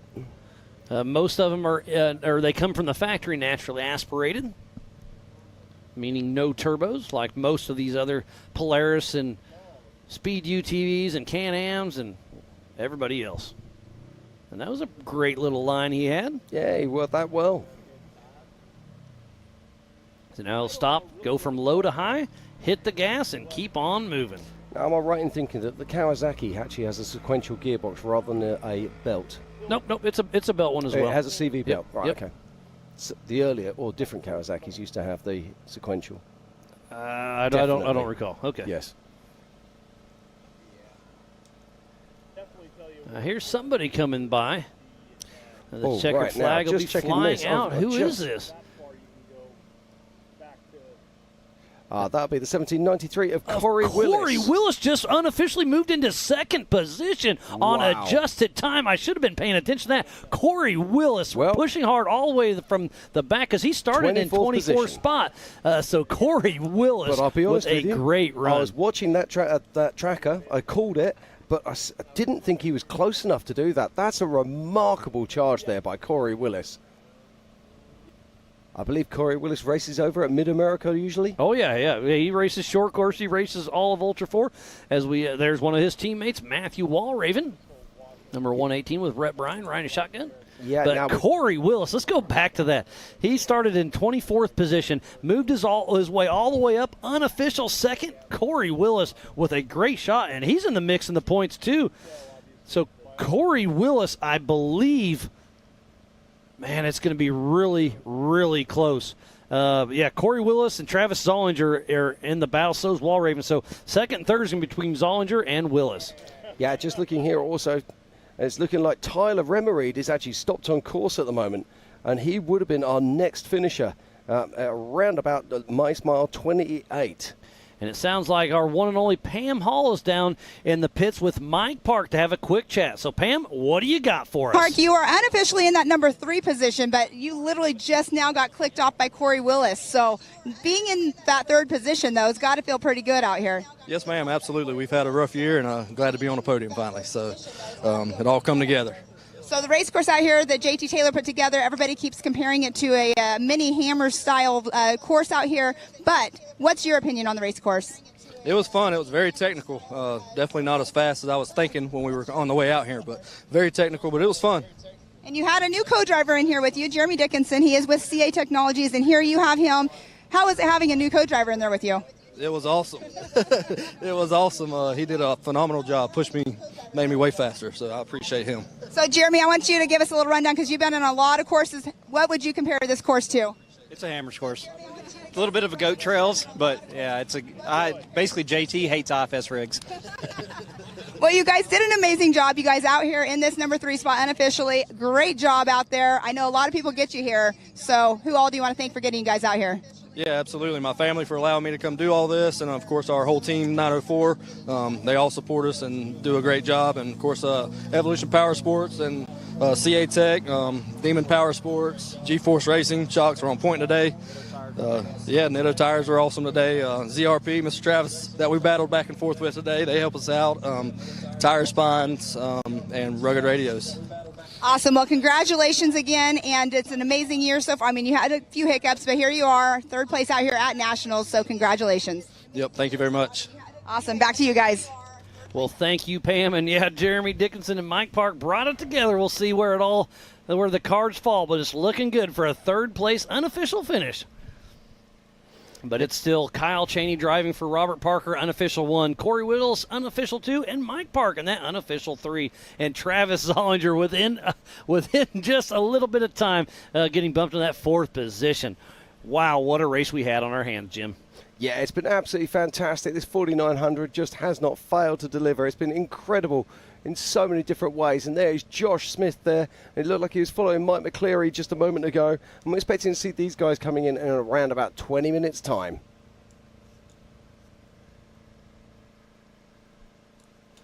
Now that's going to be an interesting one as well, Miles, because we're going to have cars finishing as we've got cars starting. So what they're going to have to do is have to stop them up by that last turn or something, because we can't have them finishing as we're starting. So they'll have to do an adjustment finish for some of these. Oh, there's Robbie Gordon still moving in that Speed UTV. Yeah, now Robbie Gordon, he's having a great battle there with Josh Smith, that's for sure. That's got to be really cool for Josh Smith to be battling with Robbie Gordon, both in the open class. No, Robbie Gordon's in stock, I believe. I'm pretty sure. No, those tires are big. So, yeah, double check, but I'm pretty sure he's an open. Yep, you are quite right. He is an open. Hold on, I didn't hear you, Jim. What'd you say? Robbie Gordon is currently running in 2nd place in open. But he's still pushing strong. Great to see such a new machine out there doing great things in the industry. Yeah, and Jake Versey is currently heading up in open right now. Now we saw Jake. I haven't seen Jake for a little while, so I'm going to hook back onto my tracker. Remember, you can go to racingtracks.com, Racing Tracks with an X, and tune into the 2023 Ultra4 USA Legends of Havasu for the live tracking. But for our live timing, go to live.ultra4racing.com to see the same tracking and timing we have here in the Warren studio.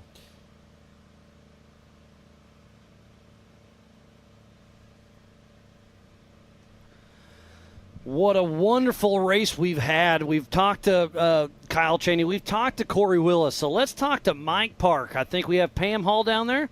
Pam, what do you got for us? Here I am with Corey Willis. Here you are in this number 2 spot. Last lap, what did you do to turn it up to take over this number 2 spot? Yeah, we've kind of gotten a reputation for coming last minute and trying to make it happen. And, you know, Double E Racing, George White and Jason Watt have me in just an amazing car, and you know, I've got enough faith in the car that on the last lap I could just give it everything it's got. That's what we did, and looks like it paid off. I think you have a new lucky charm too, right? Oh, I do, and she's at home, so we gotta say, happy engagement, Sarah. So exciting for you. Saw that you guys got engaged right after we left MAO last weekend, right? That's it. And you know, if anyone wants a tip, just leave a race and then get engaged when you get home. Don't wait for anything. Well, congratulations. I know you have a line of sponsors that get you out here, so who do you want to thank? We do Double E Racing, Halo Lockers, Hess Motorsports, United Trailer, Jason Dici, JW Performance, PPI Tuning, my company, for allowing me to leave and be able to do this stuff. Just everyone that gives us a hand, Yokohama Tire, Raceline Wheels, the list is endless. And I got to say a thanks to Kyle Cheney and the Miller brothers as well for kind of taking us in the off season and showing me how to drive these things a little bit. Well, Corey Willis, congratulations on this unofficial number 2 spot. What are your plans for 2024? We've got a few ideas. For sure going to focus on short course really hard, but we might pop on in here a few times too. Awesome. Well, congratulations again. Awesome to see you up here. Maybe we'll see you up here again next year. Most certainly. Back to you guys. Thank you, Pam. Thank you, Corey. Now, there's a guy who looked very happy indeed. Oh, absolutely. Yeah, he's been pushing all season long hard. There's Byron Starrett in the stock class who is battling with Chris May and Aaron Lynch to get that top box for the national championship. It's looking good for Byron Starrett. If he can hold this together, he will lock down the national championship. So Byron Starrett and Sarah riding shotgun, pushing hard. So can we get 2 Team 904s on the podium for the Pro Mod and the stock class? It's looking good for the Floridians. And you can see the shadows are already starting to set in. You can see right there that berm on that left side. You can't see it. The shadows completely covered it. So as we go into this Everyman Challenge, it is going to be the shadows are going to be playing tricks on a lot of these drivers. Luckily, the weather is absolutely beautiful. It's 85 and sunny here, so it'll chill off a little bit, but it won't be like hammers cold for sure. Yeah, absolutely. I'm just looking at our trackers right now, trying to work out who's going to be coming through next. And I think it might be Jake Versey, although it's showing on the tracker with an orange tab rather than a green one. Oh, so he's not moving possibly. No, he's moving, but I'm just waiting for it to update. Now, the reason it's interesting is because Jake Versey potentially is winning Open UTV. And he's not in Open UTV points either, so we'll see. Well, Josh Smith, as long as he finishes, he should have this locked up. Yeah, this is very interesting indeed. I'm just watching him here. I'm just waiting for his tracker to ping one more time. But I think it will be Jake Versey that we'll be seeing coming in to join us at the checkered flag. I think he's probably around about 4 minutes out. But the interesting thing about him is this. If Jake Versey has a problem, we've got Robbie Gordon around about 2 miles away who would take first place in Open UTV. What a story that would be. That would be pretty wild as we're chasing down Cody Willenberg and Randy Dazenbrock out of Effingham, Illinois with CW Motorsports. Heading around the backside. This is a fun little section.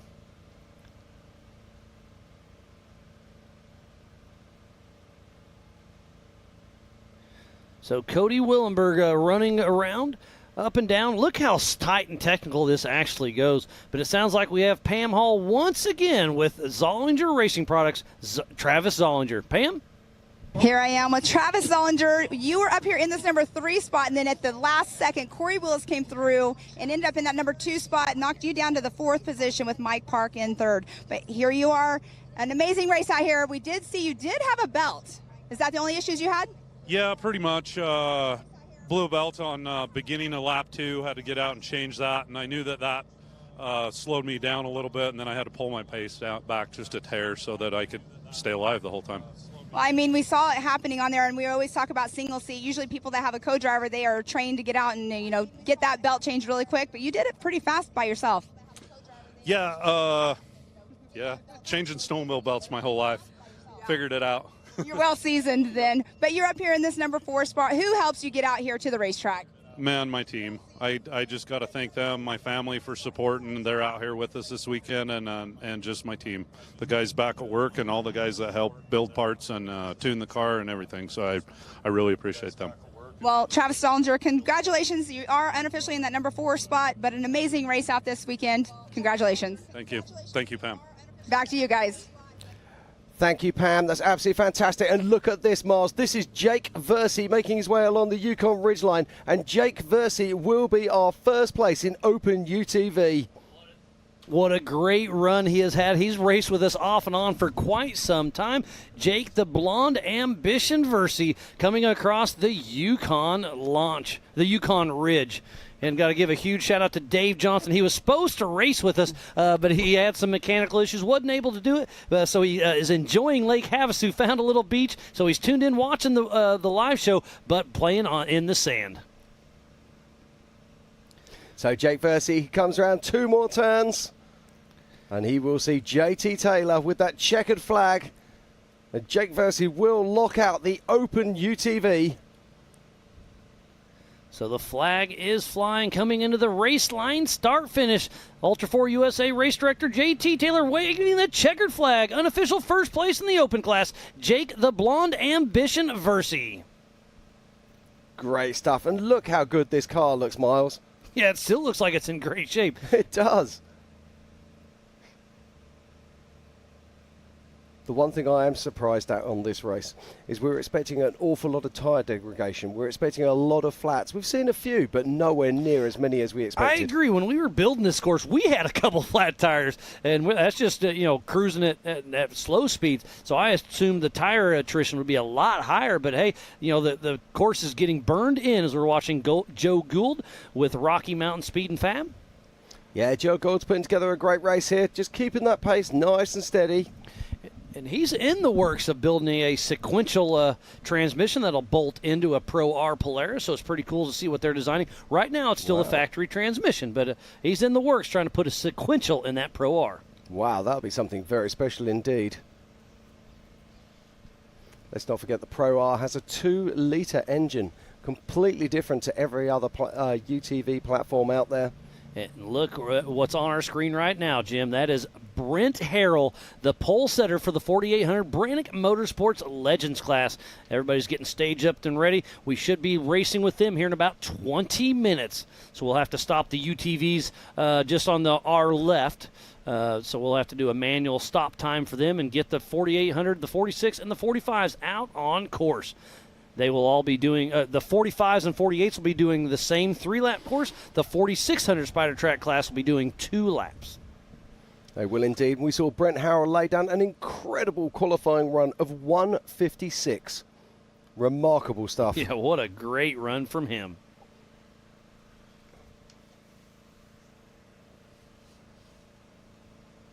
And still the awesome images coming from out on course. There's another car heading its way back towards us. At the Spider Track backstretch, making some dust. And at quick glance, I'm going to guess Roper Merrifield. We saw him still moving just a little bit ago. Yeah, that's a good call there, mate.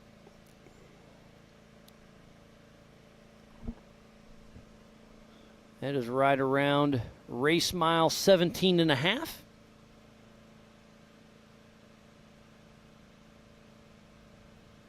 Yep, it sure is. Roper Merrifield still plugging away. Part of Ryan Rockhold Racing. You see the drone chasing him down? So we got a Styx camera on top of the hill. Bill's running that, and then Jack's flying the drone. Again, give a huge shout-out to the entire production crew. They showed up here in the dark. Well, they showed up days ago, just like we did. And to make all this happen with multiple camera angles, multiple drones, and, Clyde Bynum, the whole Speed Sport team, live media. I mean, it takes an army to bring it all together, but it's puts on live race media, brings it all together. Now, I think this is Matthew Walraven making his way towards the checkered flag. Just trying to get confirmation there.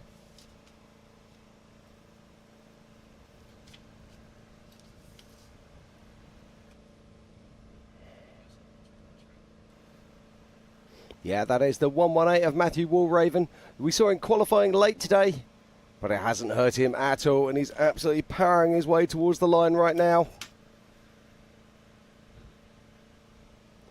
And he's in UTV Pro Mod. It looks like it's probably going to be a top 6 finish. So Matthew Walraven, one more turn, and he will be seeing the checkered flag. And race director, JT Taylor. So Walraven grabs the checkered flag at the race line start-finish. That looks like it puts him in 6th overall and 5th in Pro UTV. All unofficial at this stage, of course, but a fantastic run there from Matthew Walraven. There's Zach Swatsky. He's new to the Ultra4 USA team. He's part of the pit guys, but we brought him over to the other side. Great to have him. He's kind of job shadowing Alan Johnson and doing a little bit of everything.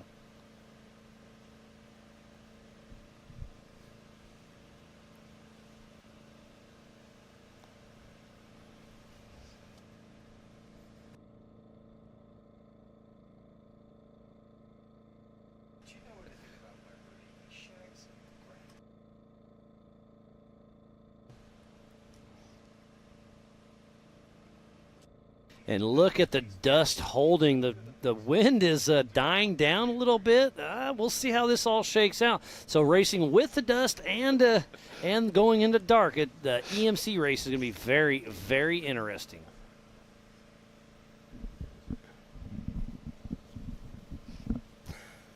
If you are just tuning in, this is the 2023 Ultra4 USA Legends of Havasu. We are winding down on the 4900 UTV races. We had 3 races going on all at the same time.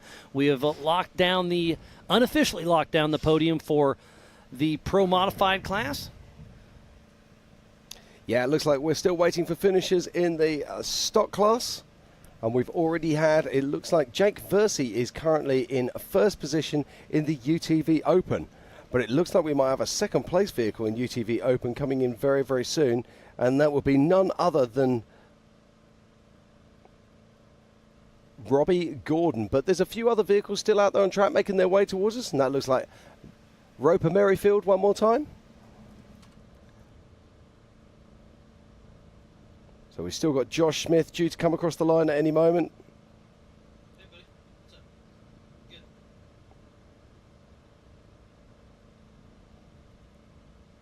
Everything's good. We were winding down the UTV race, and the EMC will be kicking off. Yeah, so we're going to have a heap of cars joining us very soon across the start-finish line. For 45, 48, and 2 for 46. And it looks like one of those will be Robbie Gordon.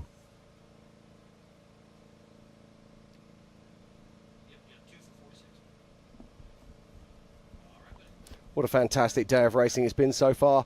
And it's still going to get better and better. We have the Everyman Challenge vehicles can be taking the line very soon. But crossing the line now, taking the checkered flag, is Mark McCleary flying once again.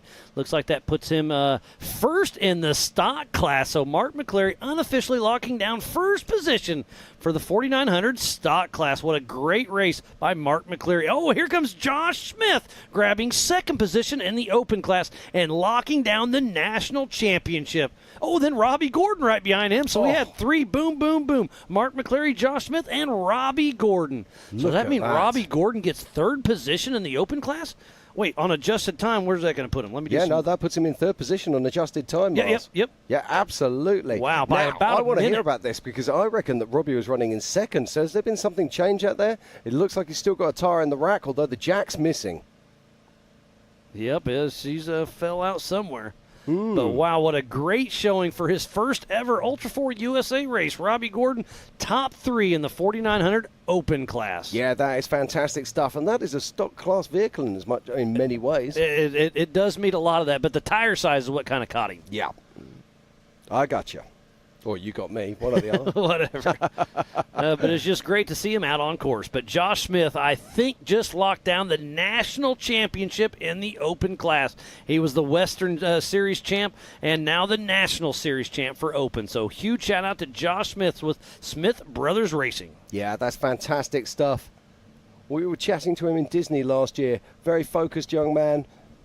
Knew what he wanted to deliver. He didn't have luck that day, but he's had some good luck today. Great racing from Josh Smith.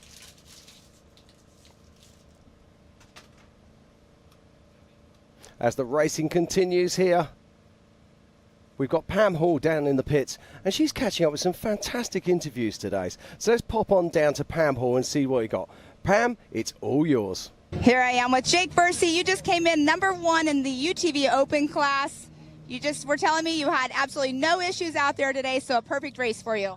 Yeah, it went really well. We had a blast. I mean, we were pretty conservative on laps 1 and 2, and then came over the radio that we had a chance for a run from the top, so we really turned it up on lap 3. But pretty unbelievable how the track develops. We thought we had like some killed tires, but it ended up everything was fine. It was just weird how the track develops. Yeah, we were just discussing that too. It's like when there's chatter bumps and stuff out there, it just makes your car completely feel off, but you obviously have no issues because you're in this #1 spot. Yeah, no, I couldn't be more happy. Everything held up on my car. I mean, that was absolutely brutal race. X-Comp tires, no flats. I mean, I honestly expected flats.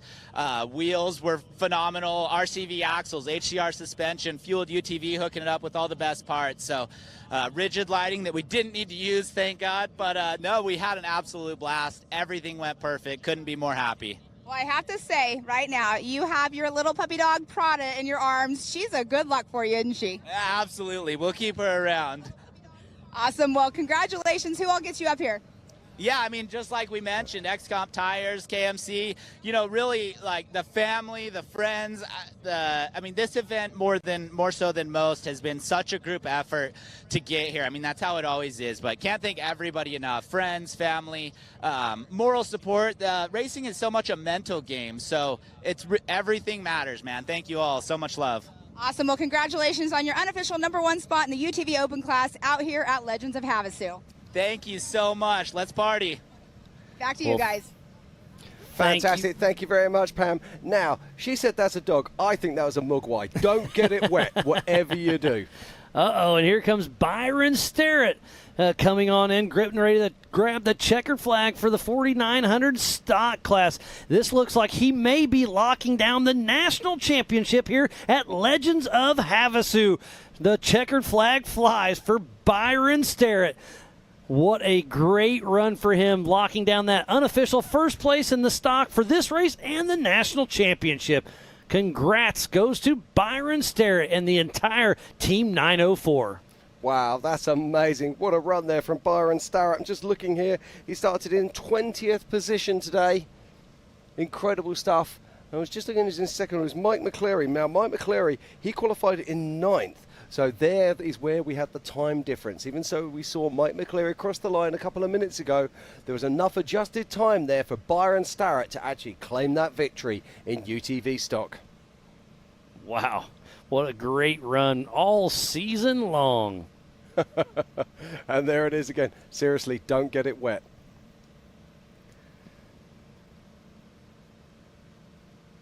That's A.J. Hoover and his sister Leah riding along with Rubber Band Racing. Race mile 17 or so. Yeah, and in around about 10 minutes' time, they're going to become the Hunted as the EMC classes take to the track. I can hear the horsepower right outside the Warren studio. They are ready to rock and roll.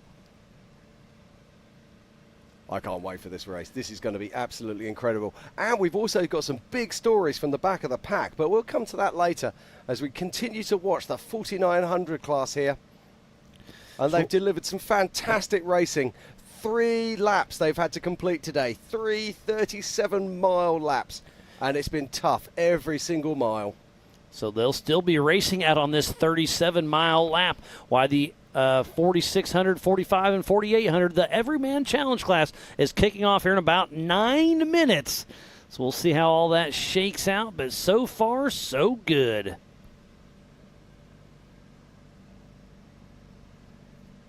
And you can see what they're saying about when they say technical. Lots of ups and downs, lots of sideways, lots of left, lots of rights, and lots of rocks on the side of the track. They just want to steal those tires out of you.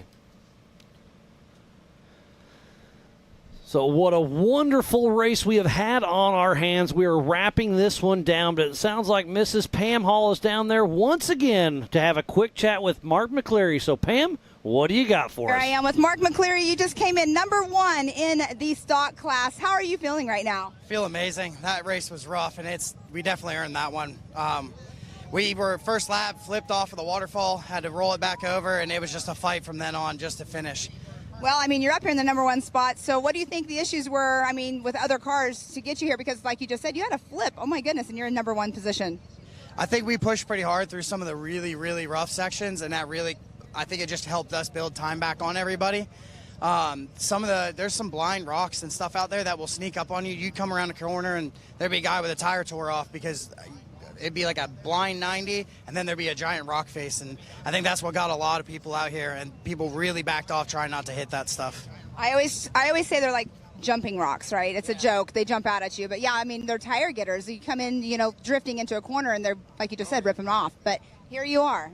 Yeah. You're injury-free. Yeah, no, it worked out really good. Like I said, they do jump out, and by the third lap, down the main lines, the rocks were starting to slowly come up, and they were just going to grab you if you weren't paying attention. Well, what do you think the most difficult part about that race course was? Probably trying to be smart in all the heavy downhills with like 90 rights, 90 lefts, and there was a couple really big uphills where if you went straight, you were going right off a cliff. Well, that definitely sounds difficult for me. So, who do you want to thank for getting you out here for Legends of Havasu? First of all, I got to thank my family. I couldn't do this without them. Big shout out to my co-driver / mechanic, Jason. He owns Dirt Monkey Performance. I got to thank Turned Up Racing, Gary at G-Force, Raceline Wheels, MRT Tires, Wayland Speed, PATV Power Sports. Anybody else, thank you. I appreciate it, but we did it. Well, congratulations. An amazing race for you. I mean, obviously you said you flipped, but here you are up in the #1 spot. Thank you. That was awesome. Awesome. Back to you guys. Well, thank you, Pam. And while we were talking down there, it is unofficial. It looks like Byron Starrett did take that #1 spot. Mark McCleary unofficial in that second position. But it was really close down to the adjusted time. But still, congratulations to Mark McCleary in that unofficial second position. But Byron Starrett looks like he just locked down the national championship in the stock class. Yeah, absolutely fantastic stuff there from Byron. As I say, he started right the way back in 20th position, whereas Mark McCleary started in 9th, and that gives you the adjusted time difference as each car left the line in 30-second intervals. And we are only around about 6 minutes away now from the start of our EMC race. So it sounds like the race line finish for the 4900 will be closed here shortly, but they will still get their finishing points. We'll just have to manually time them, 100 yards back or so for safety reasons, obviously, because we can't start a race while a race is finishing for the timing loop. But wow, what a wonderful day of racing. We started out this morning at 8 a.m. Well, we started out this morning at 7 a.m. with a driver's meeting. Then at 8 a.m. we went qualified all the way till about 1 o'clock, and then started off the UTVs. Haven't had a break yet. Break in action. It's been fun, Jim. It's been fantastic. People say this race is very similar to King of the Hammers. Well, it actually is like King of the Hammers for us because we're working all day and into the night. Yeah, you're absolutely right, but I wouldn't have it any other way. And it sounds like Pam Hall's down there once again, having some fun down in the Amsoil Hot Pits. Pam, what do you got for us? Here I am with Josh Smith. You're in this #1 spot out here for the national championship. But let's talk about the race right now. What do you think about that race course? That race course is a lot of fun, a lot of challenging things, and a lot of things that'll bite you. I hear it's a lot of the rocks were jumping out, and the rock faces and everything were the kickers. What do you think the most difficult part of the race course was? Most difficult part was probably just the big bottom out bumps that you can't hit too fast. You're going to blow the front end apart, and I think that was the hardest part for me. Well, your car held together. Here you are. You were having some issues, I believe, with the steering belt. Is that correct? Yeah, we blew a power steering belt on the first lap, and then we blew a drive belt on the second lap. Well, a belt issue, a belt game, I guess I should say. But here you are in this #1 spot unofficially for the championship. You're no stranger to it because last year you were the West Coast champion, this year and the national champion, and now here you are again for the open class, the champion. Yep. Open class champion and West Coast Open class champion. It's pretty cool. Well, who do you want to thank for getting you out here and being so successful out here with Ultra4 USA? I want to thank Luke and Molly. They're my biggest partner, and they helped me out a lot. I thank Corey Nasso and all my sponsors like ZRP and Maxxis Tire, KMC, RCV, Side-by-Side Performance, and Infinity Fab. So Corey Nasso, he helps a lot. He helped me get here today, and my brother Jared and my girlfriend Abby, they always help me out, and my mom, of course. Awesome. Well, congratulations. You get to go do some celebrating. We have our awards we're giving away tomorrow night, so enjoy Havasu. Awesome. Thank you. Awesome. Back to you guys. Well, thank you, Pam, and what a wonderful UTV race that was. We are getting ready to kick off the EMC class, so here's the Good Boy Vodka unofficial results in that 14.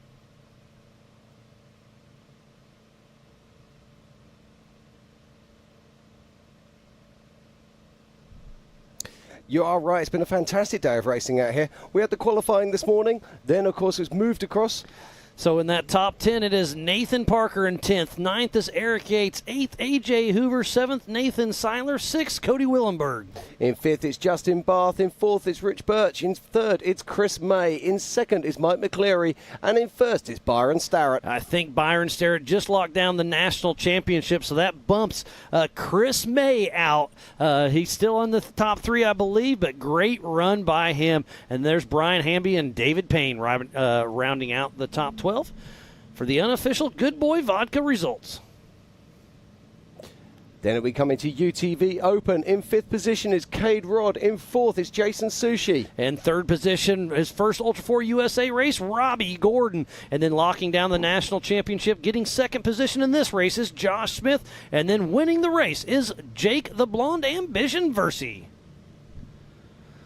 And last but not least, the 4900 Pro Modified Good Boy Vodka unofficial results. In 10th position is Joe Gould, then Brandon Kilgore, Tyler Rimreed, Glenn Young, Cole Clark.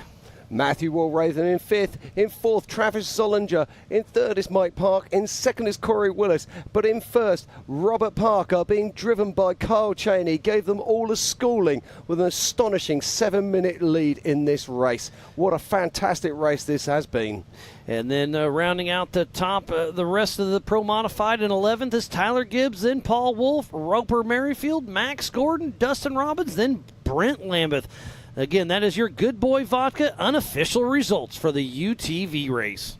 So we are about to kick off the 4600 Spider Track Stock class, the 4500 Yukon Gear and Axle Modified class, and the 4800 Brannick Motorsports Legends class. So another great race yet to come. Yeah, I can't wait to get this race started. Brent Harrell is sitting on pole position for this one, Miles. It's going to be absolutely fantastic.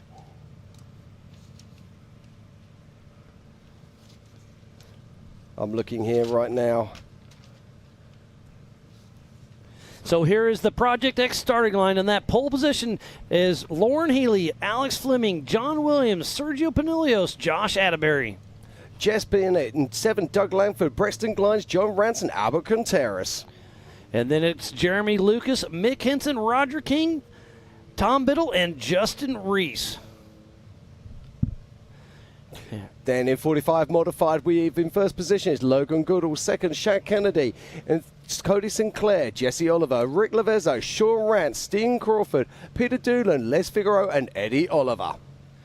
And then in 11th was Dwayne Garrettson, Chad Kennedy, and Matthew Weiss. So Dwayne Garrettson, keep an eye on him. He's coming from the back of the pack for that class. Absolutely. And in stock class, we have Lauren Healy on pole, followed by Alex Fleming, John Williams, Sergeant Pinilios, Josh Atterbury, Jess Bennett, Doug Langford, Brexton Glines, John Rance, and Albert Contreras.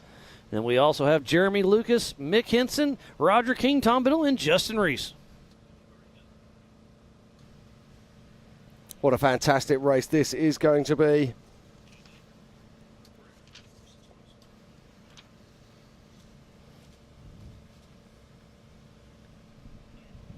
And we can see there our pole sitter. That is Brent Harrell sitting on the line right now, qualified with a 156.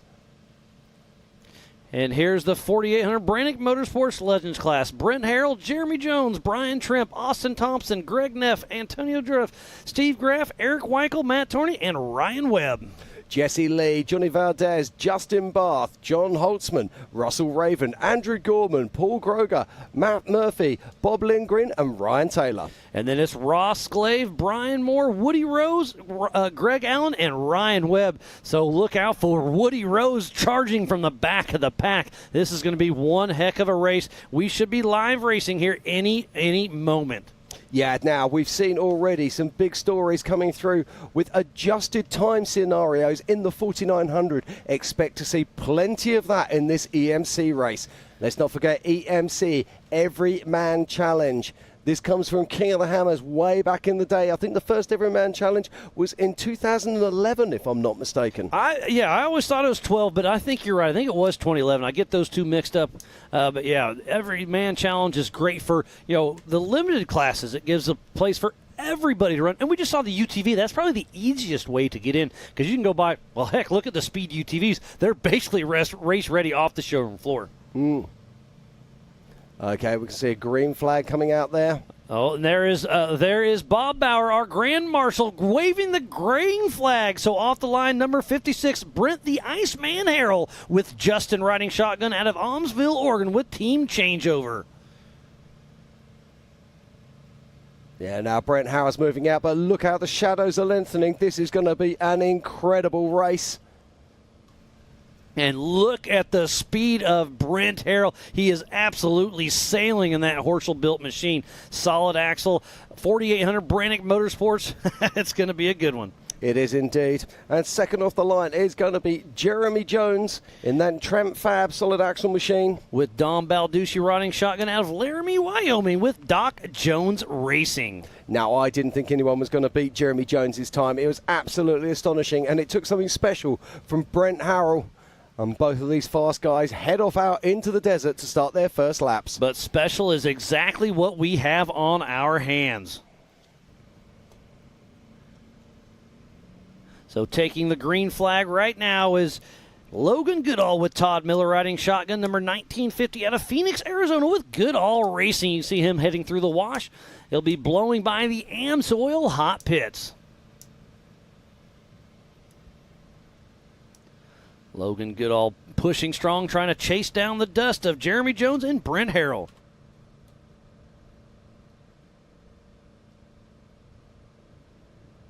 And taking the green flag right now is Shad Kennedy with Jess Cooper out of Prescott, Arizona, with Kennedy Motorsports in his Poison Spider chassis.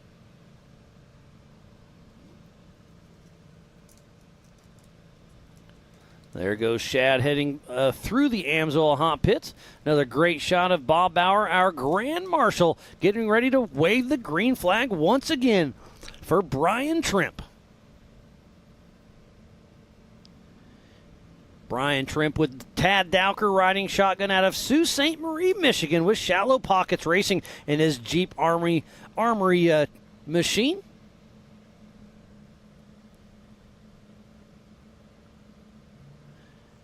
And this is going to be a one heck of a race. So our pole position in the 4500 Yukon Gear and Axle Modified class is Cody St. Clair getting ready to take off the 4561 with Tyler Haggard riding shotgun out of Ponder, Texas, with SCR Motorsports in his Tribe 16 chassis. Cody the Texas Kid St. Clair. Remember, we do have 3 races going on at the same time. We have the 4800 Brannick Motorsports Legends class, the 4500 Yukon Gear and Axle Modified class, and the 4600 Spider Track Stock class. Yeah, we've got so much racing coming up here today. It's going to be absolutely incredible. And I'm just looking right now at our racing track. And as Austin Thompson next, off the line. Bam Bam Jr. himself with his dad, Brendan Thompson, running shotgun. He'll be racing tomorrow during the 4400 class out of Nevada City, California, with Outcast Racing and that UFO solid axle rear engine machine. It's an oldie, but a goodie. It is indeed. It's a car we've seen so many times. King of the Hammers. And next off the line is Greg Neef. With Eric Risco riding shotgun out of Broomfield, Colorado, with Neff Motorsports in his Neff Motorsports chassis. And Bob Bauer sending another one out. Bob Bauer, of course, the Off-Road Motorsports Hall of Famer. Our Grand Marshal for the 2023 Ultra4 USA Legends of Havasu. This is the Everyman Challenge race. And next is the 449 of Antonio. With Kedden Ewing riding shotgun out of Mesa, Arizona with Let's Roll Off-Road with the OG Let's Roll Off-Road chassis. Yeah, laid down a really solid pace in qualifying. Very impressive indeed. It's got some big horsepower in that car. As we move next to Steve Graff. With John Dykus riding shotgun out of Litchfield Park, Arizona with Graff Racing his Steel Nuts Off-Road Ultra Pro chassis. So Steve Graff and John Dykus getting ready to grab the green flag. And there he goes. Bob Bauer having the time of his life there. And next on the line, it's Eric Weichel as we watch Steve Graff making his way out onto track. Eric Weichel, the man with the smiley face, the man with the flames. Very distinctive vehicle. Always a big smile whenever you see him. A fierce competitor and a lovely man in the pits. And it is a green flag for Eric Ace Weichel and Wade riding shotgun out of Helena, Montana with Some Fear 406 Racing in his Jimmy's chassis. And there you see the big smiley face as Eric Weichel makes his way out onto the track. I love that for myself. I love that for the drones. It's a great way to see it. Was that Jesse Oliver? This is Jesse Oliver. This is Jesse Oliver next. 45-17. With Randy Cole riding shotgun out of White Lake, Michigan with Oliver Racing. It's a freeze frame there of Bob Bauer. But there we go. It's Jesse Oliver making his way out onto track. This is a 3-lap race, 3 37-mile loops of our course out here at Lake Havasu. And next off the line will be Matt Tornay. With his son Greg Torney riding shotgun out of Elizabeth, Colorado with Torney Race Concepts in that Tribe 16 chassis. Great to see them racing once again. They're getting everything prepped up. They're anticipating a big 2024 season. And there we are off. Matt Torney racing off into the sunset.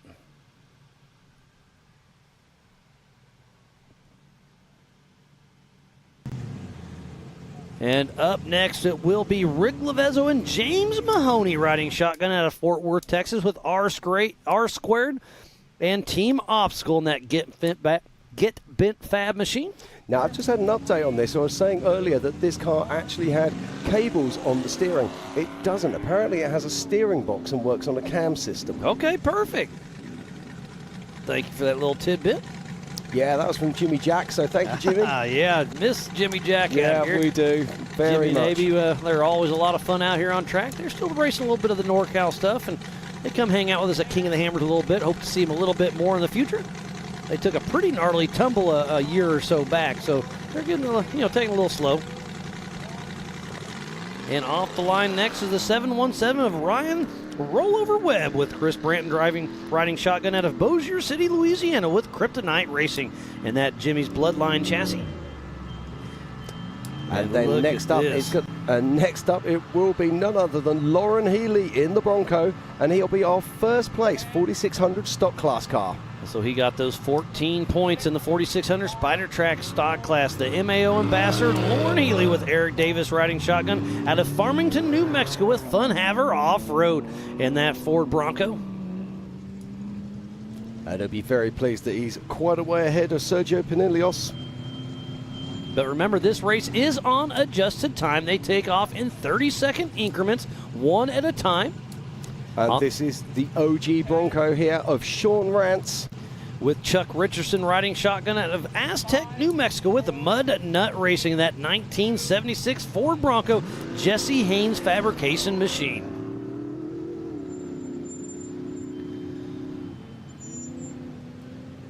So that is race mile 3, that camera. So we got lots of dust getting stirred up out there as we're sending them out on this 37-mile course.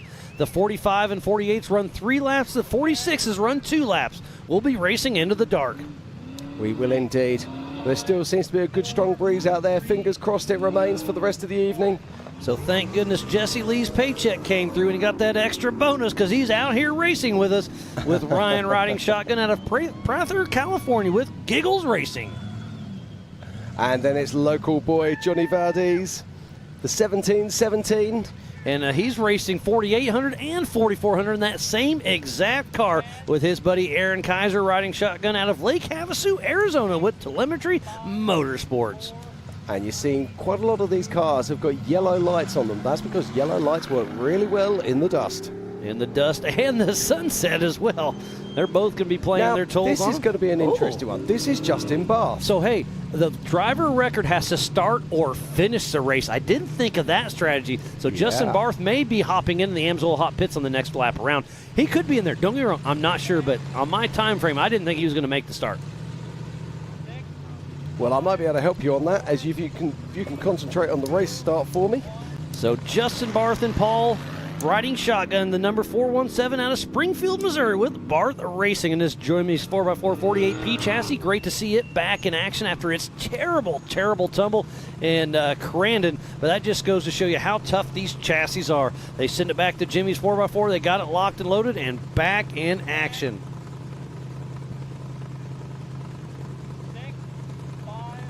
So the husband and wife team of John and Jody Holtzman out of Newcastle, California with Holtzman Racing in their Jimmy's chassis take out, riding out into the sunset. I believe this is our second position in the 4600 Spider Track stock class of Alex Fleming with Will Oliver riding shotgun out of Denver, Colorado with Sherpa Motorsports in their 2004 Toyota 4Runner. Heading out for another lap. 3, 2, 1. Bob Bauer with the green flag getting ready to take off. And here we go.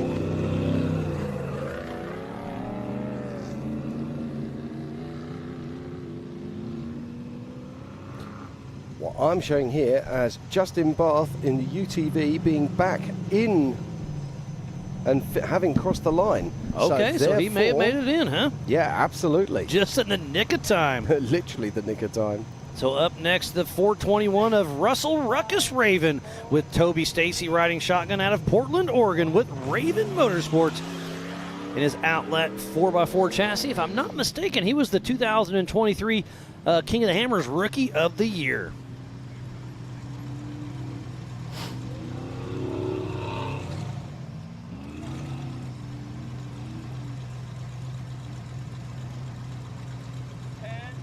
I think this is the 48.53 here of Andrew Gorman.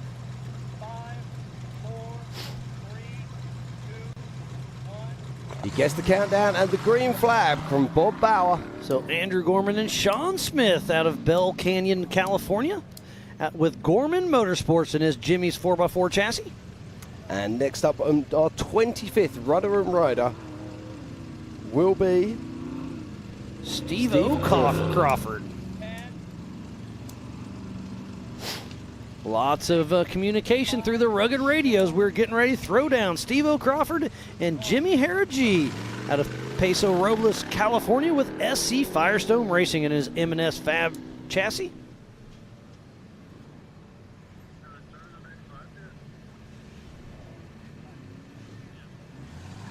And another husband and wife team of Paul and Christy Kroger, number 829 of Tucson, Arizona with Kroger Racing.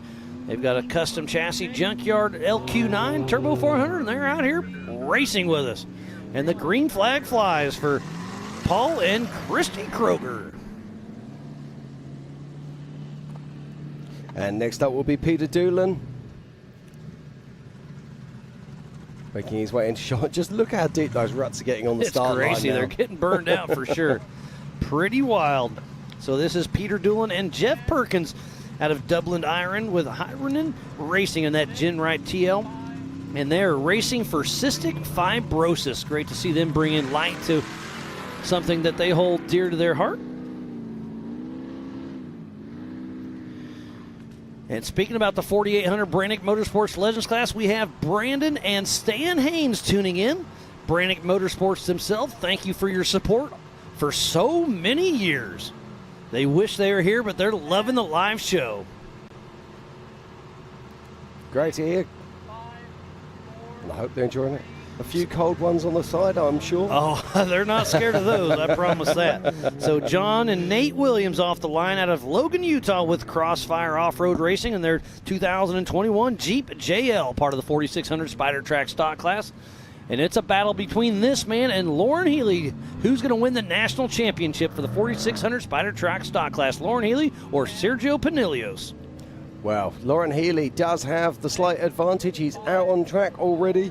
But Sergio Pinillos, let's not forget, he's not feeling great at the moment. And there's no worse place to be when you're feeling unwell than in a race car. So let's hope he's feeling a bit better as he makes his way out on track. And Brad Goodfellow with Warren is riding shotgun with Sergio out of Mount Dora, Florida with RPM Extreme and Warren Racing in their 2015 Jeep JK owned by John Schaefer. And it's Fig Speed next. This is Les in the 4578. And he's getting the count, and off he goes. Les Fig Speed Figaro out of Henderson, Nevada with Fig Speed Special in that 2014 JK, part of the 4500 Yukon Gear and Axle Modified class. The sun is starting to set. We've got about an hour before dusk really sets in, so hopefully we can get that first lap, maybe lap and a half with daylight, and then they're going to have to bank on their Project X lights. Absolutely. This is Josh Atterbury in his new Bronco. Just look at this machine, Miles. It's absolutely gorgeous. Josh Atterbury with Brandon Bain riding shotgun out of Show Low, Arizona with Cracker Fab Motorsports in their 2022 Ford Bronco. We have 54 cars in that Everyman Challenge. It is pretty impressive. Yeah, it's incredibly impressive. We move on to our next, which will be Jesse Bennett.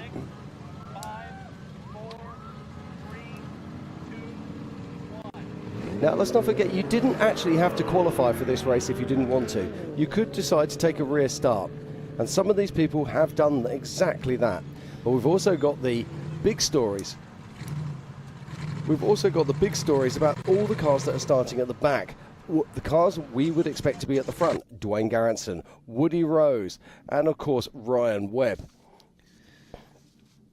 So off the line right now is Matt Dog Murphy out of West Jordan, Utah with Crawler Corns in his Jimmy's Trail chassis. That's actually Bobby Lindgren. I got a little off, so Matt Murphy did not take the start unless I missed him. Let me know if you guys want a different angle on Mobile One. Yeah, no, I wasn't sure that I saw him there, so... no, and this is definitely Doug Langford. So, yeah, taking off the line right there was the 819 of Bob Lindgren and Justin Reese out of Salida, Colorado with Rusty Nail Racing, their Jimmy's 4x4 chassis.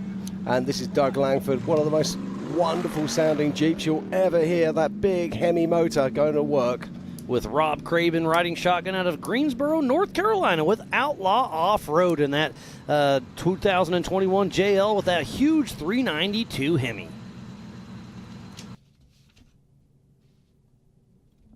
And next off the line, it will be Eddie Oliver in the 4583,